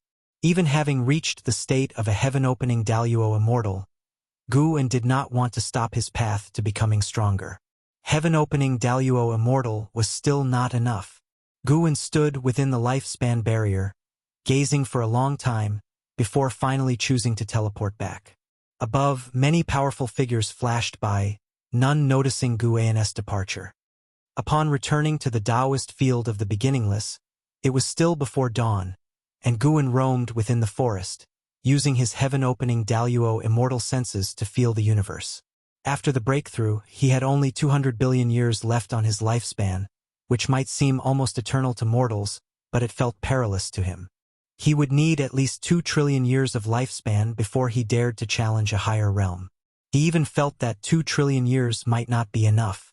As long as the Abyss Dao Si and the Celestial Court did not come seeking him, Guwen had plenty of time to endure, and he hoped not to encounter any situation that required his intervention over the next 10 million years. When the sun rose, Guwen began to inspect his various medicine gardens. His disciples all felt he had changed somehow, though they couldn't pinpoint exactly what was different. In the end, the disciples could only assume that after Guwen had helped his descendants break free of fate, he had shed some pressures, hence the perceived changes. It wasn't until midday that Guwen left the dojo. He stepped in front of Jiang Qiong, giving her a fright. After a mild complaint, Jiang Qiong joyfully hosted Guwen, pulling him into her own medicine garden. This garden was planted with spirit trees similar to peach trees, filled with pink blossoms and exceptionally beautiful. After they sat down, Jiang Qiong poured wine for Guwen and asked, "Was that figure in the sky before you? Although the clothes were different, I recognized you immediately." Guwen smiled and said, "It was me, and it was not me. That was just my past life. The descendants of my past life gathered the bloodline dharma aspect and summoned my former self." Over the years, though Jiang Qiong hadn't cultivated in the Taoist field of the beginningless, she was always cared for by Guwen. Sometimes she would inexplicably gain enlightenment. She wasn't foolish. She didn't think it was because her talent was outstanding. She knew it was Guwen looking after her. Guwen never said and she never asked. Compared to breakthroughs in cultivation level, what made her happiest was that Guwen still thought of her. Past life? With such high cultivation, how far back does your past life date? Jiang Qiong asked curiously. Guwen answered ambiguously, trying his best to satisfy all her curiosity. Looking upon Jiang Qiong, who was clad in white and resembled a celestial maiden, Guwen could not help but think back to their first encounter more than 20,000 years ago, where Jiang Qiong had been in such a sorry state, almost like a zombie. Over the years, her demeanor had become increasingly remarkable, save for one flaw. She still disliked wearing shoes, going barefoot instead. Seemingly noticing Guwen's gaze, Jiang Qiong didn't blush but huffed. "I only dress so casually within my own dojo. Outside, I am the founding elder of the Gathering Flower sect, and I must maintain a certain demeanor." Guwen smiled and asked, "How has the Gathering Flower sect been developing recently?" He was well aware of the situation, but he still asked Jiang Qiong. Compared to Jiang Qiong, he practically knew everything, yet when interacting with people, conversation was essential. Jiang Qiong also cherished the opportunity to interact with Guwen and began speaking about the development of the Gathering Flower sect. As the Supreme Sect grew stronger, the sects on the continent either submitted or relocated. The Gathering Flower sect chose the latter, and the Supreme Sect didn't make things difficult for them, even providing some resources. The Gathering Flower sect was now situated on an archipelago and had developed trade islands similar to Immortal Seeking Island. There were no powerful sects nearby, the only threats being the occasional appearance of great demons in the sea, causing losses to the sect. Jiang Qiong had become a laid-back shopkeeper, frequently in seclusion, and seldom bothered by issues. The development is stable, but it's just too stable, which seems to lack prospects, Jiang Qiong remarked. Her unwillingness to leave the Gathering Flower sect stemmed from the fact that it was a creation of her own, having built too many connections here, making it difficult for her to leave. Guan reassured her with a smile. Don't worry, numerous great opportunities will soon emerge in the world, and the Gathering Flower sect will encounter them too. The key is to seize these opportunities. The opportunities he referred to were legacies from the battle court, half of which Guan had dispersed across the soil and seabeds of the human world. Though it was only half, it was enough to turn the entire celestial spirit great world upside down and push it to unprecedented heights. Some of the battle court treasures, including magic artifacts, cultivation techniques, and rich heavenly materials and earthly treasures, were nearby in the ocean. Guan had a preference for these, believing if the Gathering Flower sect managed them well, they could become a top-tier major sect of the world in the future. Really? Zhang Qiong asked with surprise. Guan smiled and replied, Why would I deceive you? In a few thousand years, I will gift you a treasure that will grant you enough power to protect your own sect. The higher his realm, the more nonchalantly Guan behaved. He no longer pondered consequences too much and did whatever he wished, especially when it came to taking care of those close to him.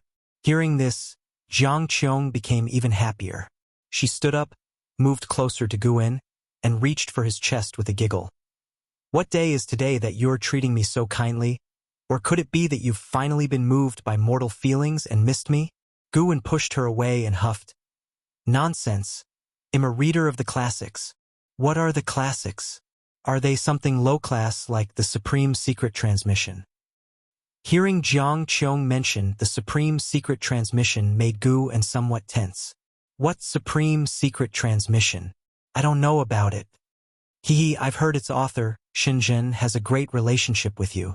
What exactly do you do when you are alone? And what do you talk about? Can you share it with me? Zhang Qiong said coldly, her eyes full of mischief. She wasn't upset about Guan's quirks. Instead, she felt that such quirks made Guan seem more real. Supporting Dao Sword Venerable was too strong and too high a level for her to comprehend. Compared to the powerful Guan, she preferred the careful and calculating Guan of the past. The two began to bicker, with Guan continuously making excuses, which only spurred Zhang Qiong on. Until night fell, Guan chose to stay in Zhang Qiong's dojo and preach to her. Deep in the cosmos among the stars, where stars dazzled and clouds of light surged in breathtaking beauty, palaces floated upon a massive cloud of light that resembled a spiral stairway, with countless buildings on its surface. These palaces appeared like specks of sand, yet each structure was incredibly vast. On a cliff, Ji Xiaoyu was meditating in white clothes and a black robe. She wore a silver-beaded phoenix crown on her head, and a red Dao pattern on her forehead made her appear even more mystical. Suddenly, the Sun and Moon Nether Emperor appeared behind her, bowing respectfully with excitement. Emperor Chan has foreseen that the celestial spirit great world is about to encounter an unprecedented fortune. He hopes to move the yin-yang immortal domain within the celestial spirit great world, and the other two emperors have already agreed. Your Highness, it's time for us to return. Hearing this, Ji Xiaoyu slowly opened her eyes, a flash of brilliance in her gaze. The Tao spiritual qi and light clouds where she looked paused as if time and space had frozen. Her pupils reflected the majestic scenery of the celestial spirit great world, her look carrying an indescribable meaning. If you find any errors, ads pop up, ads redirect, broken links, non-standard content, etc., please let us know. Report so we can fix it as soon as possible. Chapter 583. A new reincarnation. Seeing Ji Xiaoyu not answering, simply gazing ahead lost in thought, the Sun and Moon Nether Emperor could roughly guess what she was thinking. He said softly, the one who previously eradicated the external forces should be him. Since he is still around, perhaps we can better integrate into the celestial spirit great world. Why be so stubborn? He knew about the pride inherent in the reincarnation Dao Emperor. He used to support her. But now, Guan was simply too strong. So strong that the Sun and Moon Nether Emperor felt it was a pity not to cling to his coattails. No matter how one looked at it, encountering Guan was the greatest opportunity for both the reincarnation Dao Emperor and the entire yin-yang immortal domain. CTH Ovalfire. Net website on Google to access chapters of novels early and in the highest quality. Ji Xiaoyu still did not respond, and seeing this, the Sun and Moon Nether Emperor could only sigh and turn to leave. He had just turned around when Ji Xiaoyu's voice drifted over. "Tell them, I agree too." Hearing this, the Sun and Moon Nether Emperor turned his head back in surprise, bowed to Ji Xiaoyu once more, and then immediately vanished on the spot. Ji Xiaoyu looked into the distance, murmuring softly to herself, "When will I ever catch up to you?" No one answered her, but she didn't need an answer. Her thoughts scattered, drifting back many years. Back then, Guwen was still young, but his eyes were different from those of the other children in the residence. Time flowed gently. 1,000 years passed in the blink of an eye. Battle Court treasures officially began a golden era in the human world, with the first Battle Court Supreme treasure unearthed, sparking a struggle among many powerful beings. Fortunately, more treasures appeared soon after, making the contention less brutal. Every sect in the human world started pursuing these treasures. The number of Battle Court relics exceeded the number of human world cultivators.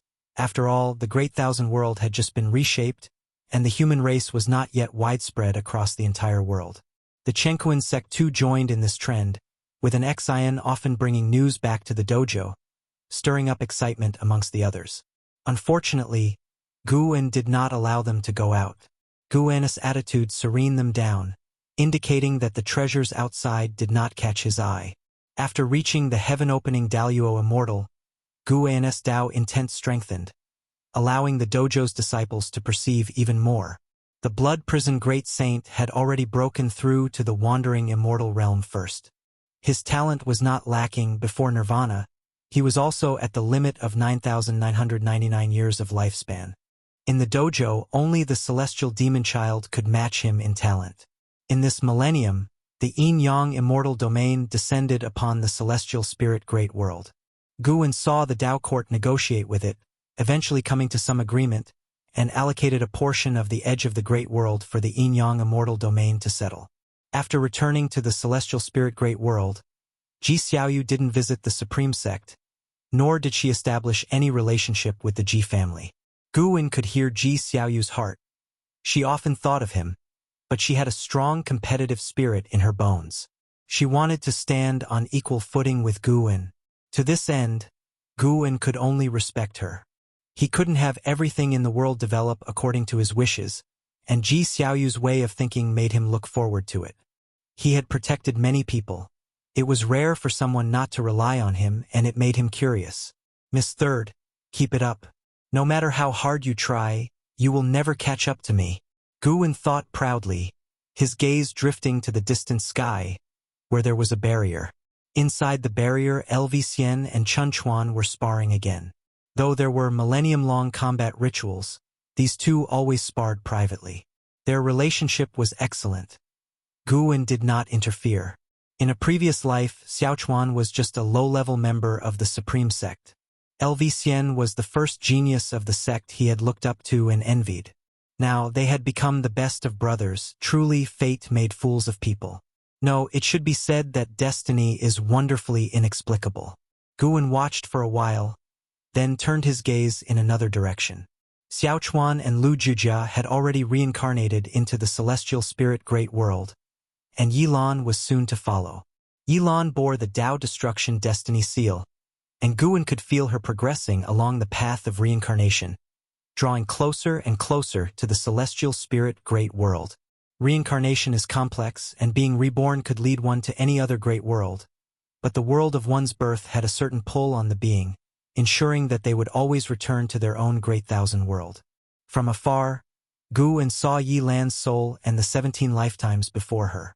Due to practicing the innate reincarnation skill, Yilan would awaken memories of her past lives each time.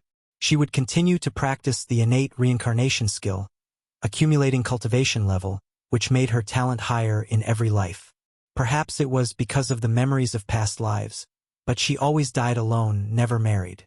Yet, every time she was on her deathbed, she was happy, thinking that in the next life she would meet Guwen dying with longing, reborn with confusion. That was her reincarnation. Watching Yilan's past life experiences moved Guwen. This silly girl. Regardless, Yilan had finally come back. Gu had already deduced where she would be reincarnated. He stood up, gave a few instructions to an Exian, and then disappeared from the spot. He arrived at a vast continent, a land even larger than the Taizong continent, with imperial dynasties and innumerable sects established. It is worth mentioning that this place fell under the jurisdiction of the Tao court. Gu appeared in a mountainous forest and started walking in a certain direction. Along the way, he had already calculated the destiny of Yilan in this life. After 17 lifetimes of accumulation, the innate reincarnation skill would grant Yilan an exceptional talent, which destined her life to be extraordinary and would also bring her into cause and effect with the Tao court. Gu was not afraid of trouble. He decided Yilan should have a smooth and comfortable life this time, without undergoing any hardships. Thinking of the Tao court, Gu also remembered Lu Han, a former reincarnation body, who also had grievances with the Tao court in his lifetime. Of course, these two Tao courts were not the same entity. In the vast multitude of the Great Thousand Worlds, there were many forces bearing the name of Tao court. No matter which branch of the Tao court it was, the fact that they bore the Tao in their name was enough to prove their ambition. After walking some distance, Gu saw a mountain villa. The cultivators in this villa were only at the foundation establishment realm.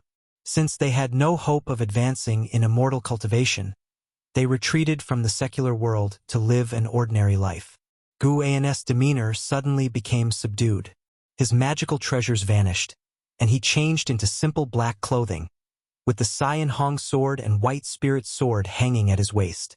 Although his appearance did not change, he instantly transformed from immortal to mortal, like a martial hero from the martial world. He approached the gate of the mountain villa and knocked on the door. It took a dozen or so breaths before someone came to open it. The door was opened by a young servant, who cautiously assessed Gu and asked, "Can I help you?" Gu smiled and said, "My name is Gu, a wanderer of the world, and I would like to request lodging for a few days. Can you pass the message along? I want stay for free." The young servant wanted to refuse, but after hearing Gu's offer, he hesitated for a moment and said, "Wait here." Clang. The door was closed again. The mighty heaven-opening Daluo immortal stood closed out by mortals. Gu found it amusing. He didn't feel insulted at all. After all, this villa would be Yilan's home in the future. After a while, the door opened again, and Gu was welcomed in. Sunlight poured down, shining on the courtyard wall beside it. In the cracks of the wall, green sprouts began to emerge, growing faster and faster. By the time the entire courtyard wall was covered with weeds and vines, 18 years had passed. The door opened, and a girl in yellow clothes stepped out quickly, followed by Gu. The girl in yellow looked 16 or 17, with delicate features and a lively figure. Her long hair was tied into 2 braids draped over her shoulders. After stepping down from the steps, she turned around to look at Gu and Brother Gu. "Where shall we go play today? I heard there's a demon haunting nearby. Let's go catch it?" The girl in yellow asked expectantly, her face brimming with the radiant smile of youth, like the bright morning sun. Gu looked at her and cast lifespan detection. Shaolan, Qi Cultivation Realm 3rd Layer 17/160/9999. Her maximum lifespan had finally risen to 9,999 years. Shaolan was born with a lifespan limit of 7,000 years. Over the years, Gu used his own Tao intent to aid her enlightenment in her dreams. Up until this day, everything was so coincidental. Today, Shaolan was to encounter a turning point in her life. Gu wore a smile, which made Shaolan blush. She glared at Gu and asked, "Brother Gu, why aren't you speaking? Are you thinking?" She hadn't finished her words when she suddenly sensed something and turned around sharply. Looking down the mountain path, she saw a woman in white clothes coming from the forest. Her cold and beautiful face, along with the long zither on her back, made her seem like a fairy walking through the woods, stunning Shaolan, who had always stayed within 100 miles of the area. The woman in white's gaze fell on Shaolan. Her eyes were calm, but such calm only lasted for 2 breaths. Then her pupils dilated suddenly, and in almost an instantaneous movement, She appeared in front of Xiao Lan and grabbed her right wrist. "What are you doing?" Xiao Lan cried out in shock, trying to shake off the woman's hand, but it was futile. The woman in white stared at her intently, muttering to herself, "Such a constitution is rare in the world." Guwen did not intervene, amused by the scene. This woman possessed the cultivation level of a wandering immortal realm. She would be Xiao Lan's first teacher, leading her onto the path of immortal cultivation. Guwen suddenly felt very gratified. Vast seas had turned into mulberry fields, the world had changed, and the human world was indeed a different scenery. Fortunately, the sun, moon, and stars still existed, and she was also right in front of his eyes. If you find any errors, ads pop up, ads redirect, broken links, non-standard content, etc., please let us know. Report so we can fix it as soon as possible. Chapter 584. Obsession. Xiao Lan felt like she was dreaming today, as if she had encountered an immortal who praised her exceptional talent and wanted to take her as a disciple. After witnessing the immortal's display of techniques, her father, whom she considered the mightiest, actually knelt down and kowtowed. Everything was so dreamlike. Even until dusk, Xiao Lan still hadn't recovered from the shock. "What's the matter? Don't want to pursue immortal cultivation?" A familiar voice came, interrupting Xiao Lan's trance. She turned her head and saw Guwen walking into the garden. Seeing Guwen, Xiao Lan's anxiety dissipated somewhat, and she answered, "It's not that I don't want to. It's just that I'm a little scared. After all, I have never been outside before, and my master says she wants to take me to Dao Court, which seems to be very powerful." She began to share her true inner feelings, and Guwen came over to listen to her talk earnestly. In the end, Xiao Lan said helplessly, "If only someone could go with me, that would be great. Unfortunately, my brothers and sisters are not recognized by the master." Guwen blinked and said, "I can accompany you. Your master has already taken me as a named disciple. Although there's still a difference in status compared to you, it won't be difficult to accompany you in the future." At that, Xiao Lan's eyes widened in excitement, and she grabbed Guwen's arms, asking, "Really? Have I ever lied to you? Manor Master Gu has already entrusted me to take good care of you," Guwen said with a smile, and as he spoke, he raised his hand to ruffle Xiao Lan's hair. Having spent 18 years at Xiao Manor, Guwen had long been integrated into life there, and everyone held him in high regard. With his insight, Guwen had also established a deep friendship with Manor Master Xiao, and since he had watched Xiao Lan grow up, the Manor Master was very comfortable trusting him. It is worth mentioning that Xiao Lan's name Lan was chosen by Guwen himself, which attested to the great trust he had earned in Xiao Manor. "That's wonderful. We'll explore the realm of immortal cultivation together." Xiao Lan was ecstatic, swinging Guwen's arm excitedly. Ever since childhood, she had loved playing with Guwen, because he would fulfill her every wish. She shook off the earlier trepidation and confusion, becoming extremely excited about what lay ahead in her life. 2 days later, the white-robed woman known as Sage Su took Guwen and Xiao Lan and left. Everyone in Xiao Manor stood at the gates to see them off. Xiao Lan's mother cried uncontrollably, while Manor Master Xiao's eyes were filled with hope. His spiritual root qualification was limited, but Xiao Lan's encounter gave him hope that perhaps he could gain the chance for longevity through his daughter. Partings are always sorrowful, but fortunately, Xiao Lan had Gu An's company. Over 100 miles away from Xiao Manor, she became lively again. Without concern for Sage Su's immortal status, she chased after her and incessantly asked about Dao Court, chattering the whole way. Guwen followed behind the two, enjoying the scenery along the way. He replaced himself with a clone, while his true self went to gather medicinal herbs. Sage Su was very gentle and indulgent towards Xiao Lan. As for Guwen, though she was not as enthusiastic, she gave him no cold shoulder, and the atmosphere during the journey was rather pleasant. Night fell. The three stopped in a forest to rest. Sage Su had no plans to return to Dao Court straight away. She was traveling the human world, experiencing life, with plans to return to Dao Court after the journey's end.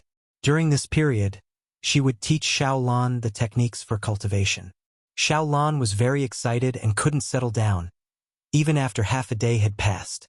Master, tell us about Dao Court and also the realm of immortal cultivation. I've heard from Father that cultivators have their own hierarchies. While mortals may not see them, the realm of immortal cultivation is vast and magnificent, with waves of grandeur and heroes emerging one after another. Xiao Lan asked Sage Su.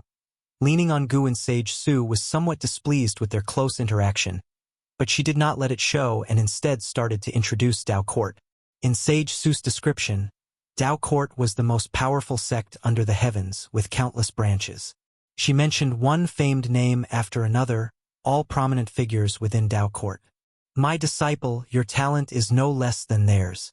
As long as you are willing to work hard, your teacher will help you surpass them and become the top prodigy of Dao Court.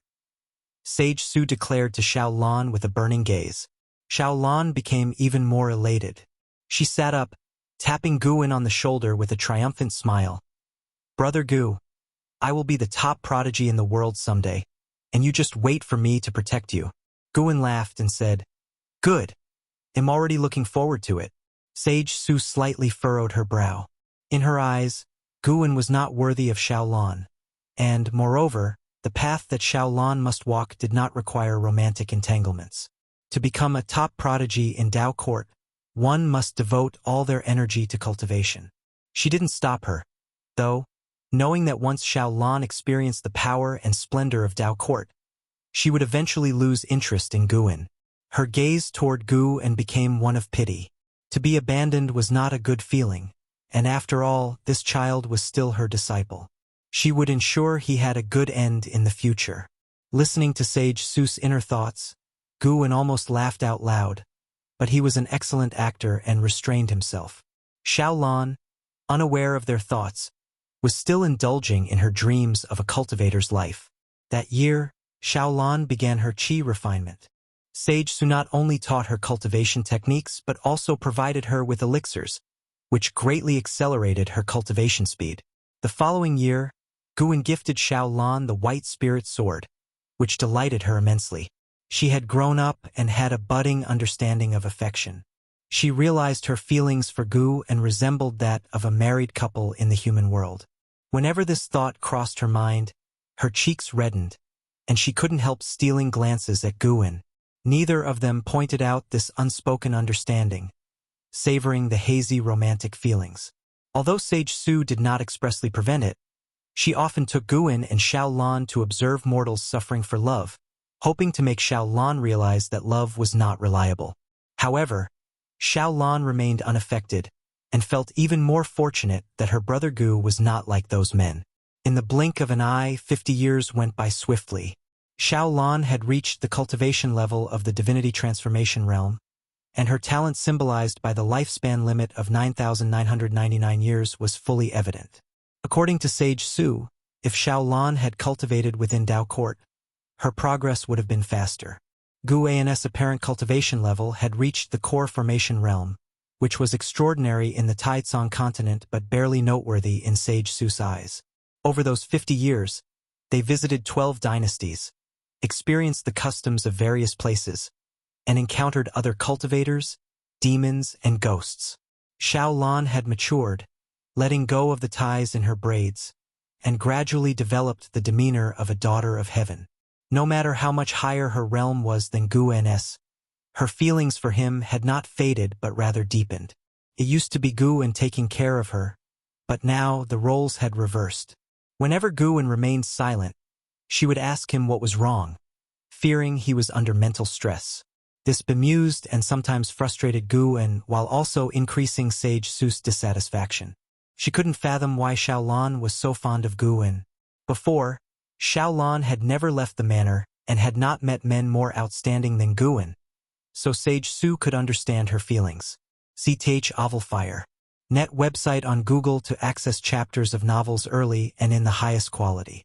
But now, having seen more of the world and yet being even more fond of Guin, Sage Su found it utterly baffling. The worst part was, Sage Su realized it was becoming increasingly difficult for her to intervene. Her intuition told her that if she tried to force them apart, Xiao Lan would turn against her. On a sweltering summer day, The three walked along a large river, where waves slapped the banks and white gulls soared, creating a majestic and melancholic atmosphere. Brother Gu, are you hot? Do you need me to cast a spell for you? Brother Gu, are you tired? Do you need to rest? Brother Gu, look over there.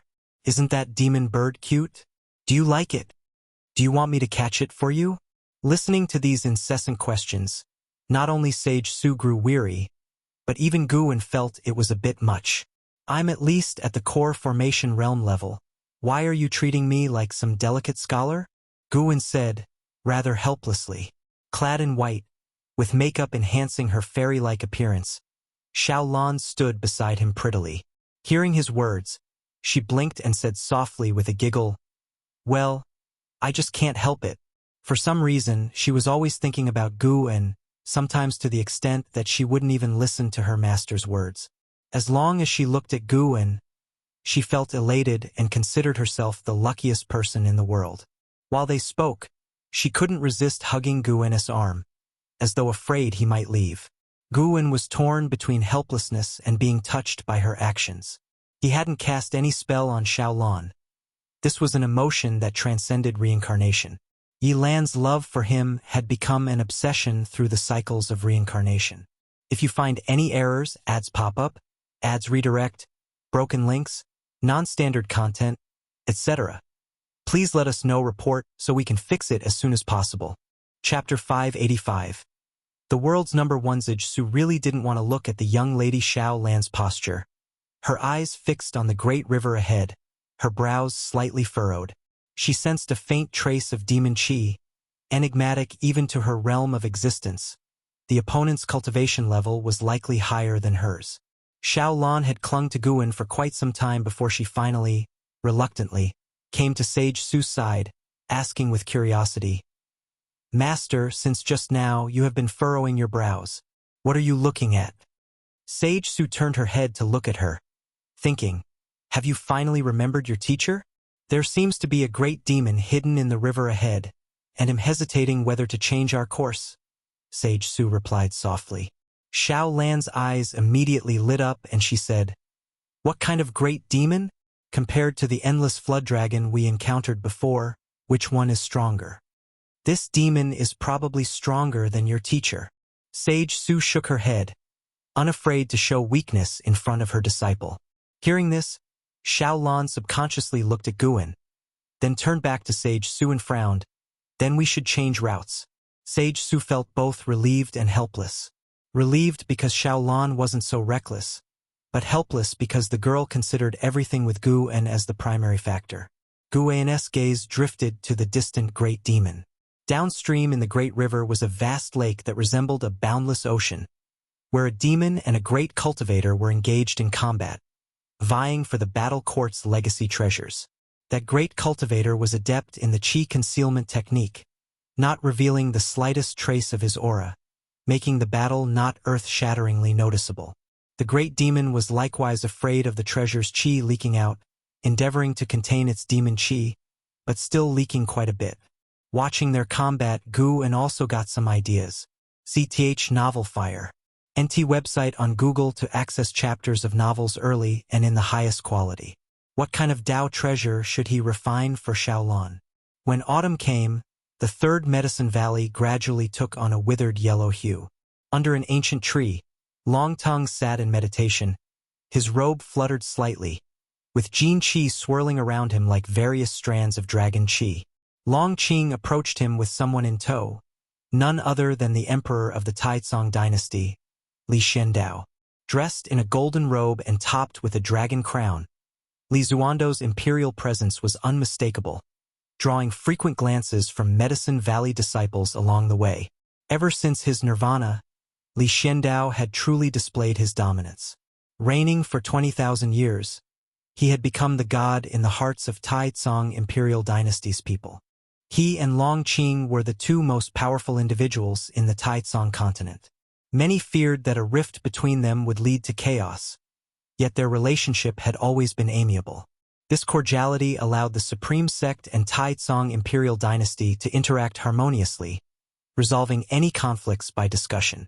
Li Zuando's eyes shone the moment he saw Long Tongue. He had always harbored a bold hunch. The enigmatic outer heaven power had previously sought Long Qing, and the emergence of the dragon battle Dharma aspect had strengthened his conviction. He thought Long Tongue bore a resemblance to Gu and the first time he saw him. His features had a sharper edge than Gu Ans, but their facial structures were highly similar.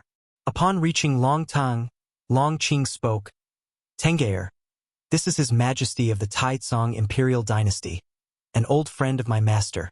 Pay your respects quickly." Hearing this, Long Tongue immediately stood up to salute Li Xiandao. Li Xiandao smiled, saying, "Seeing you reminds me of the first time I met Yang Jian." Yang Jian. Long Ting had, of course, heard the name. He was a legend of the Supreme Sect, a senior brother to his father, who had made great contributions to the Taizong Imperial Dynasty. He was currently the strongest in the dynasty. Before the ancestor made his presence known, he had admired Yang Jian the most. In the Taizong continent, anyone over the age of 6 knew Yang Jian's tales, which had spread journey to the west far and wide, turning it into an enduring classic. It had been canonized by the dynasty, despite some content being subversive. "Follow me from now on. I will not treat you poorly. It'll enable you to become another Yang Jian, or even surpass him," said Li Xiandao, filled with boundless aspiration. After hearing this, Long Tongue did not respond right away but looked towards Long Qing. Long Qing nodded, saying, "I do not wish the Long family to be too closely tied to the Supreme Sect. Following His Majesty to establish some achievements is quite good. Once you get established, the Long family will move out." Long Tongue had long been aware of the Long clan's destiny, so he had no doubts. He gave Li Xiandao a fistful salute in acceptance, which pleased Li Xiandao even more. Pulling him to sit down, they reminisced about the old times. Upon hearing Li Xiandao mention his ancestor Gu En, Long Tongue became interested. Now, what he was most curious about and aspired to know was what kind of person ancestor Gu En really was. Li Xiandao started from his first encounter with Gu En, and learning that the ancestor had once posed as a menial disciple made Long Tongue even more intrigued. When Long Tongue found out that historical texts like The Investiture of the Gods and Journey to the West, and writings by the Supreme Immortal Venerable were all authored by his ancestor, his eyes widened. No wonder these texts were must-reads for disciples and even studied as history. Now he believed it. Perhaps it was truly trials his ancestor lived through. Long Qing watched Long Tongue's expressions and smiled. Even though he planned to sever the Long clan's ties with the Supreme Sect, he didn't wish his descendants to drift apart from the primordial ancestor. Without the primordial ancestor, there would be no Long family. This was something that must not be forgotten. An hour swiftly passed. Li Xiandao props himself up on his knees, laughs and says, "I intend for you to train at the Dao court for some time. Upon your return, I will declare you great general. What follows will be an era unlike any before, as we intend to sweep across all imperial dynasties and establish a unified imperial dynasty, creating merits for the common people. I need you for this. It will be a long and arduous task. You will face countless battles." Hearing this, Long Tongue's eyes immediately burn with passion. Even his breathing becomes rapid. "Is the Dao court really that impressive?" Long Ting asks curiously. "In today's world, it is considered a top-tier Dao court. Of course, if your ancestor were still with the Supreme Sect, the Dao court wouldn't even be worthy of carrying his shoes. I've arranged everything, and upon your arrival, you just need to cultivate. They'll have someone accompany you to handle everything."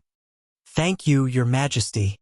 Long Tongue responds excitedly, his favor toward Li Xiandao growing significantly. For Long Qing, this is the first time he truly senses Li Zuando's charismatic personality. No wonder Brother Yang Jian has willingly served him for so many years. Serving the imperial power is well and good. It meant that, however strong the Long family became, there would always be someone above them. That's what Long Qing thought as he looked at Li Xiandao and Long Tongue. He started to look forward to Long Tang's performance in the years to come. 80 years had passed since Xiaolan left Xiao Manor. Sage Su finally prepared to return to the Dao court, and before leaving, Xiaolan wanted to visit Xiao Manor one last time. Sage Su agreed. This time, Sage Su didn't travel on foot. She directly cast a spell, taking Xiaolan and Guan with her, and within half an hour, they were back at Xiao Manor. The trio stayed for 2 days before departing. Before leaving, Xiaolan left behind plenty of cultivation resources for Xiao Manor to soar. Many of these resources came from Sage Su herself. Sage Su understood Xiaolan's intentions very well. It was normal for the entire household to ascend to heaven when one person achieved immortal cultivation. She also wanted Xiaolan to cultivate without any concerns. The three of them took to the clouds and headed for the Dao Court. As they neared the Dao Court, Sage Su turned to look at Xiaolan wanting to say something, but seeing Xiaolan holding tightly to Gu En's arm, she swallowed her words. Never mind. It wasn't like the girl was neglecting her cultivation. Once her feelings for Gu En faded, everything would return to normal. Gu En was also full of interest in the Dao Court as many old acquaintances had joined its ranks. In the previous crisis from outer heaven, the Dao Court had demonstrated the responsibility and ambition befitting the world's #1 sect. Their reputation soared after that battle, and more sects believed the Dao Court to be worthy of leading them, trustworthy to hold the position of alliance hierarch. The Dao Court was not stingy either. They did not require other sects to submit but simply to form an alliance.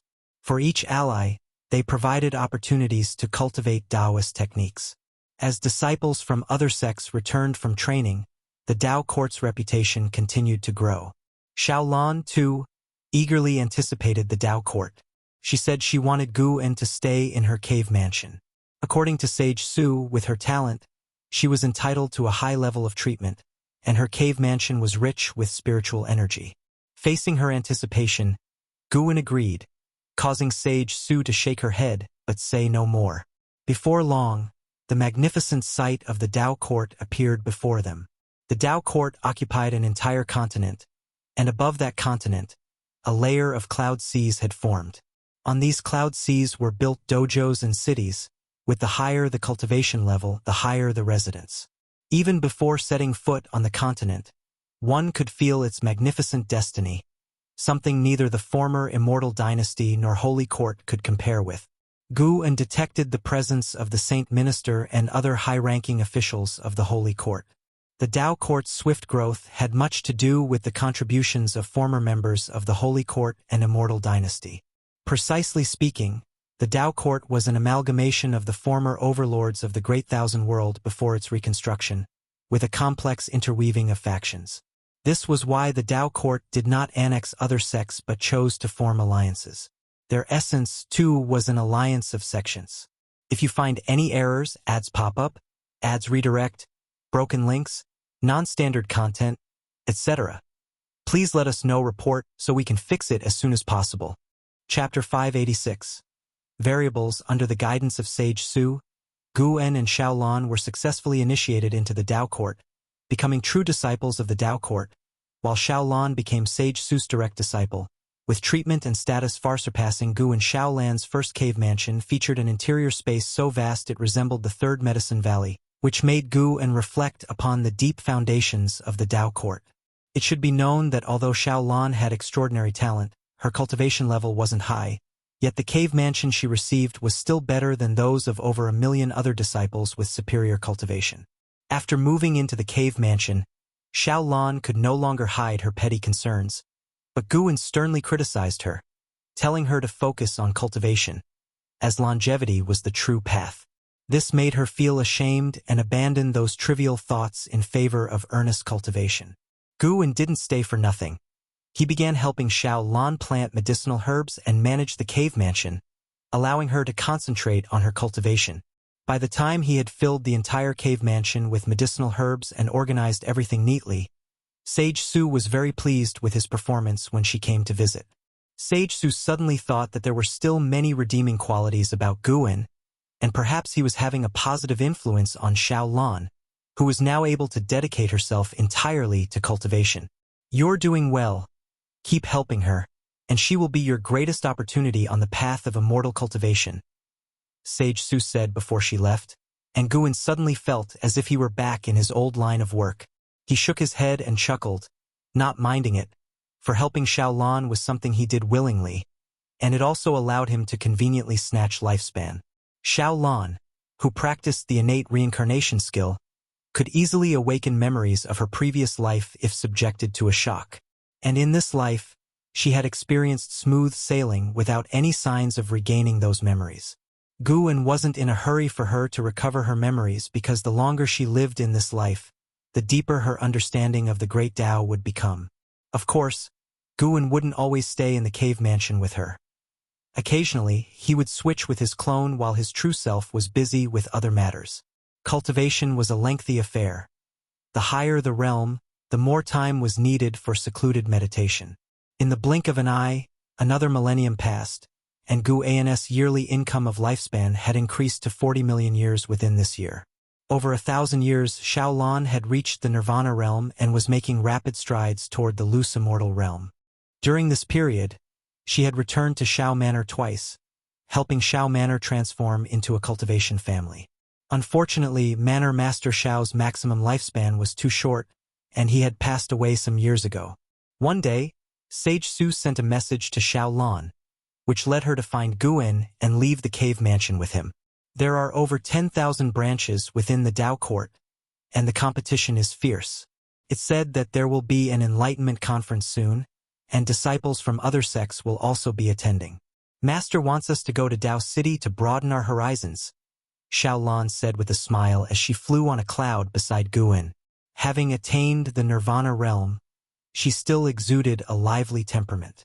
Although she was now 1,000 years old, she had spent most of that time in secluded cultivation, which made her feel as if she had only lived 1 year, with few memories retained. We should indeed take a good look, Guwen smiled. His gaze had already reached Tao City. Coincidentally, his descendant Longtang was also in that city, currently engaging in a combat practice with someone. Within his realm, Longtang had won 97 consecutive battles against talents from various sects, making his name resonate throughout the city. Martial resolution was there, too. Guwen had always kept an eye on this brother, who would understand the Tao whenever he felt disheartened. A long time ago, martial resolution had ventured out alone, enduring many hardships, which helped him achieve enlightenment time after time. For this very reason, he had not returned to the Supreme Sect. Martial resolution and Longtang didn't know each other, and Longtang never claimed to be from the Supreme Sect. At the moment, martial resolution was among the crowd watching the match, admiring Longtang's talent. Tao City was vast, and Guwen wasn't worried about bumping into martial resolution. Unless he wanted to see martial resolution, there was no chance they would meet. Right now, Guwen only wanted to accompany Xiao Lan and help her grow. Along the way, Xiao Lan chatted non-stop, talking about Tao City before moving on to discuss her cultivation achievements. She even wanted to teach Guwen her spells. Although they shared the same master, the inheritances they received were different. They chatted and laughed, flying for the duration of 1 stick of incense before finally arriving at Tao City. With that, Guwen was ready to relax and enjoy a leisurely stroll with Xiao Lan. Xiao Lan also treasured these rare moments of leisure, clinging to Guwen's arm the entire time and unwilling to let go, giving the impression that they were Tao companions. In the Taoist field of the beginningless within Guan's courtyard, Celestial Demon Child approached Xinjun, who was watching her control the Tai Ching True Fire under the artifact refining cauldron. After observing for a while, she asked, "Miss Xin, do you feel like the master's heart is always elsewhere?" Xinjun replied, "Definitely outside, probably caught by some woman's heart." When facing the disciples in the dojo, Guwen didn't need to leave a clone to pretend, so everyone could feel his frequent outings. As soon as Celestial Demon Child heard this, she couldn't help but widen her eyes and asked, "If so, aren't you worried?" "What's there to worry about? We've followed him for an endless time. Be content. Besides, do we really want to restrain him? Even if we had the power, which we don't, why would we?" Xinjun said nonchalantly, her gaze fixed on the Tai Ching True Fire. Celestial Demon Child pouted and said, "I naturally wouldn't dare control the master. I'm just curious." Xinjun smiled and said, "It's probably some past acquaintance reincarnated. Otherwise, he wouldn't spend so much time with them." "Past acquaintance?" Celestial demon child became interested and asked which past acquaintance it was. Shenzhen glanced at her and said teasingly, "There are probably only two people whose companionship he would cherish. One is the Ji family's third young miss, and the other is his junior sister. I bet it's his junior sister 9 out of 10. She began to recount the story of Gu En and Yilan, while Celestial Demon Child listened attentively. The story of Gu En and Yilan was simple, but Celestial Demon Child felt a sense of warmth listening to it. She had heard many heart-wrenchingly beautiful love stories, but after hearing this one, she suddenly thought that the person the master liked most in his heart might indeed be Miss Yi. The master was so formidable, invincible in the world, yet he chose to live hidden in the mountains. This was enough to prove his temperament. Suddenly, "Are you talking about me behind my back?" Gu En's voice interrupted the conversation between the two women, startling them as they turned to see Gu En standing right behind them. Celestial Demon Child's face flushed with embarrassment, while Shenzhen remained composed. Gu En walked between them to the artifact refining cauldron and extended his divine sense into it. Inside was the Tao treasure he was refining for Shaolan, almost complete. After reaching the heaven-opening Daluo immortal realm, Gu En's speed and strength in crafting Tao treasures had increased. He planned to give Shaolan a great gift to make her path as a Heaven's Pride child even easier. Celestial Demon Child moved closer to Gu En and curiously asked, "Master, has Missy really reincarnated?" Shenzhen guessed correctly. Gu En replied, then briefly recounted the reincarnations of Yilan over the years.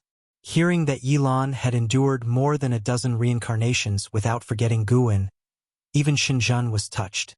Celestial Demon Child's eyes reddened with emotion as she expressed a desire to meet Shaolan. "Focus on your cultivation. Don't let her surpass you," Gu En teased without giving a direct answer. Celestial Demon Child boasted with a proud smile, "I'm a wandering immortal. It won't be easy for her to catch up to me." Shenzhen, on the other hand, asked out of curiosity, "Is her talent in this life very high?" "Very high." Gu En's answer instilled a sense of urgency in Celestial Demon Child. She did not linger any longer and quickly returned to her training. Shenzhen also did not disturb Gu En's refining any further. Shaolan could not bring any pressure to her. She preferred seeking enlightenment rather than blindly pursuing cultivation levels. The true meaning of the great Tao brought her joy. Refining Tao treasures was simple for Gu En now. He didn't need to concentrate intently. He was paying attention to someone else, someone far away in another great world. Zhang Buku. He had been sent by the Buddha Immortal to the Tai's great world to search for the divine exotic realm master. The two had already reunited but had encountered difficulties within the Tai's great world. This predicament would cause both to be severely injured, but they would eventually escape with their lives, so Gu En decided not to intervene. Knowing the future, he still watched because a variable had appeared in the fight. Sar the Nafire. At website on Google to access chapters of novels early and in the highest quality. This person was not in Zhang Buku's fate before, but now this person would frequently appear in Zhang Buku's life and even build a very close relationship with him. If you find any errors, ads pop up, ads redirect, broken links, non-standard content, etc., please let us know report so we can fix it as soon as possible. Chapter 587. The illusory celestial court. The vast sea churned, and storm clouds obscured the heavens, as bolts of lightning continuously flashed across the sky, creating an overwhelmingly oppressive atmosphere between the heavens and the sea. Zhang Buku, dressed in a dark red battle armor, levitated mid-air, clutching a long spear. Behind him stood the divine exotic realm master back-to-back with him. They both stared into the distance where formidable figures blocked every direction, these powerhouses maintaining their distance while conjuring a formation. Beside Zhang Buku was another figure, positioned 5 zhang away. This individual's garments were tattered, his face smeared with grime, and his hair a complete mess, much like a beggar. His frame was frail, yet his face wore a mocking smile amid the encircling enemies, in stark contrast to the tense expressions of Zhang Buku and the divine exotic realm master. "Hey, Zhang Buku," See for yourself. Wouldn't you rather give the treasure to me? At least you wouldn't have to die. Any regrets? The frail man teased as he looked at Zhang Buku. Zhang Buku didn't respond, but the divine exotic realm master coldly retorted, Suyu, don't you have to die as well? The thin man named Suyu spread his hands indifferently. My death doesn't matter. I'm merely experiencing the reincarnation tribulation. If I die, there's still the next life. You, however, are the real deal. If you die, you truly die. Hearing this, the eyes of the divine exotic realm master filled with frost. All three of you dared to harm my son. No one will escape today. A roar, akin to thunder, reverberated beneath the storm clouds, and the vast fury caused the distant clouds to disperse. A statue, larger than mountains and possessing 8 arms, closed in. Each arm wielded a divine weapon while a white-robed man with flowing silver hair, ferocious face, and eyes filled with killing intent stood atop the statue's head. Zhang Buku looked at the 8-armed statue and said, Even as a reincarnation body, you probably don't want to die. Let's fight together, and once we break out, it'll give you a fair chance to compete for the divine treasure. Upon hearing this, Suyu grinned, revealing rows of blackened teeth, and chuckled. You sure understand the stakes. Let's break out together then, and don't fall behind, I won't look back. With that, he turned and walked in the opposite direction toward the 8-armed statue, flying off, and ahead of him were many cultivators blocking the horizon. This battle drew the attention of many great powers from afar, with Gu-en observing from the furthest distance within the celestial spirit great world. While crafting a Tao treasure, Gu-en watched the battle, focusing mainly on Suyu. Suyu didn't lie to Zhang Buku. He truly was a reincarnation body. His original self wasn't simple. Gu-en could sense that their cultivation levels were almost equal, and he possessed the celestial Tao destiny. This meant this person was likely a celestial god from the celestial court. Had Gu-en not broken through to become a heaven-opening Daluo immortal, he might not have been able to see through the cause and effect of Suyu's original self. The encounter between Suyu and Zhang Buku was no coincidence, since Zhang Buku was an inheritor of Buddha Immortal, who also had ties with the celestial court. Fortunately, judging from Zhang Buku's fate, Suyu had no intention of harming him, but rather to support him. Although curious, Gu-en had no intent to probe further. Suyu was unaware of his existence. Why should he provoke needless trouble? Even for the topmost great powers of the Great Thousand World, the celestial court remained an enigma, ethereal and elusive. Yet, in the 3,000 great worlds, many celestial gods roamed. Some knew their identities but chose to feign ignorance. The karma of celestial gods was immense. Even with only the celestial spirit god guarding the celestial spirit great world, many forces dare not forcibly enter. It seemed there existed a certain place where, with the right authorities' permission, end Opharth guardians of the Great Thousand World. Gu-en watched for a while longer before turning his attention away. His present life was calm. He did not wish to entangle too soon with the celestial court. Unless absolutely necessary, Gu-en would not provoke the celestial court and aim to survive within the celestial spirit great world. Gu-en couldn't help but think of the celestial spirit god. In this life, Bai Shang, with Su Jin's help, had already embarked on the path of immortal cultivation. Gu-en hoped he would possess a heart of compassion. That way, the celestial spirit great world could have a celestial god. A celestial god not only shields the cosmos but also stabilizes the celestial court. Gu-en entertained the thought of persuading the celestial spirit god because, in pursuit of the immortal palace's treasures, the celestial spirit god had violated the principles of the celestial gods, indicating a lack of complete loyalty to the celestial court. Although the celestial spirit god had once aimed to destroy the celestial spirit great world, that had been a mission assigned by the celestial court, which he had delayed for many years. Across the ages, whenever a threat to the celestial spirit great world emerged, the celestial spirit god didn't wait for explanations. He just executed them. This approach at least spared many beings from numerous calamities. Celestial spirit god, I truly look forward to your future. I hope you won't disappoint me. If it doesn't work out, I might have to slay a god. Guwen thought to himself, and a smile appeared on his face. Before that, he would continue to enjoy a peaceful life. When Xiaolan naturally awakened her past life memories, he would let her choose whether to stay in the Taoist field of the beginningless or continue to traverse the world. Nowadays, the celestial spirit great world seemed small in Guwen's eyes, where he was omnipotent and could dominate everything. The Enlightenment Convention lasted a full 5 years. Each dojo had its own enlightenment platform, and those who excelled in enlightenment were announced throughout the cities, becoming renowned across the world. Xiaolan did not disappoint. Her comprehension of the great Tao touched the steel, marking her prominence, and Guwen could see Sage Su and her fellow cultivators ecstatic at her side. Sarch * the Nefire. At website on Google to access chapters of novels early and in the highest quality. Sage Su was usually composed and even somewhat aloof, but faced with Xiaolan's remarkable achievements, she couldn't maintain her composure.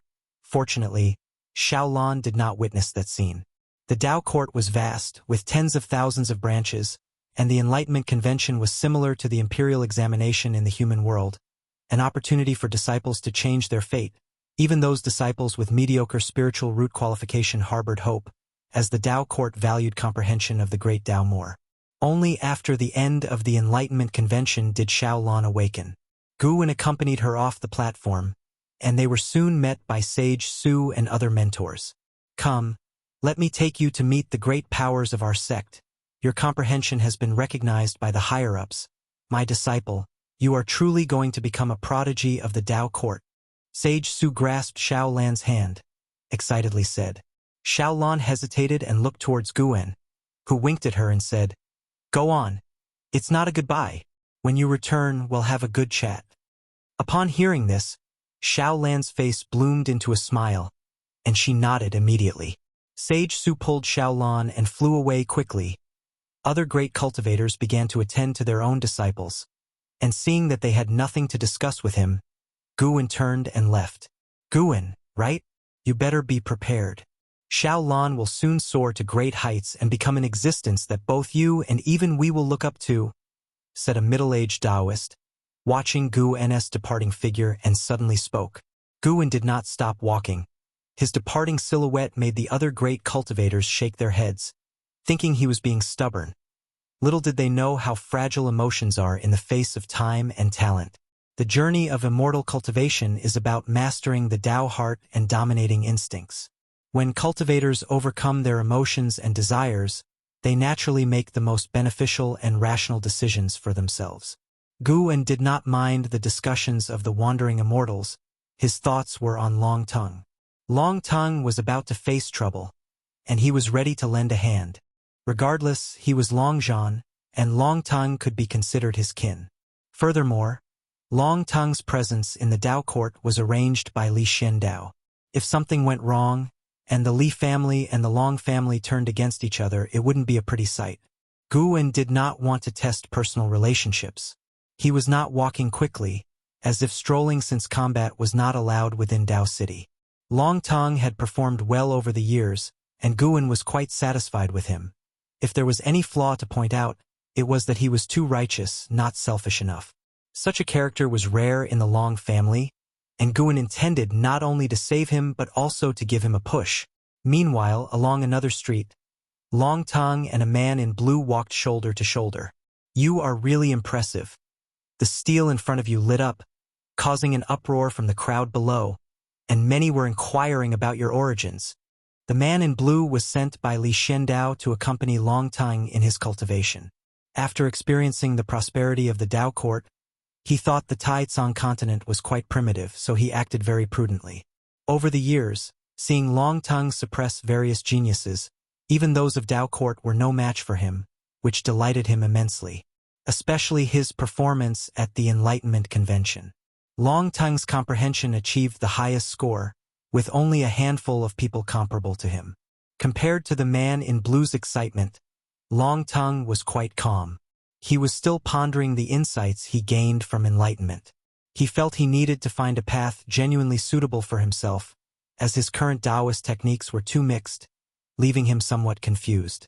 The two made their way towards the city gate, and even though Long Tongue was not responsive, The man in blue kept talking non-stop, envisioning Long Tang's future in 10,000 years, believing Long Tang would surpass Yang Jian to become the premier warrior of the Tai-Tsong imperial dynasty. By the time they reached the city gate, Long Tang was still contemplating enlightenment. Suddenly, a figure blocked their path. "Do you need something?" the man in blue asked with a frown. Long Tang's train of thought was interrupted, and he instinctively frowned, looking up about to speak. His pupils suddenly dilated, and he froze, his body even trembling slightly.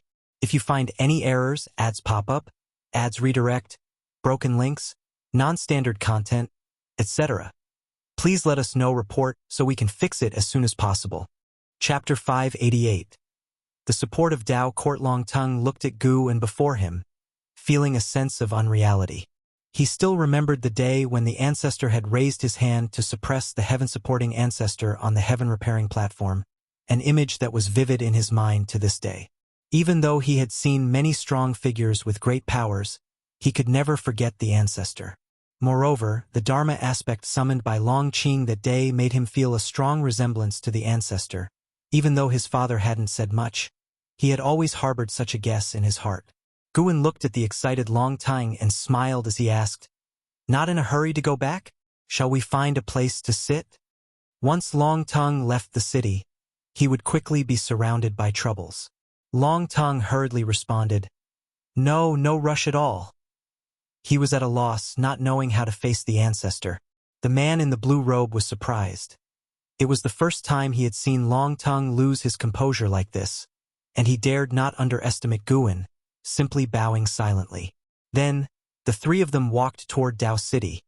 There were plenty of places inside the city where they could sit and chat.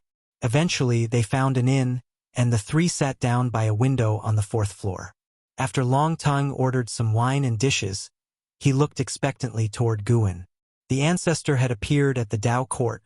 It couldn't be just to find him, could it? Even if it wasn't, now that the ancestor had shown himself, he must have something to ask of him. Source: web novel. Calm. Updated on Omicron. New Omicron. He was self-aware and knew he could not help the ancestor much, but he felt that perhaps his comprehension had attracted the ancestor's attention. Guan began to make small talk with Long Tang, asking about his experiences over the years, to which Long Tang faithfully responded one by one. Long Tang's attitude made the man in the blue robe even more curious about Guan, and when he found an opportunity, he couldn't help but ask, "Senior, what is your relationship with Long Tang?" Guan smiled and said, "He is my descendant." Upon hearing this, the man in the blue robe suddenly realized, wondering to himself, wasn't the sect leader of the supreme sect the most powerful in the Long family? The sect leader was Long Tang's father. Could there be an even more powerful ancestor? Long Tang widened his eyes, extremely excited. Indeed, the ancestor was his ancestor. The fact that the ancestor would acknowledge their relationship excited Long Tang tremendously, giving him a feeling as if he were dreaming. Guan turned to the man in the blue robe and smiled. "Let's keep our meeting today a secret and don't mention it to His Majesty either." "You know His Majesty?" the man in the blue robe asked in surprise. Guan picked up his cup and said, "I've known him for over 20,000 years. My name is Guan. You might not have heard of me." "Guan what? You're Guan." The man in the blue robe suddenly stood up, becoming even more excited than Long Tang, and just after asking, he regretted it and instinctively looked around. He saw that other cultivators in the inn did not care about their conversation, which made him sigh with relief. He sat down again, and respectfully raised his hand to Guan, his hands trembling. Guan smiled and said, "No need for such courtesy. I pay no mind to the worldly rituals of the human world. Sword Venerable, rest assured, I will not speak of it." The excited man in the blue robe said, his name was Liu, a descendant of the royal family. Although he was not from Li Zuando's direct line, he was highly regarded by Li Shendao, so he was aware of the past between Li Shendao and supporting Dao Sword Venerable. Long Tang also reassured him, his eyes never daring to leave Guan, afraid that Guan might suddenly disappear. Guan finished his cup in one gulp and continued, "Since meeting is fate, I shall enlighten you both a little." Before Long Tongue and Li Yu could speak, Guan set down his cup, and a powerful Tao intent instantly enveloped the two, plunging them into a trance. Guan's gaze moved toward the window, looking out over Tao City, where the sky was vast and the city splendidly majestic. It had to be said, the Tao court was indeed extraordinary, having built such a foundation in 20,000 years that was stronger than the ancient Holy Court. For a very long time to come, the Tao court would play a crucial role. Only when Li Yu rose to become the strongest in the celestial spirit great world would the Tao court become a thing of the past. But that was a very distant future. Time swiftly passed. After an indeterminate amount of time, as if waking from a dream, Long Tongue awoke to see Li Yu still sitting beside him in a daze, and the inn server was standing at the table, looking at them nervously.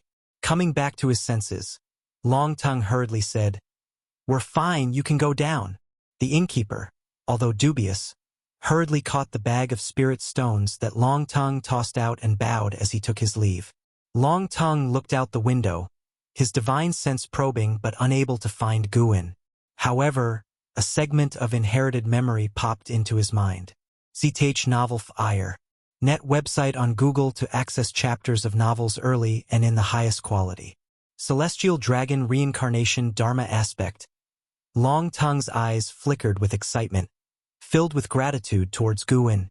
Unlike his father's Celestial Dragon Dharma Aspect, the Celestial Dragon Reincarnation Dharma Aspect summoned his reincarnation body, and what's more, without any cost.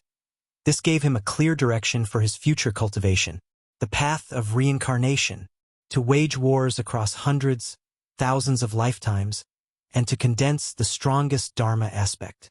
Thinking of the dragon battle Dharma aspect that his father had summoned, Long Tongue's heart burned with eagerness. At this moment, Li Yu also regained consciousness. After a brief moment of astonishment, he excitedly looked at Long Tongue and said, "Long Tongue, I've received the inheritance of the Sword Venerable, named the Seven Gods' Golden Body. Have you heard of this technique?" Long Tongue shook his head. Since it was granted by our ancestor, it must be a remarkable inheritance. What I received was another kind of divine skill. Yes, this Seven Gods' Golden Body is indeed domineering. I feel that if I perfect it, I could be qualified to contend with the heaven's proud sons. Li Yu said, holding back his joy as he grabbed some wine to calm his emotions. Long Tongue did not respond further and instead turned his gaze back to the window. He suddenly grew curious. Why had the ancestor appeared within the Tao court? Could it be the ancestor was behind the Tao court? The rapid rise of the Tao court had always been a puzzling matter for all beings in the celestial spirit great world. If it was the ancestor, that would make sense. Li Yu continued discussing the power of the Seven Gods' Golden Body, talking incessantly as usual, even without Long Tongue responding. Elsewhere, Guan had already met Xiaolan and they were heading back to the cave mansion together. On the way back, Xiaolan spoke of the Ting Master's appreciation for her. She would soon be relocating her cave mansion, and she said she would take Guan with her wherever she went, never to be parted from him. The Tao court allowed the heaven's proud sons to bring people into the main veins, as long as the numbers were few. Guan had no objections to Xiaolan's arrangements. He listened intently to her expressing her excitement. Months passed swiftly by. One day, Guan and Xiaolan, led by a disciple of the main vein, arrived at the new cave mansion. After the disciple of the main vein left, Xiaolan looked at the little world before her, thrilled. This little world was quite vast, spanning 100,000 miles, brimming with spiritual energy, all belonging to Xiaolan alone. "Laner," Guan suddenly called out.